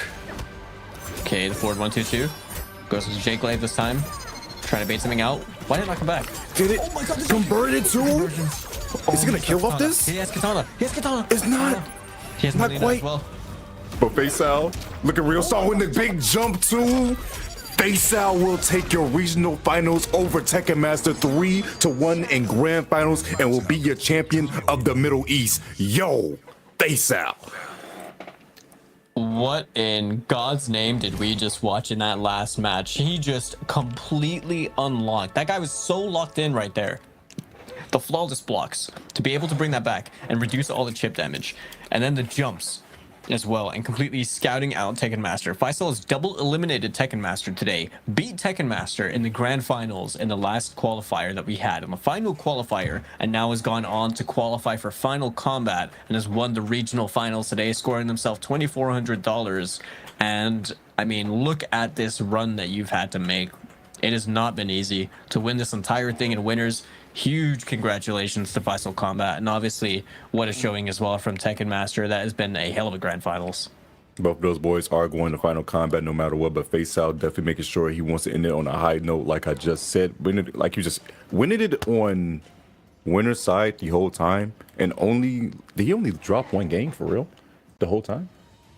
He dropped only one game. Yeah. One game in this entire regional finals. That's domination. That is crisp play. That is Faysal showing why he wants to be in Canada. Great stuff. Yeah. Honestly. Yeah, this has honestly just been such a brilliant region for me to cover, and I've had the pleasure of being able to commentate the Middle Eastern scene from the first qualifier all the way through till now. So progressively just watching the growth of the players and then being able to see, you know, the final result of all this and what it all came down to has been nothing short of spectacular. So Yeah, I mean, thank you all to everyone in chat as well that comes through as well to watch all these. Appreciate each and every one of you, and obviously big shout outs to the co-commentator for today, Tenso, as well, on his first time covering the Middle Eastern region. I've absolutely loved doing this alongside him. Now, do you have any final words to say to the folks at home, my friend? Hey, nothing much, y'all. Remember that Oceanic will be happening at 6 p.m. Pacific Standard Time and 9 p.m. Eastern Standard Time. Please tune into that. And big shout outs to production, WB, NRS Esports. Thank you guys for what you guys do. But guys, don't go anywhere. Like I said, later tonight, you're going to be able to watch that. But until then, we're signing off. Have a great day. Take care.